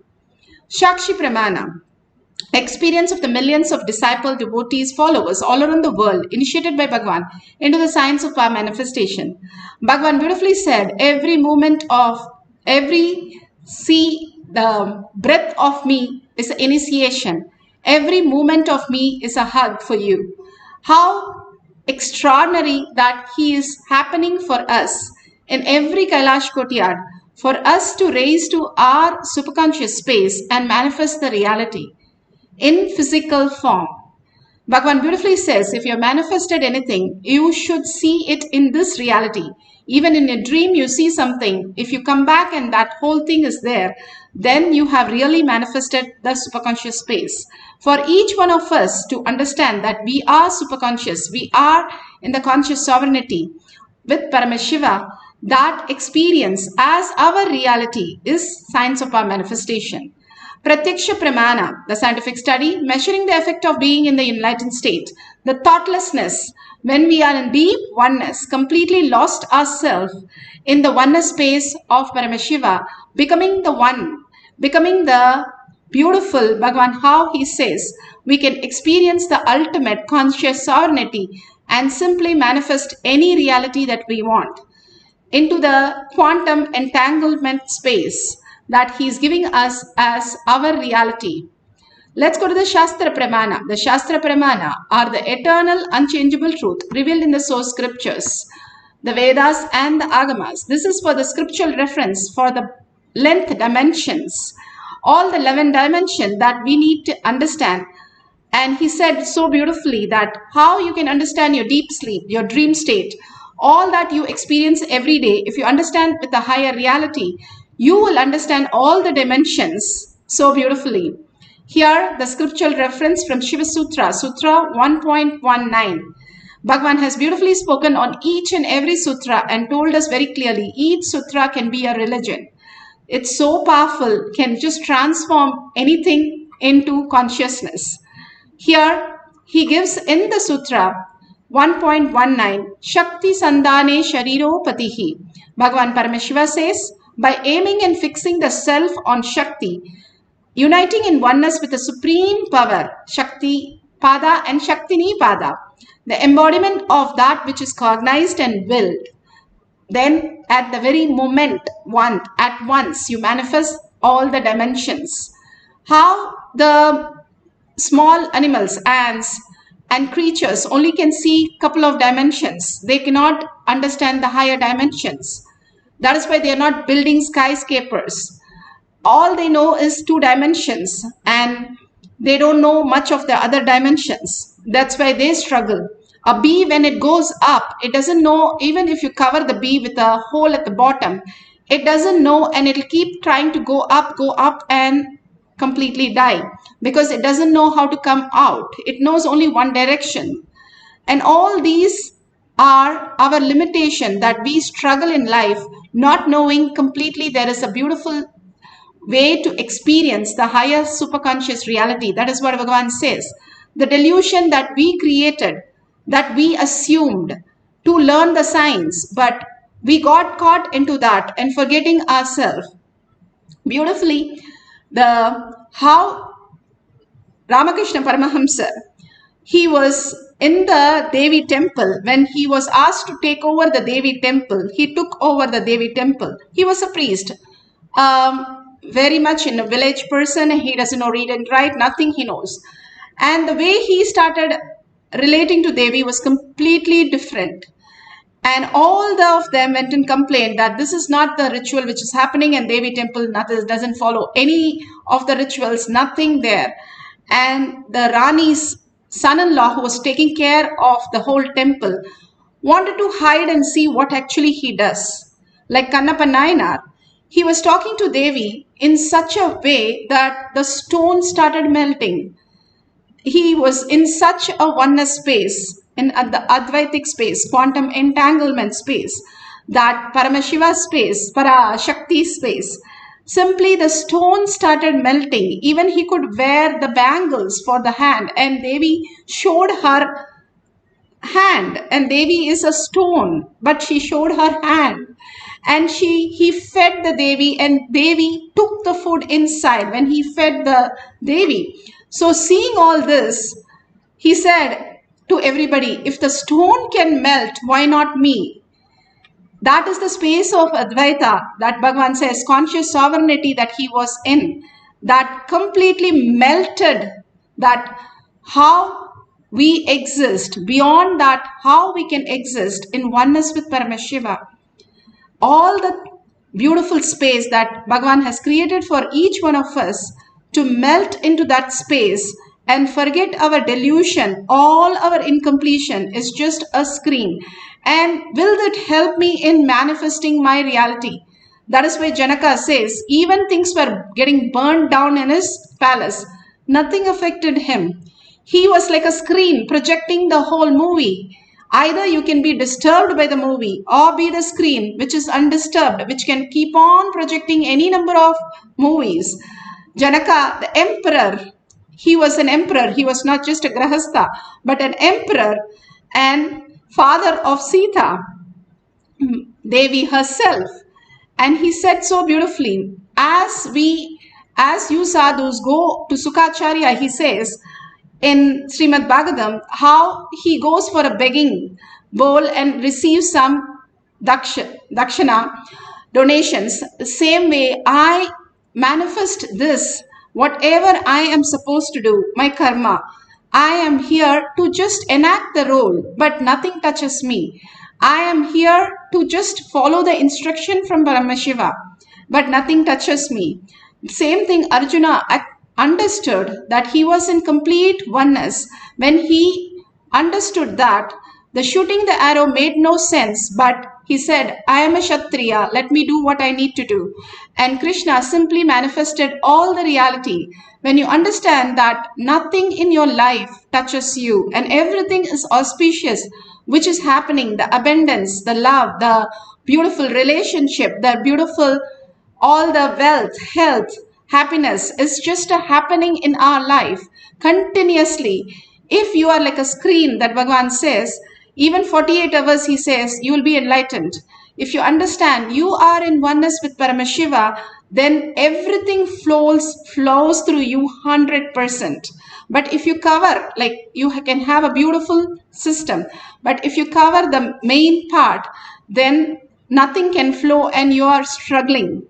All that needs to be done is just surrender to Bhagavan's lotus feet and experience the conscious sovereignty, and Bhagavan will raise us in every action into the ultimate space of oneness, manifesting our life to the extreme possibility. He is waiting to manifest. It's like Bhagavan beautifully says how we are all Brahmanya Prahuputratam, the whole cosmos is showering on us and saying, you are the next prince and princess, and we don't listen to that. We are struggling and thinking that we can achieve something.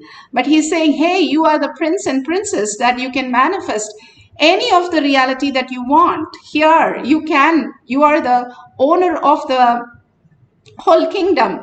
And if we allow Paramashiva to manifest, he is going to manifest everything and much beyond as our reality.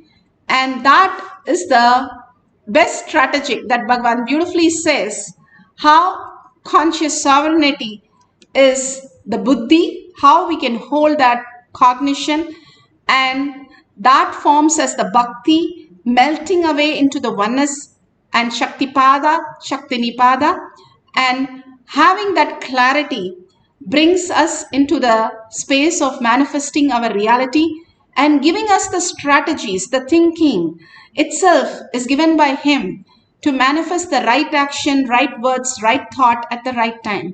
Beautifully, Bhagavan has given us the ultimate science of power manifestation. That is our very own life.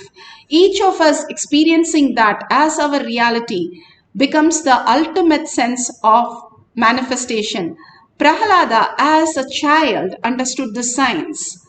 He was such a beautiful space. He could have chosen that my father is a king, I'll be an emperor, I will decide to be an emperor. He could have decided, but he chose that Vishnu is his ultimate, Krishna is his ultimate, Parandama has his ultimate.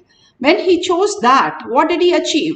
If he has chosen a prince, he would be sitting as a king and ruling just like his father, hurting the humanity and destroying. But he chose Krishna. What happened?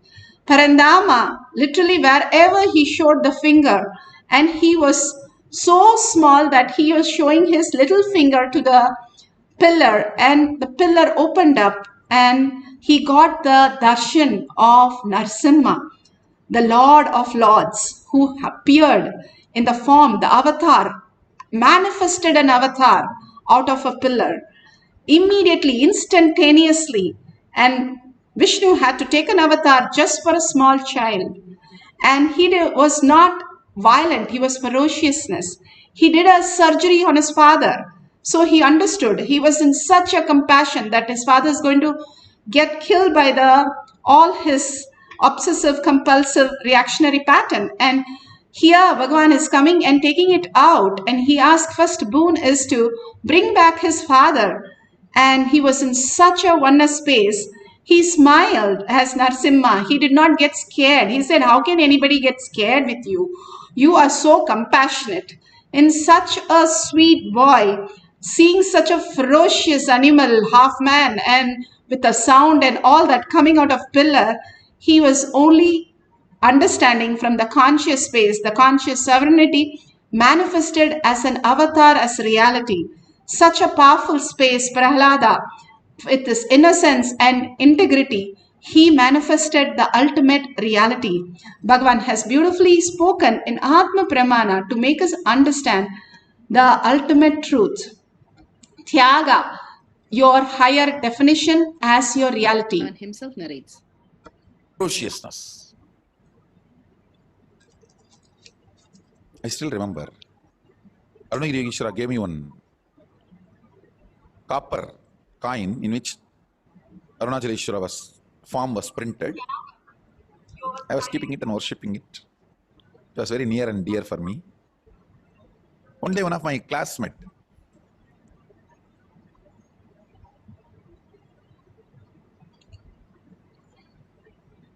he was given a chocolate by another friend, and he said, no, I don't want chocolate. Instead, if you give me that money, I'll be happy. The friend asked, what you are going to do with that money? He said, near my house, somebody is building a temple. I have decided that till the temple is completed, I will not eat chocolate, and I'll collect all the money and give it to the temple to complete that construction. Even if he collects everything, he may give some 10 bricks, not more than that. But his way of tyaga, I was so happy I gave this dollar to him, which I was worshipping for quite a long time. And after a few hours, I came back to temple to meet Arunagiri Yogeshwara. I told him that I did this. He was so happy. He said, learn to respect Shraddha. That time he did not use the word Tyaga, he used the word Shraddha. I can say both different words, but ultimately same experience. See, that friend may contribute only 10 bricks. Even if he saves all the money he eats as chocolate, it may come maximum 50 rupee to 100 rupee. And with that 50 to 100 rupee, he may contribute some 10 bricks or, I don't know, 20 bricks, less than 10, 20 bricks. But his ferociousness, more than the contribution he does to temple, his heart will become temple. So beautiful. Bhagavan has told what happens when we have Tyaga, the higher identity. Integrity to our higher identity is Tyaga, not giving up anything else. We giving up the delusion and holding the highest reality. Here you can have the Shakshi Pramana. Asked me to ask general knowledge questions. So I said, who is the fourth president of US? And she was seeing, and she actually came to the last name very quickly. She said Madison. She actually didn't know how to spell. I mean, she spelled it Madison. And the first name also, she said it starts with J and A. And she missed M, but she said ES. So it was really surprising. We didn't know. We had to search, and we had to confirm it later on. Beautifully, you can see how the Balasans in the courtyard, not only they were able to manifest the powers, they were able to download. When we put the Balasans on the stage, that's what Bhagavan said, they have come down for each of the avatar, whether it is Ramakrishna Paramahamsa, Ramana Maharshi, all of the avatar, bring down all the great avatars and all the great Brahma Yogis with them. It is not just them, but all of them who come down with them is such a scene to be seen. And even Vivekananda, who's a great Brahma Yogi who has come down, Sudama again is a Brahma Rishi. All of them who have come down with the avatars to showcase their Tyaga, the ultimate oneness. Other than Paramashiva, they don't have a context, the thought or action in their life. Living like that is the ultimate space that you can cherish. Each one of you have raised, Bhagavan has brought 7 crore people before him, with him, after him, he said once. Such a large number of us have come down this time to experience the oneness with Paramashiva. Manifesting all these powers open up our real dimension to us.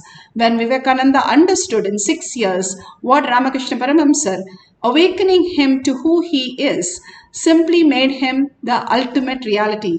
Bhagavan is waking us through all this power manifestation to make us realize who we are. Each one of us, gods and goddesses, sitting here in this beautiful space of oneness to manifest all the powers of Paramashiva. If you have a pen and paper, that's wonderful. If you have the Jnananjan in your Kantamala, you can apply in your third eye and your temples. If you have camera, download a timestamp and record the whole thing. You see, Kailash Kotiyan Manifesting Power page has lots and lots of beautiful sharing. And what is sharing different from other sharing? When you see a painting which is drawn by a mad person, you fall into the madness itself. That is the scientific research. When you see all these power manifestation videos, because they are entangling Paramashiva in the oneness space, quantum entanglement, you also start becoming in that space. The more you watch, the more you manifest the ultimate reality, because you are mirroring neuron catches the highest reality. The oneness capsules and all these great signs Bhagavan has given to make us manifest the ultimate reality, recognizing who we are and showcasing the divine space that who we exist at your original conscious sovereignty centric space. Now, guidelines, let's go to the power manifestation, the deep meditative space already that we are in. So take some random questions that you always wanted an answer which you have no idea, and write down these questions. If you have a partner, that's wonderful. Otherwise, write down these questions. And just through your third eye, do not use any of these logic. No mind, no thoughts allowed in this session.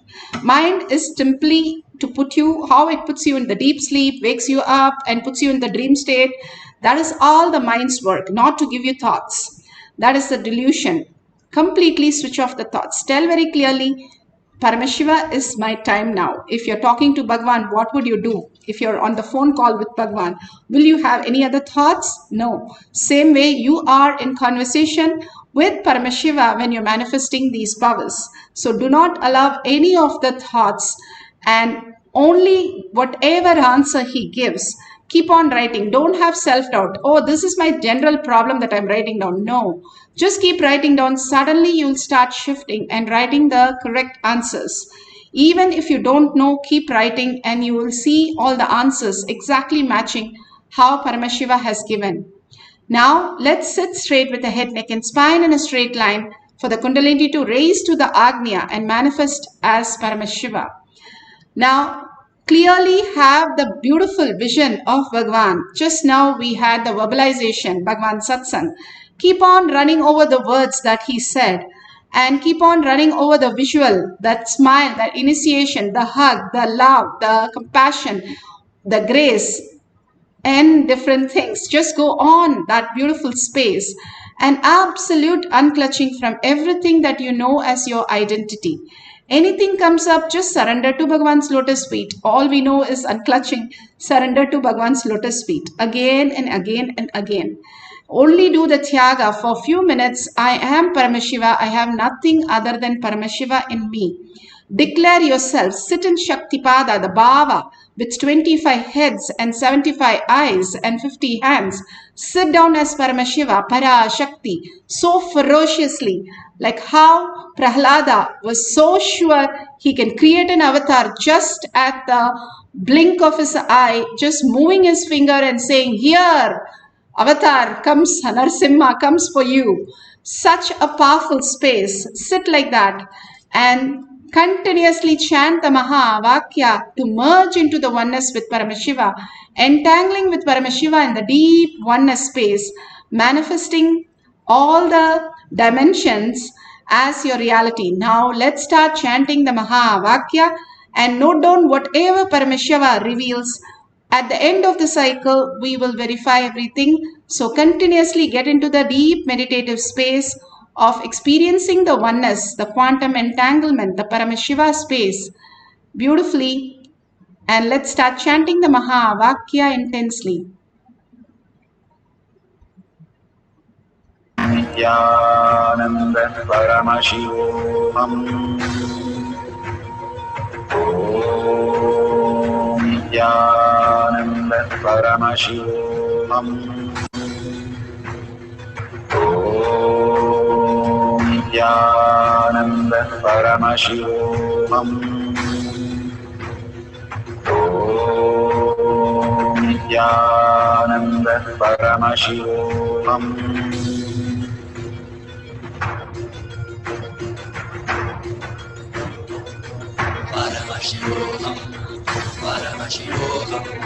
Let Paramashiva's third eye manifest in all our third eyes.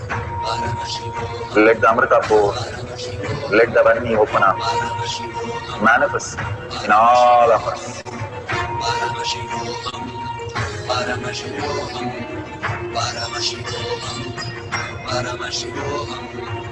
Let Paramashiva overflow, manifest the powers in all our third eyes. Om Nithyananda Paramashivoham. Om Nithyananda Paramashivoham. Om Nithyananda Paramashivoham. Om Nithyananda Paramashivoham. Om Nithyananda Paramashivoham. Om Nithyananda Paramashivoham. Om Nithyananda Paramashivoham. Om Nithyananda Paramashivoham. Om Nithyananda Paramashivoham. Om Nithyananda Paramashivoham. Om Nithyananda Paramashivoham.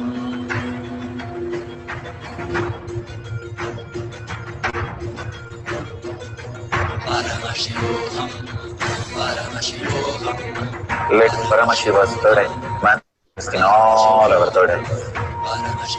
Let the Amrita pour, let the Varni open up, manifest in all of us.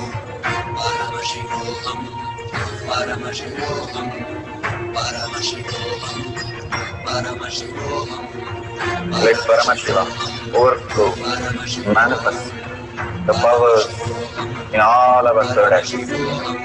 Om Nithyananda Paramashivoham. Om Nithyananda Paramashivoham.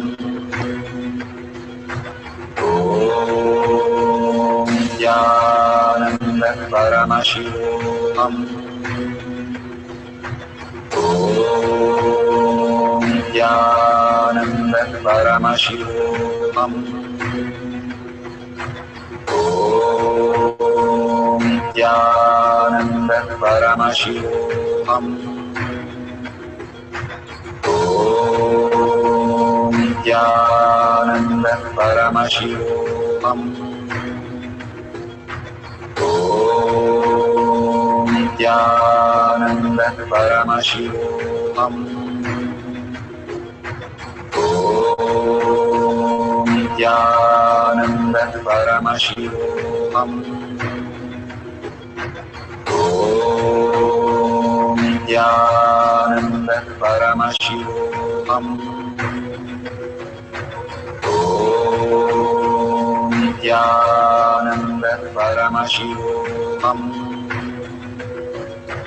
Om Nithyananda Paramashivoham. Om Nithyananda Paramashivoham. Om Nithyananda Paramashivoham. Om Nithyananda Paramashivoham. Om Nithyananda Paramashivoham. Om Nithyananda Paramashivoham. Om Nithyananda Paramashivoham. Om Nithyananda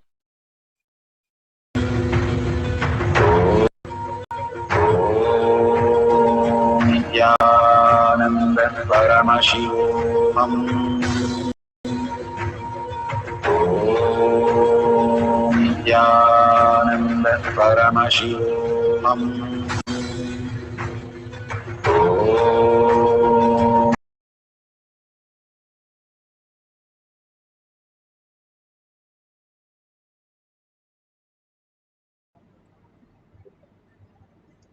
So beautiful, the first cycle. Whatever you have now, got it. Make sure you authentically verify the details. I am feeling extremely in oneness. That's beautiful. But you verifying that makes you understand that something beyond the thinking, the mind, when it's in the lower frequency, creates only matter. That is your body. When the mind in higher frequency, when you're in deep meditation, creates reality. So your reality should match how you can manifest something beyond your five senses. If you understand that mind can simply manifest as your reality, you will be continuously in the higher frequency to materialize all the great strategies in your life.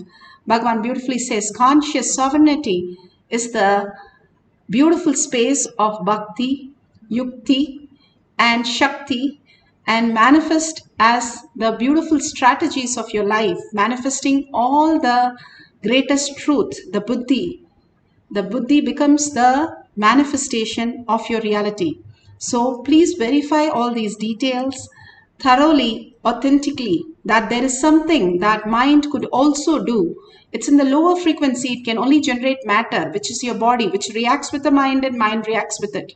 But in the higher frequency, when you are in the Paramashiva space, manifest higher reality, that it can just manifest anything from thin air to materialize as your reality, auspiciousness, abundance, and all the reality. And this is a beautiful challenge for our mind to showcase, hey, see, without any of your involvement of five senses, I am manifesting something beyond that. And here is the result. When we confirm with the mind, hey, I have done it, that proves to you that you are Paramashiva, not just the body and that five senses that you know, but something beyond that. You are Paramashiva. You can just download any information from anywhere. Length is the verbalization, the matter, the earth element. Breath is the liquid, water element. Depth is the fire. That is why Guru is the depth fire who transform the water into the steam, the air, the time element. You become beyond the time and space when you start manifesting the depth dimension. All these great truths, when we understand from a higher frequency, it's completely different. When we are in chaos, we understand everything as matter. But when we are in pure oneness, we understand the same thing in much higher way, higher possibility that we are, and manifest our reality is what we came down here to. The Kailasa in us starts opening up. So we'll have one more cycle. Surrender everything to Paramashiva, everything, and completely hold your mind in the conscious sovereignty, oneness with Paramashiva. The Parama Advaita space that Bhagavan says, quantum entanglement. Each one of us is the higher frequency we are. And coming down to as body and as a mind, what we understand is the lower frequency of it. When the mind raises to higher frequency, it starts manifesting the true reality who we are, the Paramashiva, Para, Shakti space. Each one of us are gods and goddesses sitting here in the Parama Advaita space with Bhagavan. How Ramakrishna Paramahamsar was able to bring that transformation in Vivekananda in just a tap. He put him in 3 days of continuously in the oneness space. He doesn't know the difference between the food and his hand eating and the body which is receiving the food. It was such a beautiful experience that he went through. And that is possible for each one of us when we raise to the frequency of oneness with Paramashiva as our ultimate reality. And what it could bring, it is bringing the most auspiciousness, even at a glimpse of it, as our reality. What happened to Vivekananda, we know. Each one of us can raise into that level of consciousness, manifesting that level of reality. And only if we let go our identity for a few minutes and be in the Paramashiva space, the conscious sovereignty that Bhagavan is giving us as a blessing, as a boon till Guru Purnima. He says, every breath of mine and every breath of mine is an initiation. Every movement of mine is a hug. Such a beautiful space that Bhagavan is giving us. Let's entangle with that beautiful space and just merge into Paramashiva space. And let's start chanting the Mahavakya for the second cycle. At the end of the cycle, you can verify. Let's get into the deep oneness, the meditative space, to experience as our reality. Each one of us, only if we experience, we start understanding the higher signs. Oh, I've tried sitting and manifesting so many times, it doesn't happen. No, each step towards it itself is the biggest blessing that you're taking. And then Bhagavan says, even the everyday yoga, everyday puja, everyday satsang, everything is aligning you to the conscious sovereignty. Don't miss the opportunity of manifesting your higher reality by entangling with Bhagavan. Bhagavan himself sits in Kailash courtyard and lets us to manifest the higher reality. And that we'll be so blessed to understand how these Balasins every day do the Kailash courtyard and manifest higher signs. We also become like the Balasins, manifesting all the powers of Paramashiva. Let's start chanting the Mahavakya intensely, merging into oneness with Paramashiva and manifesting the length dimension. Paramashivoham.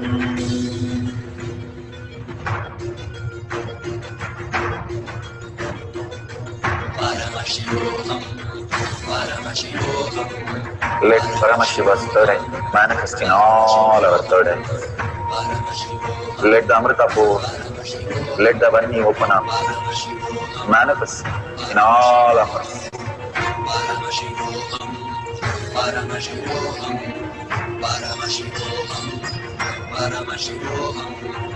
Let Paramashiva overflow, manifest the powers in all our third eyes. Om Nithyananda Paramashivam. Om Nithyananda Paramashivam. Om Nithyananda Paramashivam. Om Nithyananda Paramashivoham. Om Nithyananda Paramashivoham. Om Nithyananda Paramashivoham. Om Nithyananda Paramashivoham. Om Nithyananda Paramashivoham. Om Nithyananda Paramashivoham. Om Nithyananda Paramashivoham. Om